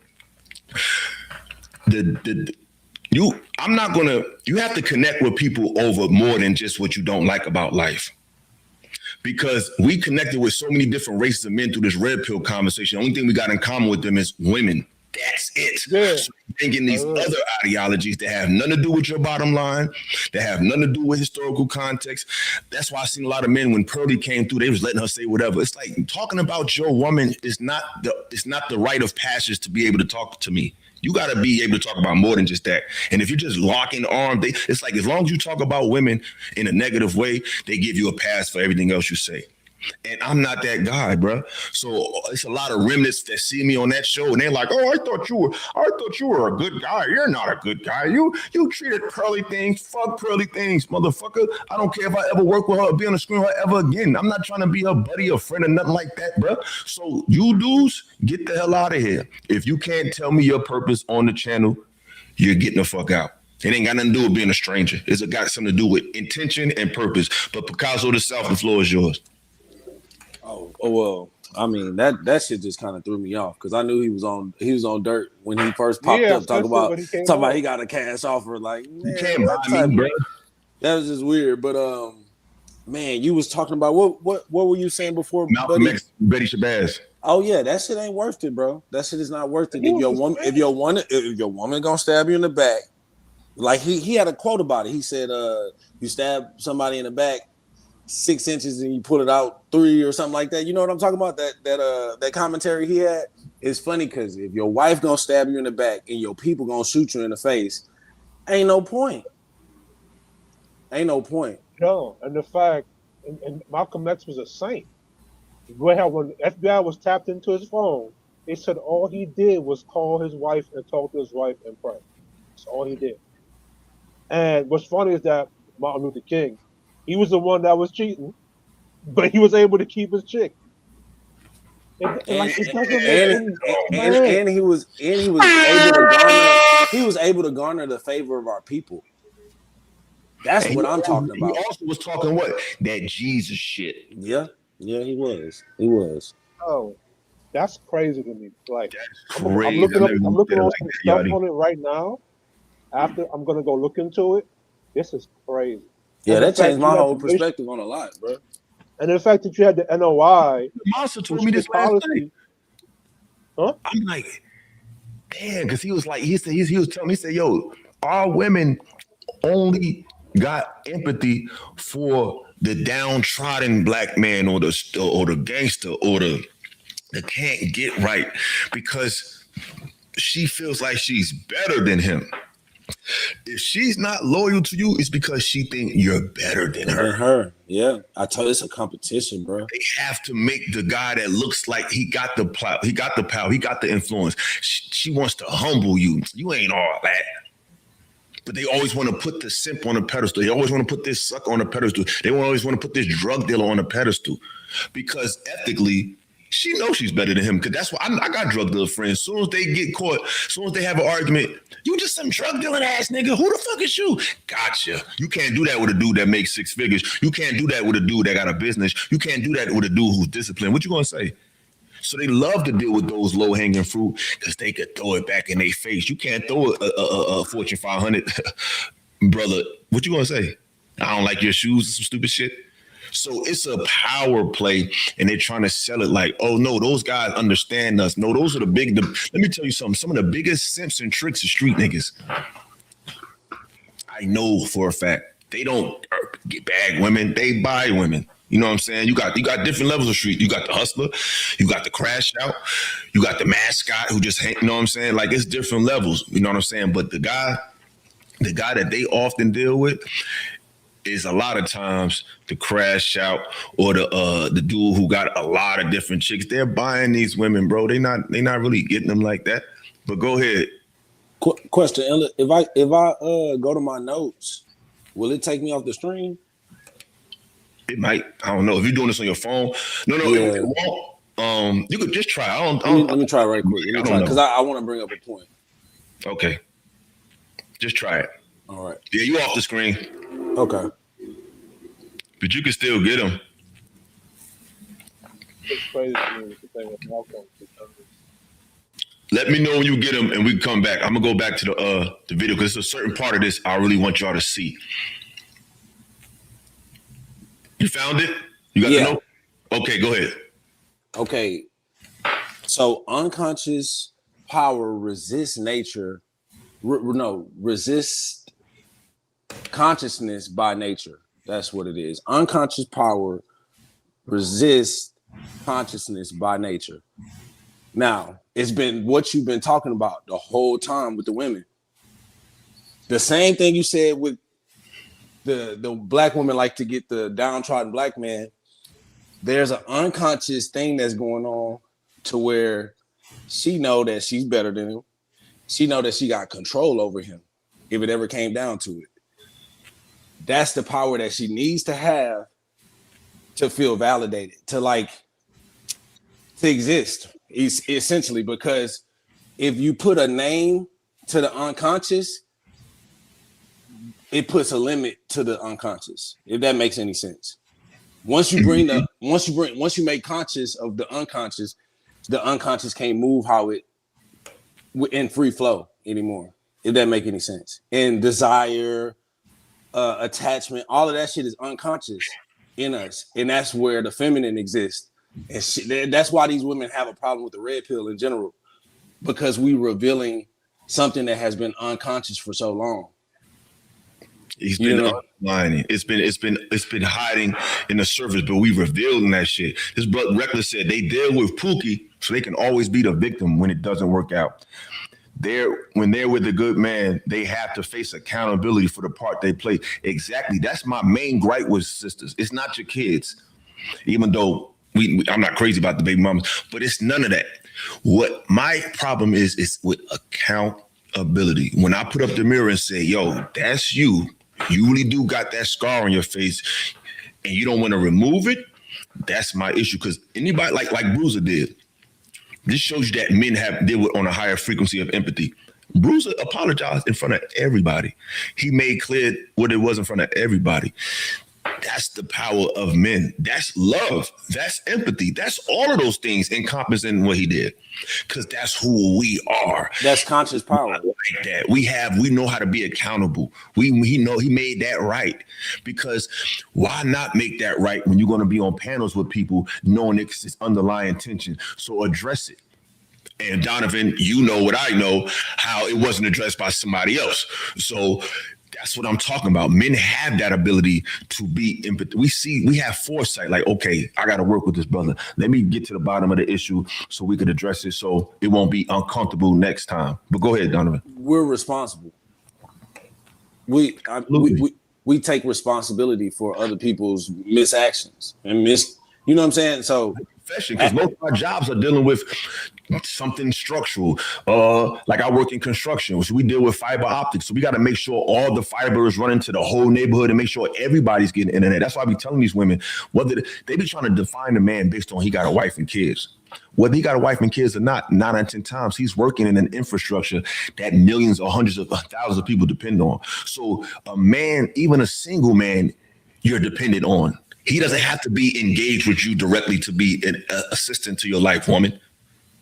The dude who never met you, who never got no girls, is in a field that the country depends on. Mad people depend on. They electricians, they HVAC workers, they work in STEM. Like multiple people deal with that. See, the polygamous nature of a man is not just sexual based. It's that his energy or his application of skill is something that hundreds of people depend on. Hundreds of people don't depend on one woman. Your man depends on you. You're built to be an assistance to an individual. We're here to be an assistance to the world. You want to say something, Yardi, before I go back to the video? Go ahead, Yardi. I got one last quote. I'm just looking up the piece of information that was dropped earlier, and boy, it's a lot. That shit crazy, but yeah, bro. We could do a whole show on that. Oh, shout out to the lovely Miss Karen Morris. Appreciate you, sweetheart. You can join the panel if you want. We could use some women up here. We could use some female energy. We don't hate the ladies. We just hate the bullshit. That's all. Let's just call a spade a goddamn spade. And I'm tired of people coming at me like, oh, it look like, don't show love behind the scenes and try to act all funny on your screens. Like, don't do that. Don't do that. But yeah, let's get back to it. You to sit here and tell me that I don't love the man that I love is insane.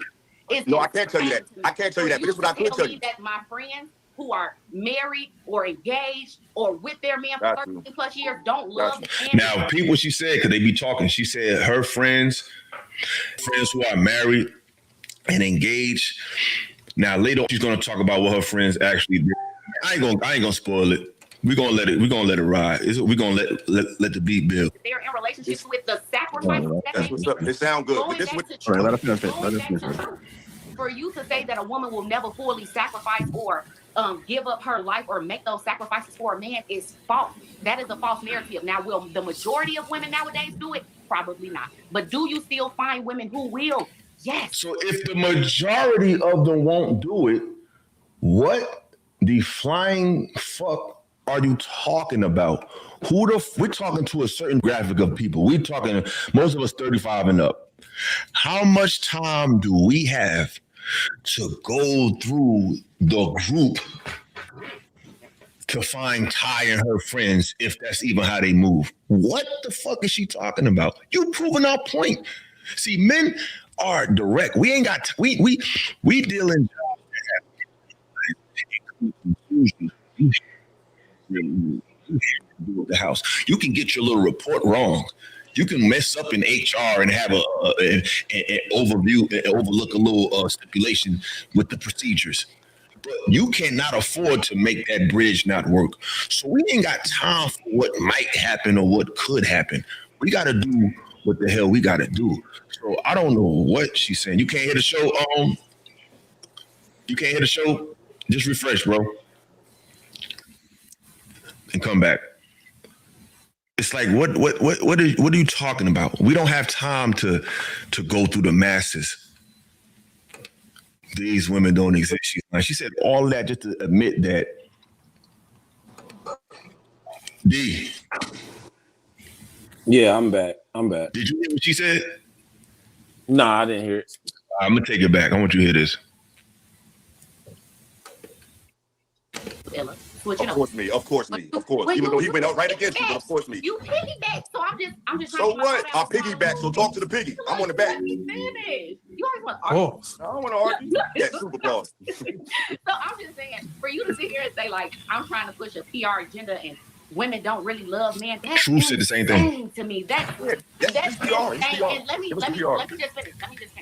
I can be speaking from a very biased perspective because first and foremost, I'm going to speak from how I view men, how I love the man in my life, how I know man. For you to sit here and tell me that I don't love the First of all, we don't know how you love and we don't know why you love him.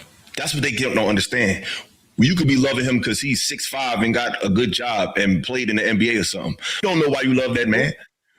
We don't even know how you love him. We just know that you talk on the piece. That's what you're killing me with. I don't know what's making you stay with this man. You just talking. That I love is insane. No, I can't tell you that. I can't tell you that. But this is what I could tell you. That my friends who are married or engaged or with their man for 13 plus years don't love and that they're in relationships with the sacrifices that they make. It sounds good. All right, let us finish.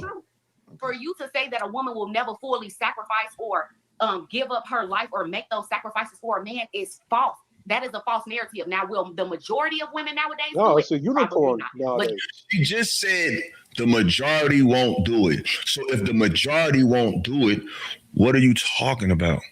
Donovan, what happened? You there? I don't know what's going on with Donovan shit. If the majority won't do it, what is the majority of men supposed to look for? Because of them, just think about it. Let's just do the numbers. If the majority of men cannot find that in the majority of women in America, that means the amount of women that's willing to be that is less than what's available to the men. That ratio don't pan out. Did you hear what she said, Donovan? Yeah, I heard what she said this time. Let's unpack this mathematically. If the majority of men are looking for a minority of women in America, that means that they can't, because there's not enough of them for us. This shit ain't gonna work out. Go outside the community, if the country. They're giving us, they're telling on us, she's trying to check us, but you just said the majority of women not like that. So what are you talking about? That means the average woman is not like that. And unlike you women, see, women are keep trying to find a minority and wait for him. We're not doing that. We're gonna say fuck this. I'm just gonna go somewhere else. They'll sit there. Well, I'm just gonna wait till that 6'5" dude with 100,000. I'll be by myself. We ain't gonna be by ourselves. But you know, because we actually appreciate love and empathy and connection a lot more than them. They want their way because if they really want a connection, they'll just connect with somebody. No, they're gonna wait. Y'all move like that. Y'all think like that. Like I said, women will sacrifice being happy to be right, and men will sacrifice being right to be happy. But go ahead, D. You know, a lot of times with these conversations, you never get a real take from women on an actual concept that you bring to the table, because they are they do what white people do. Like when you have a conversation with them about race, like they essentially they obfuscate and they move the point from being about a concept to moving it to their personal life. And it's like, bitch, I can't do nothing with your personal life. You get what I'm saying? We no longer can have the conversation when it goes to your personal life, because this is your personal experience. All you can do is talk about your personal experience instead of the concept now. You get what I'm saying? Like you want to take it away from the concept and put it on your personal experience instead of diving into what's actually happening and what's being said in the conversation. And on the flip side, because this is what they're going to say to that. Well, you're talking from your personal experience, but it's the difference. Our personal experience is more honest because we deal with more of a different variety of black women. Y'all deal with types of black men. So your experience, even our personal experience is more diverse than yours. Yeah, yours is limited. Yeah, yours is limited. And then I just feel like it's a disservice to the conversation when that happens, when people do that. Because I used to have like racism talks with white people, and every time, y'all try to talk to a white person about race, and they will go to their personal experience. Well, me personally, you know what I'm saying, and it's like that is not the point. That's not the point. You might be the greatest motherfucker, but what about the rest? You know what I'm saying, and what about the things that actually truly have an impact? So, exactly. But we're gonna get somewhere. Let's keep going. Do you still find women who will?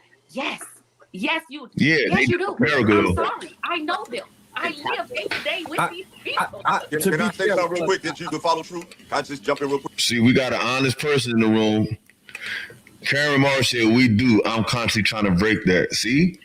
We ain't telling no lies over here. What's she saying she do? Women, like they said, we raised with our mama.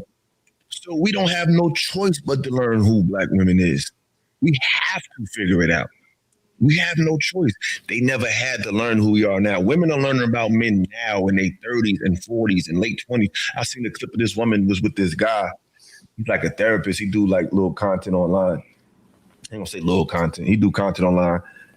And she said it took her 28, mind you, she's not even with a black man. She's with a white man. But she said it took her 28 years to figure out that black men exist and have their own, and have a voice and have an opinion. 28 years. And he was like giving her credit, like, that's good. It's not good. You know why it's not good? Because it's like if I'm on drugs for 30 years, me realizing I have a problem doesn't mean that I just know I have a problem now. So what I got to do, I got to go to NA meetings, which means that every day it's a fight not to do drugs. Every day it's a fight not to get high. So if you've been like that for 28 years, that just means for the rest of your life, you have to fight that inclination to not disrespect or to not disregard men. You are fucked up. That's a woman. That's a black. I got to find that clip. She said she ain't realized black men even mattered till she was 28. And this, I think this is the hard part, Illa. It's hard for them to admit that part, because then they gotta admit that they kind of terrible human beings. Not that they always will stay terrible human beings, but they have been.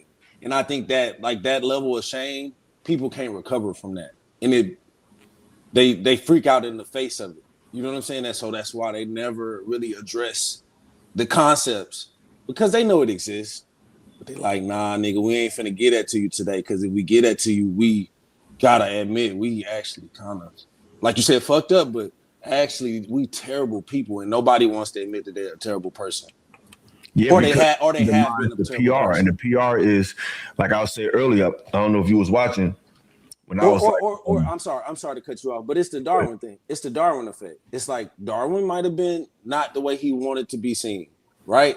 And he struggled in that moment, but he came back. He apologized for that moment because you know what I'm saying? Like he realized what he did in that moment, and he wanted to bring it to light that hey, that's not how I should be. And so when it comes to women, like when they get in that moment. And having to admit, like, damn, I'm actually fucked up. Why am I like this? Like, they can't do that because it makes everything else collapse. That's going into like narcissistic shit. But you know what I'm saying? It's a pathology. Exactly. So that's what I'm saying. And like I was saying earlier, we are taught about each other incorrectly, so we already come into the game with the wrong I must be somebody. Oh shit. Speak of the angel. I ain't gonna say speak of the devil. What up, man? And the saint. Quick. That's what I was saying and I want your feedback on this. I feel like based on how we've been misinformed about each other, that it puts us behind the 8 ball. And I'm talking about our generation. I don't know how old you are, but I'm 40. So I'm talking about our generation. I'm talking about 35 and up. Us specifically, we've been lied to about each other. And I said this on the show, but I didn't unpack it. So basically, we think these women are just soft, supple creatures of love and affection. And they're not. So it's like you come into a knife fight with a water gun. And they think that we're just these aggressive, sex-crazed, empathy-lacking creatures. And we're not just that. So now we're not prepared for who we really are. So the women is not prepared to deal with a man with logic, reason, empathy, discretion, diplomacy. They don't even know they didn't even know that was a masculine trait. And then us, we're not prepared for her aggression, her callous and coldness. We're not even prepared. We only prepared for what we thought our mama was. Like, is there some truth to that? Can you expound on that? Yeah. We was bamboozled, so to speak.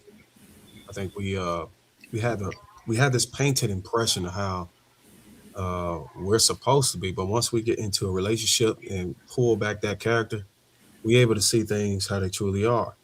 And there's a lot of narratives, specifically when you're talking about how women are supposed to be all feminine and have these helpmate quality or Proverbs 31 mentality. You have a wake up call. I based on my experience and a lot of people that I've talked to, man. It's up to us to help the woman maintain her femininity. Mm-hmm. A lot of women just for the most part, is incapable of doing that on their own. It takes a man to be able to instill that type of energy in her. And if it's the wrong kind of man, she'll be unbecoming. So that's why a lot of men are having a lot of problems. It's just not a sure thing. Even when you select, like whenever you're making all the right choices, because there's this narrative that you pick wrong. You can pick right, and you can get it well into a relationship, and this woman turn ugly. It's just like when I brought up the issue. I mean to cut you off, but when I brought up the Spain issue, it's funny that I talked about my mother, I talked about my loss, and the first thing she said when she responded was, "Oh, you a passport, bro?" And then after that, she said, well, first of all, I want to say, I'm sorry about your loss. No, that wasn't first of all. That was actually second of all. What you first said was you tried to shame me for even going there. You ignored everything I said. And they tried to cover her ass. She tried to cover her ass by giving your condolences first. What really stood out to her, what she wanted to attack, was try to put you on the record as a passport, bro, and just pretty much negate all of the sensitive shit that you allowed us to have. Like, I think where women are being disingenuous in those conversations, when a brother like that pours out his personal life, like how he felt like something devastated, for you to just dismiss that shit and try to hit me with a checkmate or a gotcha, oh, you a passport, bro? Like, that's just that was fucking some grimy shit. That's why I was just sitting back like, you know what? You know, Illa can handle this shit. I was finna come in. I was like, bro, Illa is one of those niggas that can handle himself. I ain't got to come to his defense. You handled it. You pointed it out too. I was like, yeah, you're not finna get that across him. No, I peep everything, and that's why I'm doing this reaction, because there was a lot of stuff that was small that I ain't peep. Like when me and True was talking, right? We both said the same thing, but she was like, "Not you, True, but Illa," and I'm like, "This is that divisive nature that they have to try to make one guy better than the other, this guy versus the other." We both said the same fucking thing, but you wanted to make an emphasis that we like his way as opposed to we cool with you, but we ain't cool with you. That's that divisive shit. You know what I'm saying? With all the time when I'm on a panel with them, it don't matter. Or any of them females, bro. That's what you're gonna have to deal with. I deal with it all the time. I just figure out how to just fucking ignore that shit and wiggle my way around it. But I'll be peeping it, bro. Trust me. Yeah. And Bo did the same thing she tried to accuse you of. I seen that. Y'all was talking about relationships. You went to divorce. She said you being negative. We're talking about, because Trev was talking about not being dependent on a person. She focused on not being dependent on a man. So she made it a woman-man thing instead of a just dependency on anything outside of yourself thing. She did the exact same thing you did. And I'm glad you called it out, because I went in with a different angle. I don't know if you noticed. I went in on a neutral side and just trying to be nice about it and just exposing like the good qualities of women to bring, just to test that even whenever I don't talk about the negative side, the woman is gonna find some way around to bring negativity or have an issue anyways. Ain't none of them women, you notice none of the women really was giving me props from like, oh, I'm glad you feel that way about a woman. You know how women usually do. You that's the thing. You was talking about the beauty of it all. You was talking about the amazing benefits of unlocking this treasure. As soon as Bo opened her mouth, she went to this dark place. That's what I'm saying. A lot of women, I hate to say it, they bring nothing to these conversations. At best, they're attractive. At best, they're coherent. But outside of that, it's really nothing there. Castle, you was about to say something? Nah. Yeah. So it's like what like I was saying, they don't know us. We know them. True said they are neurotic by nature, so that makes sense. Yeah, like we was talking on the show, Dar. I don't know if you noticed, but do you know that Malcolm X was getting cheated on by Betty Shabazz? Not Detroit Red, but Malcolm X was getting cheated on by Betty Shabazz. Did you know that? I didn't even know. Like, and this back here looking it up right under the radar. But whenever it was fucking MLK cheating, boy, they brought that shit to the light. But think about that though. Yeah, but because MLK was trying to blend us and trying to almost just, I call it pretty much erase us, because we had our own shit at the time. Malcolm X was trying to say, no, we don't need to blend with nobody. We just keep our own shit, our own culture, on everything. Now, Bruiser, watch this. Watch this. Remember the conversation we had about history and culture? What's the difference between Malcolm X and Martin Luther King? Their ideologies. Yep. Jesus. Malcolm X. You see? And remember, it came out now publicly, which we always knew. MLK was cheating. He was able to keep his chick. Malcolm X was a saint.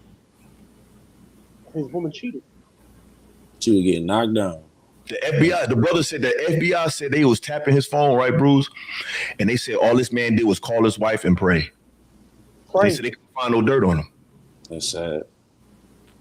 Well, that's deflating, because what that does for any man that finds that out, it just disappoints and it discourages you, because if you want to have this positive light on the woman, that if you do become a man of that stature, that the woman beside you, that behind every strong man is a pot, like it becomes a myth at some point, because it makes you question, like, damn, that's not necessarily true. We've seen the greatest niggas, the greatest of all time quarterback, not even able to hold on to his woman.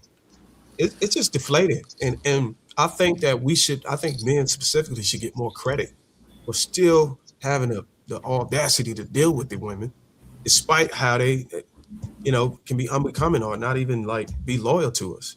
So any man that's willing to continue to fight and continue to get in relationships, man, he has to have a great heart. Yeah, I think he's ignorant. You notice how Ty was saying how you come off like somebody who's been hurt and somebody who has their wall up. People who have their wall up don't even let you into their personal life. They don't even let themselves be vulnerable to. And I got very vulnerable on this show. Does that sound like somebody who's been calloused by life? If anything, I would be more protective of because I don't want you to use it against me. So even in the conversation, they're not in the conversation. They like to do what I say, perform the conversation. They're not even listening. They don't have that level of depth. That's why when we got into the gift section of the show, fellas, we was talking about how women give like subpar gifts as opposed to us. And the reason why men can take a sentimental gift of sentimental value, because we have the emotional depth to appreciate it. A man call you and like when me and Bruiser spoke, it means something to us when you apologize. It means something to us when you say, yo, I could have did that better. It means something to us when you show some depth. Like one of my first favorite gifts my best gift from a woman was nothing elaborate. When I was a teenager, I met this girl named Dana, and she just paid attention to what I like. And at that time, I used to eat this candy called Everlasting Gobstoppers. I don't know why I was addicted to them shits. So she bought me a bag of candy. She bought me a bag of Everlasting Gobstoppers. She bought me the anniversary of Illmatic because Nas my favorite rapper, and she bought me the Dave Chappelle Show whole season. And she wrote a letter of why she gave each gift and what it means to her. We like stuff like that. They don't really have an appreciation. Yeah, they was fire.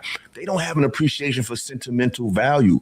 The reason why they're able to give us those gifts because they know we appreciate that, and they don't have the depth to appreciate it. It's like, yeah, that's cute, but where's the big stuff? Like you'll see videos of women all the time. Like, I like the ring, but I need a bigger one. I want a more expensive one. But he bought it for you. Do you even care? To me, one of the dumbest things to me ever is the fact that you have to ask your woman what kind of ring she want. If I'm buying you a ring to propose to you, it should just be a surprise. To me, you picking it out undermines the whole fucking thing. It's me picking out something that personifies my love for you. If you picked it out, to me, it's like, is this really a loving exchange for real? But that's just regular. I never even heard nobody even think about it like that. What y'all feel? How y'all feel about that? I feel the same way, man. It's an appreciation issue that a lot of women have. That's why a lot of guys be walking on eggshells whenever it's time to do Valentine's Day, birthday gifts, or anything like that. More often than not, a lot of men just rather give a woman the money so she can buy the things she wants, because it's always that risk that if we go out and get the gift and she don't look at it as, oh, you thought about me and I'm appreciative. It's a lot of scrutiny over the gift. How much was it? Like, man, what does it matter? This is from my heart, and this is what I wanted you to have. It's not what you wanted to have, it's what I wanted you to have. But you know, I be seeing white couples, they only be having a diamond ring. It'd be like a little black plastic band. They don't even give a fuck about that. Or a damn necklace with their high school pictures in it or some shit. Like, remember? Yeah. It's like because what people got to stop saying is women. I know what it is. I know what the prize is. The prize is what we can create. I know what the missing piece is. It's Go ahead. Positive things to it too. So you know, when the black woman get the gift, you know, she get validation from her friends to look at her gift and like, okay, he could have got you something better. You know, there's that sense to it too. That's exactly what it is. Anybody want to add in before we go back to the video? Because there's a certain part I really want to highlight. I saw this clip. This dude, I think he bought the engagement ring from Walmart. The black chick was just tearing into his ass. Like, yo, you got this Walmart ring or whatever.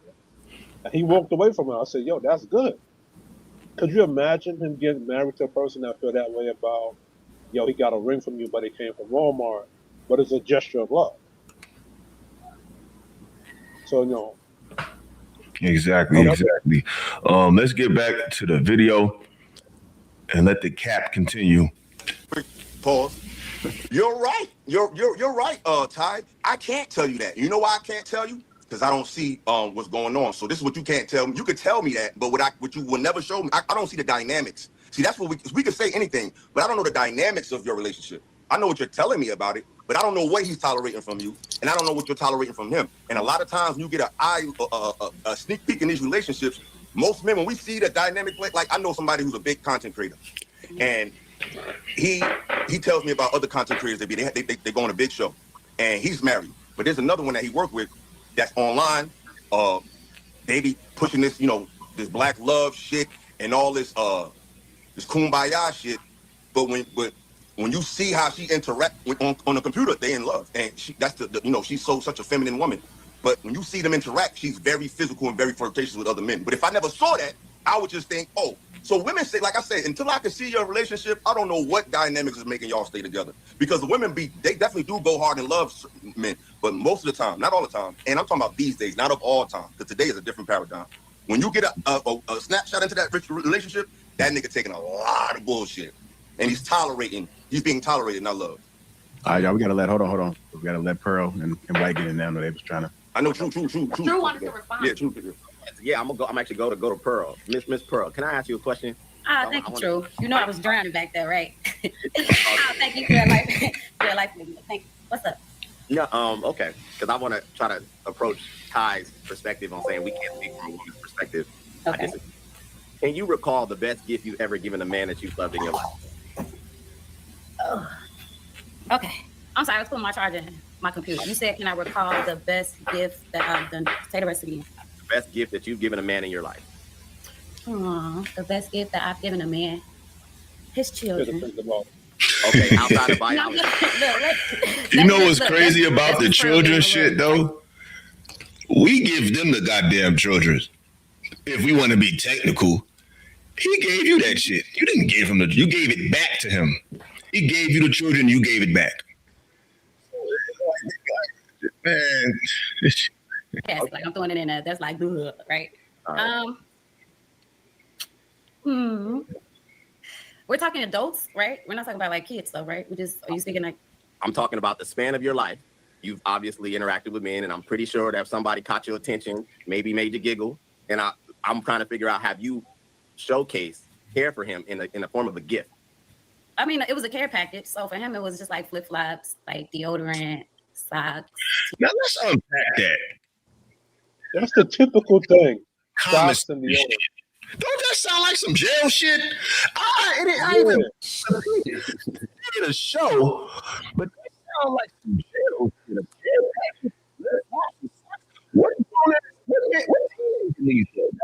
What what's related? I don't know. That sounded like that. Then what about? Am I tripping? Don't that sound like some jail shit? A care package. It's the typical like sock like. Women get men shit like that all year round. They get men shit like that on Father's Day, on Christmas. Socks, soap, belts, maybe a screwdriver or something. That's like the typical gift. That's nothing. That just sounded like some commissary. So I'm trying to think, what type of guy was you talking to? I don't know. That shit just threw me off. But we gotta. I didn't even peep that during the show.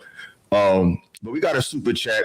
I appreciate y'all. Y'all definitely showing love today. Y'all definitely motivate me to keep going.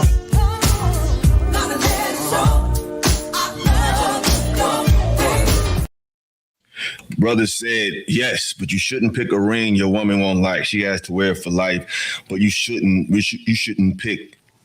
But you shouldn't pick. No, I don't understand the last part. But I guess he's saying take into account her perspective. That's different between bringing her to pick it out, though. You know what I'm saying? If my wife got me a Mini Coupe, I'm not driving it. I love the thought, but I'm selling it. Certain cars, I'm only driving if I'm poor. I hear you, bro. Shout out to you for the $10, brother. Salute to you. But yeah, let's get back to the cap. T-shirt. That's when we were teenagers, right? But then when we were adults, it was more like a memory book. A photo album. Got it. Relative. That was really important for him. that he didn't have. He didn't have a lot of pictures that were salvaged. So to get that like restored and put that together, that was a lot. And I spent a very great span of my life with him. I'm trying, like, I think I get what you're doing. I gotta put them things in the dryer. That washing machine ready. Hold that thought. In White, my boy In White. What would you say would be, even if it's referring to your wife, is the best gift that you've given to her since you've been around? Yeah. Retirement. I dropped $70K in the account like a couple months ago. Bought a Jaguar. Let me see. Oh shit, that ring, that motherfucking ring. Well, no, I ain't counting that ring. Shit, the kids. I'm counting them too, just like you. I gave my sperm is high quality and expensive, so that was a gift. Argument there. My point. Photo albums to Jaguars. Yeah, y'all love the shit out of us. Yeah. Now I will say I didn't got 10K before. I got a Benz before. From a woman. Shit, like now my this is my issue with cats that speak from Marcus' perspective. Marcus was a D1 athlete. He's 6'7". Normal experience. He's always lived from a perspective where he was considered the alpha with women want.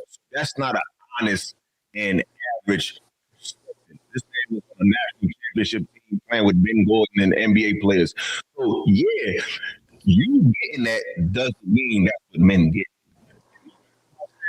You get to know certain perspectives because it's not really, because even though I don't feel like I'm the average guy in some cases I am the average guy. So I understand both. On my mic, y'all can hear me. My mic cutting in and out. I'm good. You good? Somebody said my mic cutting in and out. But how do y'all feel when people make a perspective from a privileged position socially? Can we take that into account? No, not at all. I would say the only way you could take it into account is they premise it by saying, "I'm this." You know, this is my perspective, or this was my opinion on my prerogative. But you do have some people that try to paint it as a general thing, like this happens to the majority. Whenever they try to do that, then you kind of gotta attack it. Exactly, and I feel like I don't remember what he said after that. So let's see if he lands it with, well, my situation is a little different. We're going to see. Let's go. 27, like, so my birthday on the 27th. So I got like 2,700, 27 pieces of candy, 27 27s, you know what I'm saying? A whole Nipsey Hussle, like the whole marathon collection down there, like all the shirts, the jogging suits, the hats, all of that shit. That was for Father's Day. Would you say that is most men's experience having a woman? No, I don't think so, because I be talking to it don't seem like that's what most people be. Okay, and that's cool. But that's subjective, Drew. So hold on. No, that was great, M. White. That was awesome. I want to what you did that. Like, let's do the roundabout. You left me over there. Chicago women, I think, might be different. So yes, they are. The women in Chicago, they might do some like gangster shit that might fuck your life up, but they also will low key be there with you in a whole lot of scenarios if they actually love your ass. They would, like I was saying, like they have homies with you, they'll go to jail for you. They'll do damn near anything under the sun. Now, see, hold up, let's keep going because I'm about to catch him right here. A lot of men from other states say that that's not what's going on. A lot of niggas in Chicago know this to be a fact and do biz with. It's women who would do biz with niggas and just be writing letters every. You're not talking about a regular person. You're talking about a criminal. You're talking about a street person. You're not talking about everyday man. You're talking about she go to jail for you and all that. Why would she have to go to jail for a fucking construction work? Why does she have to go to jail for a person who's in cybersecurity? You're talking about a nigga. So it's like in trying to show the value that these women have, you're really talking about their loyalty to a certain kind of man. Like, did y'all peep that as well, or am I tripping? This is that personal experience thing that I talked about earlier. with how people shift the conversation from actually handling what's at hand in the concept. They like to draw from their personal experience and then essentially dilute the conversation. Because it was no point of him saying none of that shit if it didn't relate to what y'all was actually trying to get at in the conversation. But it got them real comfortable to speak their truth. That's how I know that these conversations are performative. Let's listen to what they say. Fucking day and trying to be faithful. But it's something you know, nigga. But I had a friend that stayed together 7 years in jail. Never cheated on. He got I'm glad y'all saying this because you know what y'all doing? Y'all are specifying a type of man. A jail nigga. So yeah, y'all do hold them down. Y'all stay down with them forever. Yeah, no. You jumped out there, so swim in that shit. You definitely will hold down a nigga that's in jail. You definitely will. Hold on. No. Stand it. He set you right up. Yeah, come on down. Girl is confused. Y'all do You hold know them what's niggas down. going You on. sure do. Because the average man, first of all, why would a man even put you in a situation where you got to take a bid for him? So you talk about a specific type of man. That's not the average man. So thank you for making our point again. Yeah, I know. Can we come back around to you? Yeah, you better. Exactly. Let's go back to true because it'll on our neck. And white ain't like that. And white ain't like that. It's okay. He ain't gotta like it, but it's the truth. You know what I'm saying? Like at the end of the day, these cats be acting like what the street guy on the corner gets is regular. Like that's not it. She ain't having nothing to say back. The first example you get, why you ain't just tell me? Oh, I know a girl. You know they never give an example of. Hey, I remember. My girl, her husband came down with cancer and she stayed with him through his whole remission. No, they always give you an example of a man going to jail. Yeah, that's the always example she gave. Earlier she was talking about, oh, my friend is engaged and all that, but now it's, oh, she held down a man for 7 years in jail. What? I'm not holding down my girl. She go to jail for 7 years. I'm not. Or not doing it. But go ahead. Or the typical story when they do find a good dude, they'll say, yo, well, I broke up. He was a good guy, but I broke up with him because I just wasn't attracted to him. I wasn't feeling him like that. That's the two typical stories we hear. We hear they hold down a bum or a broke nigga for a set amount of time. But when they did find a good dude, he just wasn't it. So I broke up with him. They can't hold you down in freedom, but they can hold you touch or see. That's crazy because that's crazy word. I feel like she's better than him. So when they have a real big fallout, you just some jail nigga. You ain't nobody. You can't say that to the dude who got his degree. You can't say that to the dude who's accomplished. You can just say, oh, he was toxic. No, he held your ass accountable for how you think, and he's more articulate than this a corner boy who you could just pop that ass in front of him a few times and he cool with that. Because the dude on the corner, he just wants some ass for real. He just wants you to fuck him 4, 5, and 6 ways to Sunday, and that's enough. We require a little bit more of that, and they really ain't got that. Dude on the corner is the easiest man to please, man. What's your say to that, Bruiser?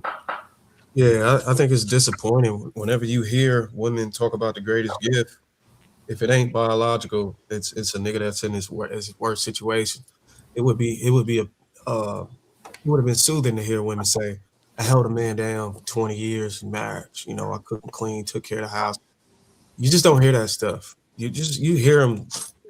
You got to be at your worst for a woman to be able to hold you down or give you some type of gift. It's got to be the worst case scenario in your life. It just can't be that, I supported him. I helped him with his projects. I helped him get to $1 million or some shit like that.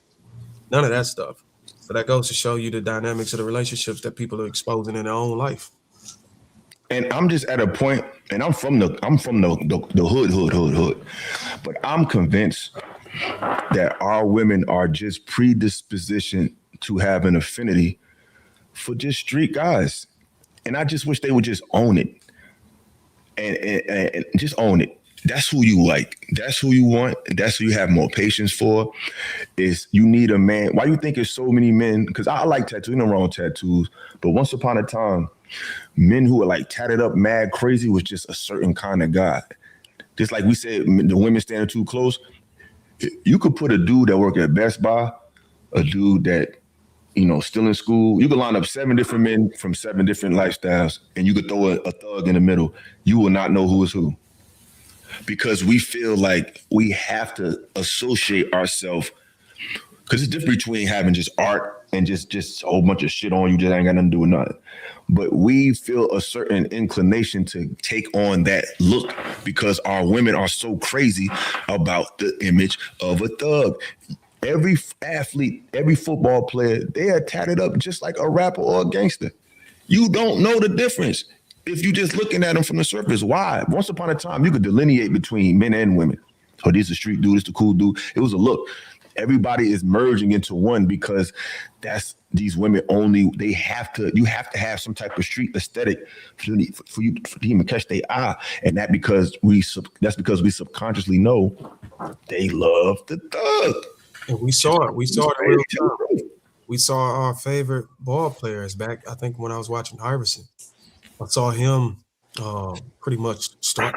He started with the braids and the tattoos, and you know the NBA was trying to stop him from doing that, and he just started a trend. Everybody started wearing tattoos and braids and stuff, and it became very popular. And I had a lot of pushback from this whenever we was talking about the Jamal Bryant and his wife. When I was saying I had pushback to him because he had made a statement. He said, "Yeah, the way she dressed, she a hoe," and I was like, "That's not necessarily true." Because women in this day and age, the women that are not necessarily hoe and the women that are hoes are wearing the same uniform, so to speak. So it's even more difficult to tell who is who. You actually got to go and inquire now.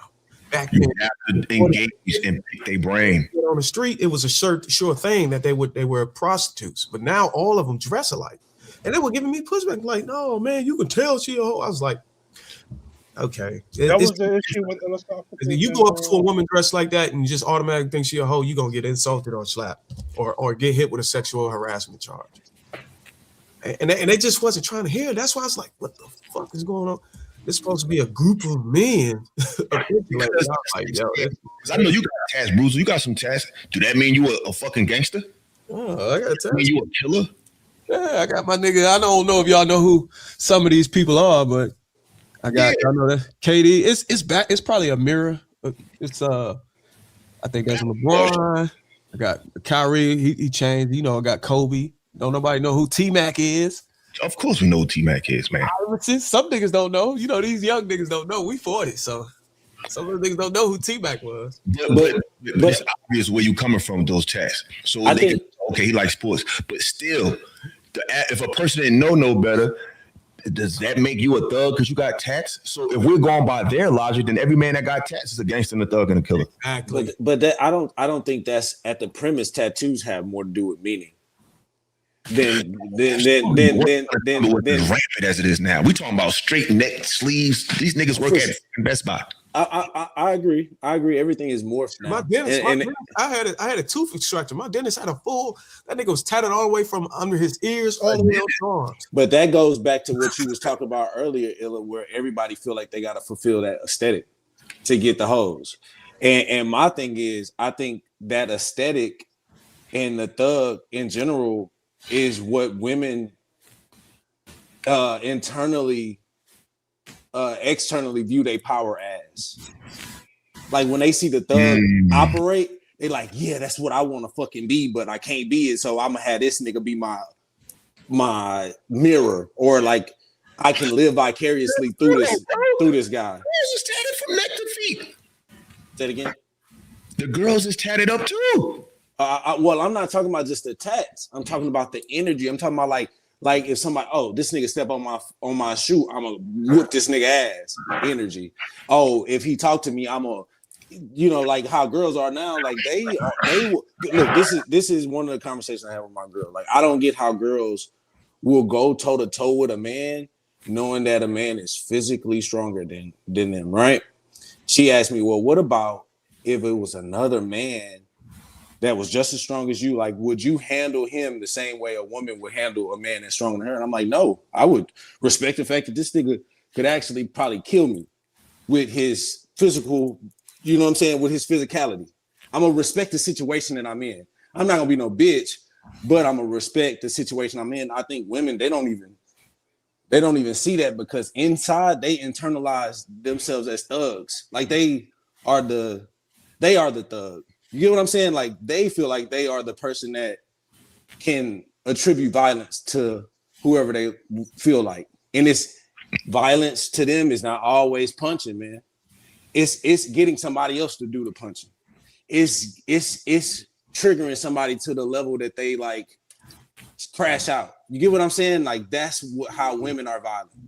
That's how women exert. Men that are more prone to be gassed up to be that is the thug because he's not reasonable. Exactly, he's not reasonable. Exactly. You can't gas Bruiser up to do some dumb shit. He comes from a feminine. He comes from a feminine principle. Yeah, because you know another thing about the thug, they feel like they need the approval of the black woman for their confidence to be okay. Because they doing bad shit in the street. They doing bad shit in the street. And so they need a woman, the soft person in society, to say, you okay. You ain't that bad. That's why I said behind every man is a woman, but behind every bad man is 10 women. Yeah. So let me get into these good chats. They definitely been.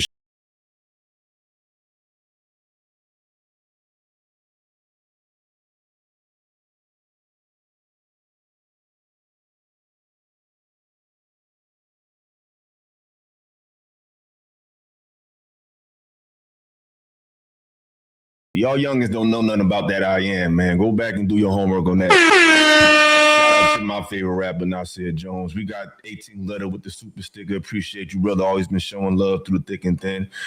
Sweet brother Noom say still in here. Appreciate you, brother, showing love. We got B Fire said, I can't stand it. All four of y'all spitting flames. It caused a fire in my crib. Wish me luck. I'm the fireman, man. I'm the fireman. Sun Quay said, that's part of the reason. I got locks. I try to look more hood. I'll be honest, but I'm about to cut them next month. See? That's real though, brother. I love to hear this because it lets me know that what I'm saying is resonating. When people are able to see, let me tell y'all something. Getting lives and super chats is great. Of course, I want to grow. But that don't let me know I'm making an impact.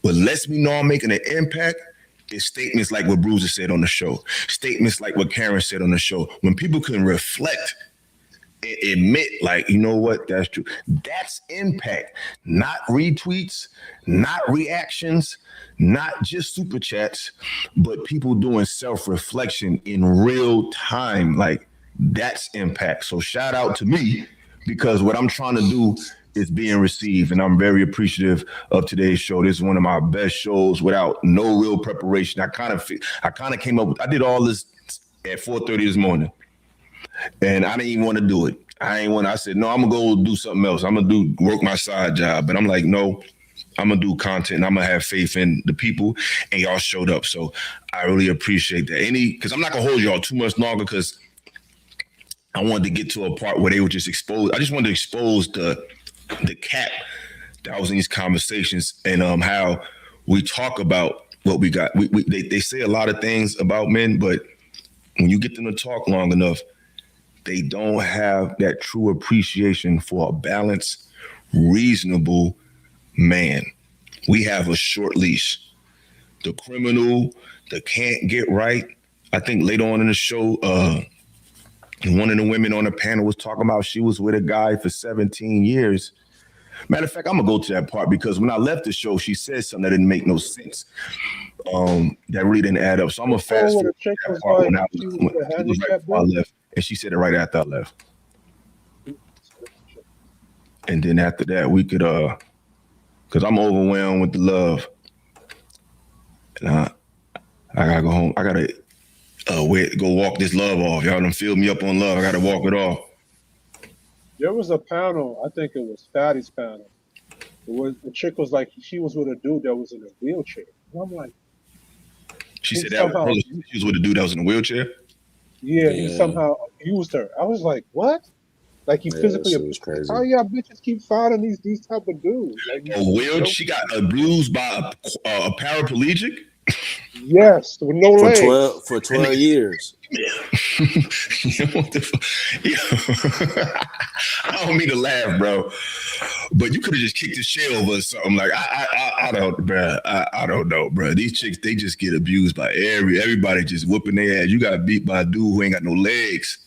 I don't know. You said a woman. I want to just play this last little clip. Has any of the women on the panel I don't even supported a man before? Also true. If he would have made sure he did the other stuff outside of not having no money, like made her happy, gave her good sex, and then made her feel better, he probably could have made the whole time. How long did that's he, why, how long look, did he that's why I'm last? telling you all, it's 17 years worth of dynamics. Like you all just can't blame. So 17 years, she was with a guy who she had to basically be the breadwinner and control the narrative.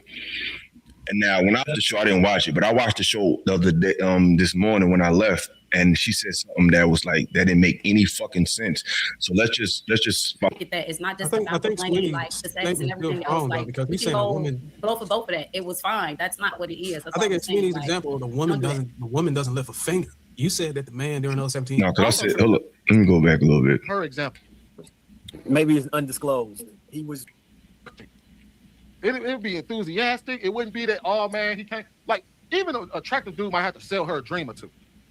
Sweeney, did Like, you know he would have to be like, hey, look, I promise you I'm gonna get on my feet one day. Just do this one little thing for me. Like, she's not gonna enthusiastically go out. Yeah, that conversation might come out sooner or later. Yeah, I agree. But you didn't say enthusiastically. That was not your first point. You just made the statement, My can bad, I they have to do clean it it from up. one end to the other? But it doesn't. No, it does not happen at the same scale for men that it happens for women. But let's not act like men cannot. It does happen. It absolutely happens. Whether it be their mama or another woman. Yes, they can. It just does not happen at nearly the same scale. They mama. They always You talk said a about woman. it. You said a woman. Has any of the women on the panel I don't even supported a man before? I was saying, Have I any don't of the do. ladies supported a man before? Yes. They do, but I don't think there's a man Yes. out there You that say can yes.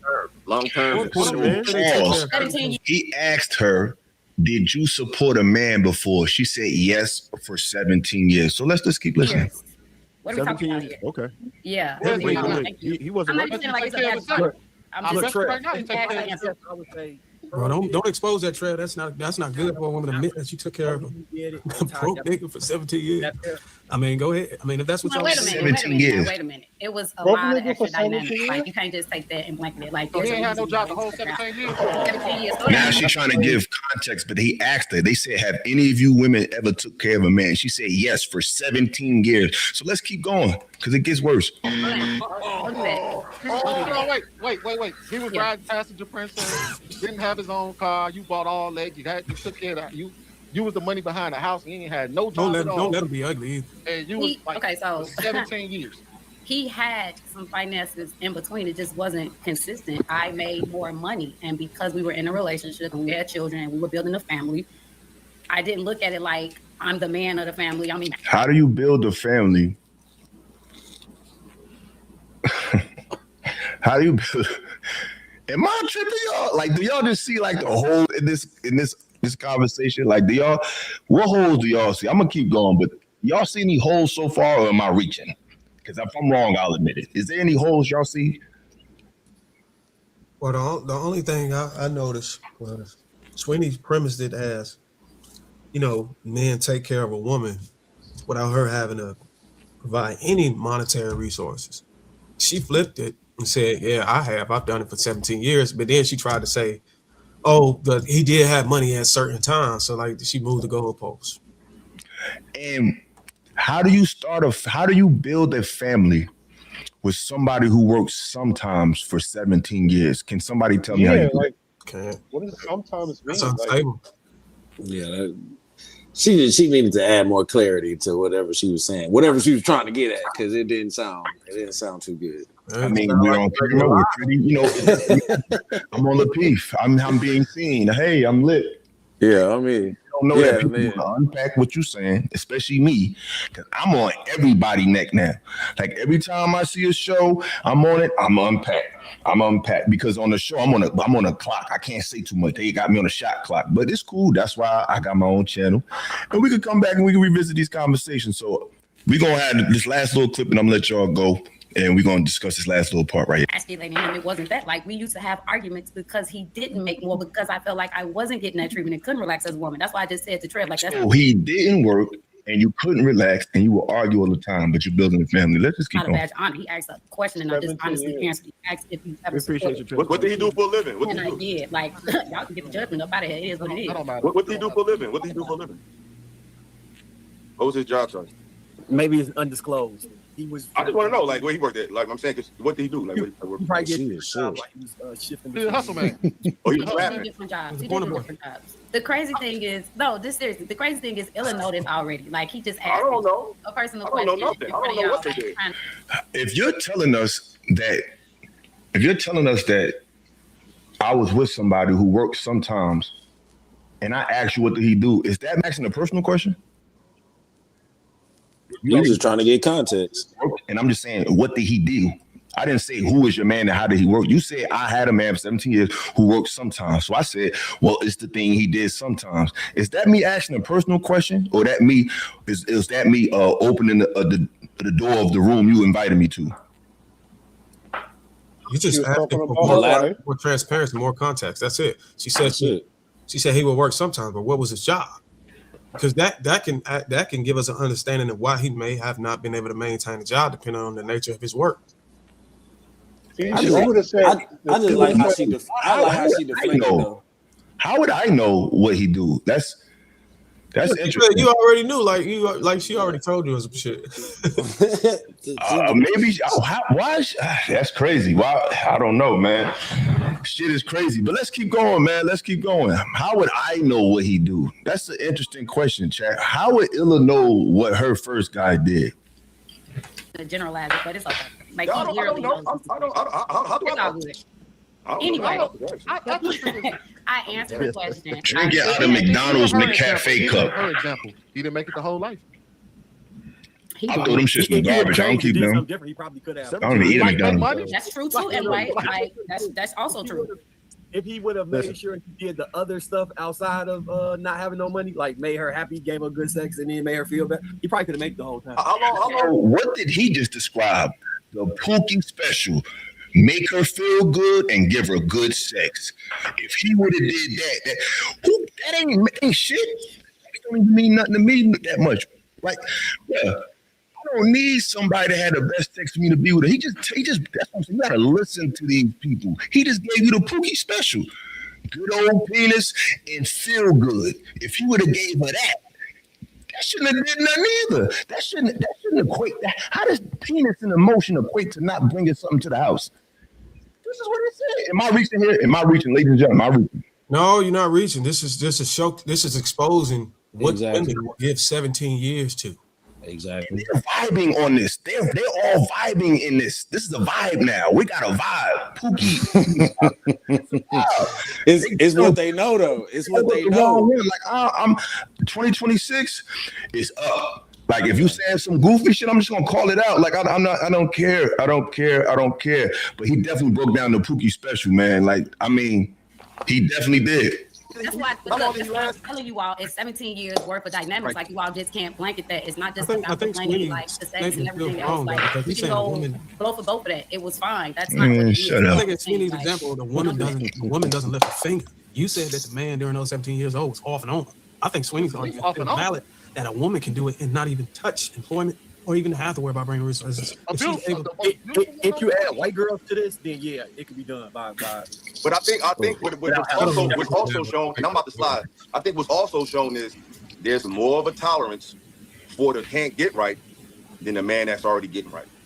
Because that was 17 years of whatever. Whatever the fuck. So obviously the downtrodden, the prison guy, the one that just can't figure it out, they got a lot of patience for them. But the one that got their shit together, he's on a short leash. But with that, y'all be blessed. I'm out of here. Peace and love. Now listen, you know what I find funny about that being like a thing to comment about? But we're always after the 6-figure dudes. Nah, Negro. You always after the 6-figure dude, after the dude who ain't shit ran through you. We're not knocking you for the 6-figure dude. You should always chase after the best. The problem is you go after the 6-figure dude after you was around the goofy dudes your whole life. You want to go from zero to hero. That's the issue. That's basically Sierra and Everybody in 2026, I'm telling you, y'all ain't ready. This is not what time. This ain't a game. You just they just be running the fucking mouth. I would never knock a woman to go to the best. If you carry yourself the best, you got a good shape, you in good health, you taking care of yourself, you've educated yourself. I may not agree with you, but I can't tell you that you can't go after the best possible candidate if you have kept yourself for that, if you have preserved yourself for that, then yeah, you can go after that. We're talking, the women who asked for 6 figures got 4 kids and out of shape.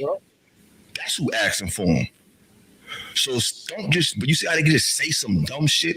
But let's get back to it, and then we could cook, and then we could wrap this meal up. But we only give favor to the 6-figure dudes. The dudes with a lot of money, the dudes that could do stuff for, like, I'm just like, which y'all want us to Well, you supported somebody too? That's the thing. The crazy thing is, even without the money, he could run circles around plenty of men doing everything else. Like, yeah. No, I thought you was going there. She said, did y'all hear what you just said? Did y'all hear what you said? What light skinned shorty said? Y'all heard what she said? What'd she say? I'm listen to this real.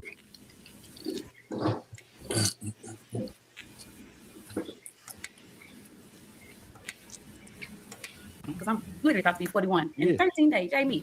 For them, but the one that got their shit together. Listen to what she said after both speech. Y'all be blessed. I'm out of here. Peace and love. You know what I find funny about that being like a thing to comment about? But we're always after the 6-figure dudes. But we only give favor to the 6-figure dudes. The dudes with a lot of money, the dudes that could do stuff for, like, I'm just like, which y'all want us to Well, you supported somebody too? That's the thing. The crazy thing is, even without the money, he could run circles around plenty of men doing everything else. Like, yeah. No, I thought you was going there. Was the money. Like, and I took care of that. Like, what we talking about? Like, I can bring. She's a liar. She said the only thing he's missing is the money. She said we would earlier in the show. She said it wasn't just the money. She's with a dude that's not working. They have fights, so it wasn't just that he wasn't able to. She said they had emotional problems. They were arguing, so it wasn't just the money. But she said he can run circles. How can somebody who had a part time, who works sometimes, run circles around somebody? And obviously they're not together. So how can do that make sense to y'all? He can run. Hold on, she did say that she's available and he don't make money. What's everything else? Oh, you mean? Or he may pack that hammer, or he may be on. He may have some street clout or something. Because what's everything else? That is everything. She did make that statement though, right? She did make a statement saying that he can run circles around us on the panel, right? I heard that. I wanted to say something, but motherfuckers was just talking. I'm like, yo, you just don't even know like what you just said. But I think we let her off the hook. I think if you was on the panel still, I would have destroyed that shit. But that's why I'm glad I left. Because what you would have said? What you would have said, yo? Listen, y'all don't know. Y'all want to know what I would have said. So much y'all don't know. So much y'all don't know. Listen, man. If only y'all knew the decorum I'm having, and if only y'all knew, bro. There's no way he can run circles around me. It's no way. It's impossible. It's impossible. Especially if he working sometimes. So what is he, a dope dealer? So what's the thing he got that we don't got? With his street cred, he's tough because he don't got no money. He can't maintain a job, and he has 17 years to do that shit. So I'm just saying, like, if I was to respond to that, talking about when they on these panels, and when we unpack it, it's just a bunch of fluff. You know what I'm saying? But then I think Trev kind of like pandered a little bit. Let me go a little bit more to it because I think he kind of like helped him a little bit. On this panel, and he will run circles around so many men. I can it's not that. Like, let's not do that because it's not the money that was defining it. And y'all know Miss Pearl, I've been on here for months. Like, I'm solid. There's a reason why I was. How do we know she's solid? Like, define solid. Because I'm on a panel, did that mean I'm solid? Because I'm always talking. Like, how do we know they're solid? I'm gonna tell you right now, bro. If I was to speak on her, man, I wouldn't even have to elaborate on what I did. But all I would have to say is I worked 20 years straight consecutively. That already got him beat because he couldn't even hold the job. I'm construction worker, so it's like I've been doing pretty decent for the past 5 years since I've been doing it. Because I'm gonna be honest with you, a man who works minimum wage for 17 consecutive years would be probably doing better off for him with a really decent job who can't keep one. Yeah. What are you talking about? Like what? I'm solid. We don't know what you is. We just know you're Lapeef. We don't know if you solid or not. I've been taking all that for a grain. This is funny. Listen, I'm gonna let him live, man. That's my point was given because I don't even want to do it to him, man. Y'all get the gist of it. You know, this ain't the first time I'm gonna do this. When you unpack these conversations, ladies and gentlemen, motherfuckers just be talking. It looks good on the camera. It's funny. It's a vibe. But you got to really unpack what these people are saying, and there's really nothing there. Being nice looking, having shades, that don't mean you got something to say. You know, it's a lot. This space is definitely aesthetic based. You definitely want to have your camera, you want to have your look, but we got to get underneath what they saying. And in a moment, it could seem like they ain't saying nothing, but Bo said some bullshit. She said some bullshit. We don't think women can't ask for more money. We think that you can't. We think that the big backs can't. We think that the ones who got 6 or 7 kids, we think you can't. So that's the difference. Men don't try to go from 0 to 100. We know our limits. You know what I'm saying? Like, look at rapper Eve. Like, Eve, and I like Eve, but Eve went from dealing with street dudes and she went straight to some white billionaire. But she's in a special position. But the average woman ain't gonna get that opportunity. But they want to go from 0 to 1,000, 0 to 100. It's like, no, we're not knocking you for wanting a greater man. We're knocking you for letting the lesser man get the best of you. And now you want us to take you after that. No, we're not doing that. Am I correct on that, fellas, or am I misreading that? You're not. Correct read, brother. Yeah, so with that being, anybody got last words? Because, you know, like I said, y'all filled me up with a lot of love today, and I got to go run get these love calories off because I'm full. Y'all showed a lot of love today. All right, then, man. I'm gonna holler at you, man. I got my notifications set so when you go live and shit, and I'll see you. Hopefully, I see you on the next time. I got an interview with Hocus for a Fifth on Monday. I should have had the thumbnail on it so y'all can see. Monday, I'm interviewing Hocus for a Fifth. Tuesday, I'm interviewing a dancer and Esme that was on Fatty's show. I see Hocus and I see Medium Man. And I got another one. I just ain't upload the thumbnail. But matter of fact, that's right. I keep forgetting. I could show y'all. Hold on. But yeah. I just ain't upload the thumbnail, but I got a show Tuesday. And yeah, Media Man Wednesday, Hocus for a Fifth on Monday. And we are going to be talking to 2 ladies on Tuesday. Esme, that was on Fatty and them show, and a professional dancer who, you know. How you say her name? That was on Fatty? Esme Valdez or something like that. I don't want to mess her name up. She's an example of she dresses like a 304, but she might not be a 304, actually. She might not. And then when she was, yeah, y'all. So this is what I'm doing this week. You got Media Man. That's coming up. That's Tuesday. And Monday, me and Hocus for a Fifth. You know what I'm saying? Like, I'm tapped in with the streets, so I don't got no problem with the hood. The streets made me to a degree, but everything from the streets ain't everything we need to keep. And a lot of things that make women like us in the streets is things that we really don't need. It's really something that is more surface than substantive. So as a man from that element, I know what aspects of it is made me better and what aspects of it made me worse. So yeah, that's what we got lined up. But what you were saying, Yardi? No, I was saying SV is an example of what I think Boozer was saying, it right? Well, you have women out here that are dressed like 304s, but they're not actually 304s. And I've dated them. When I used to do personal training, when I got into construction, and I was dating out there like that in my mid-20s, I met a lot of them. So I had to throw out. There was a lot of dating metrics that we was using that I had to throw out because it didn't apply to the current dating market we're in. Exactly. We have to take that in consideration. Exactly. So that being said, y'all, I really appreciate everybody for pulling up. This was definitely went way better than I expected, but sometimes you got to step out there on faith and you got to just believe in yourself and just do what you need to do. So y'all definitely motivate me today to keep cooking. And I got more content coming, you know what I'm saying? As you can see, you don't need 1 million people to have a decent panel review. I just want some people with some sense.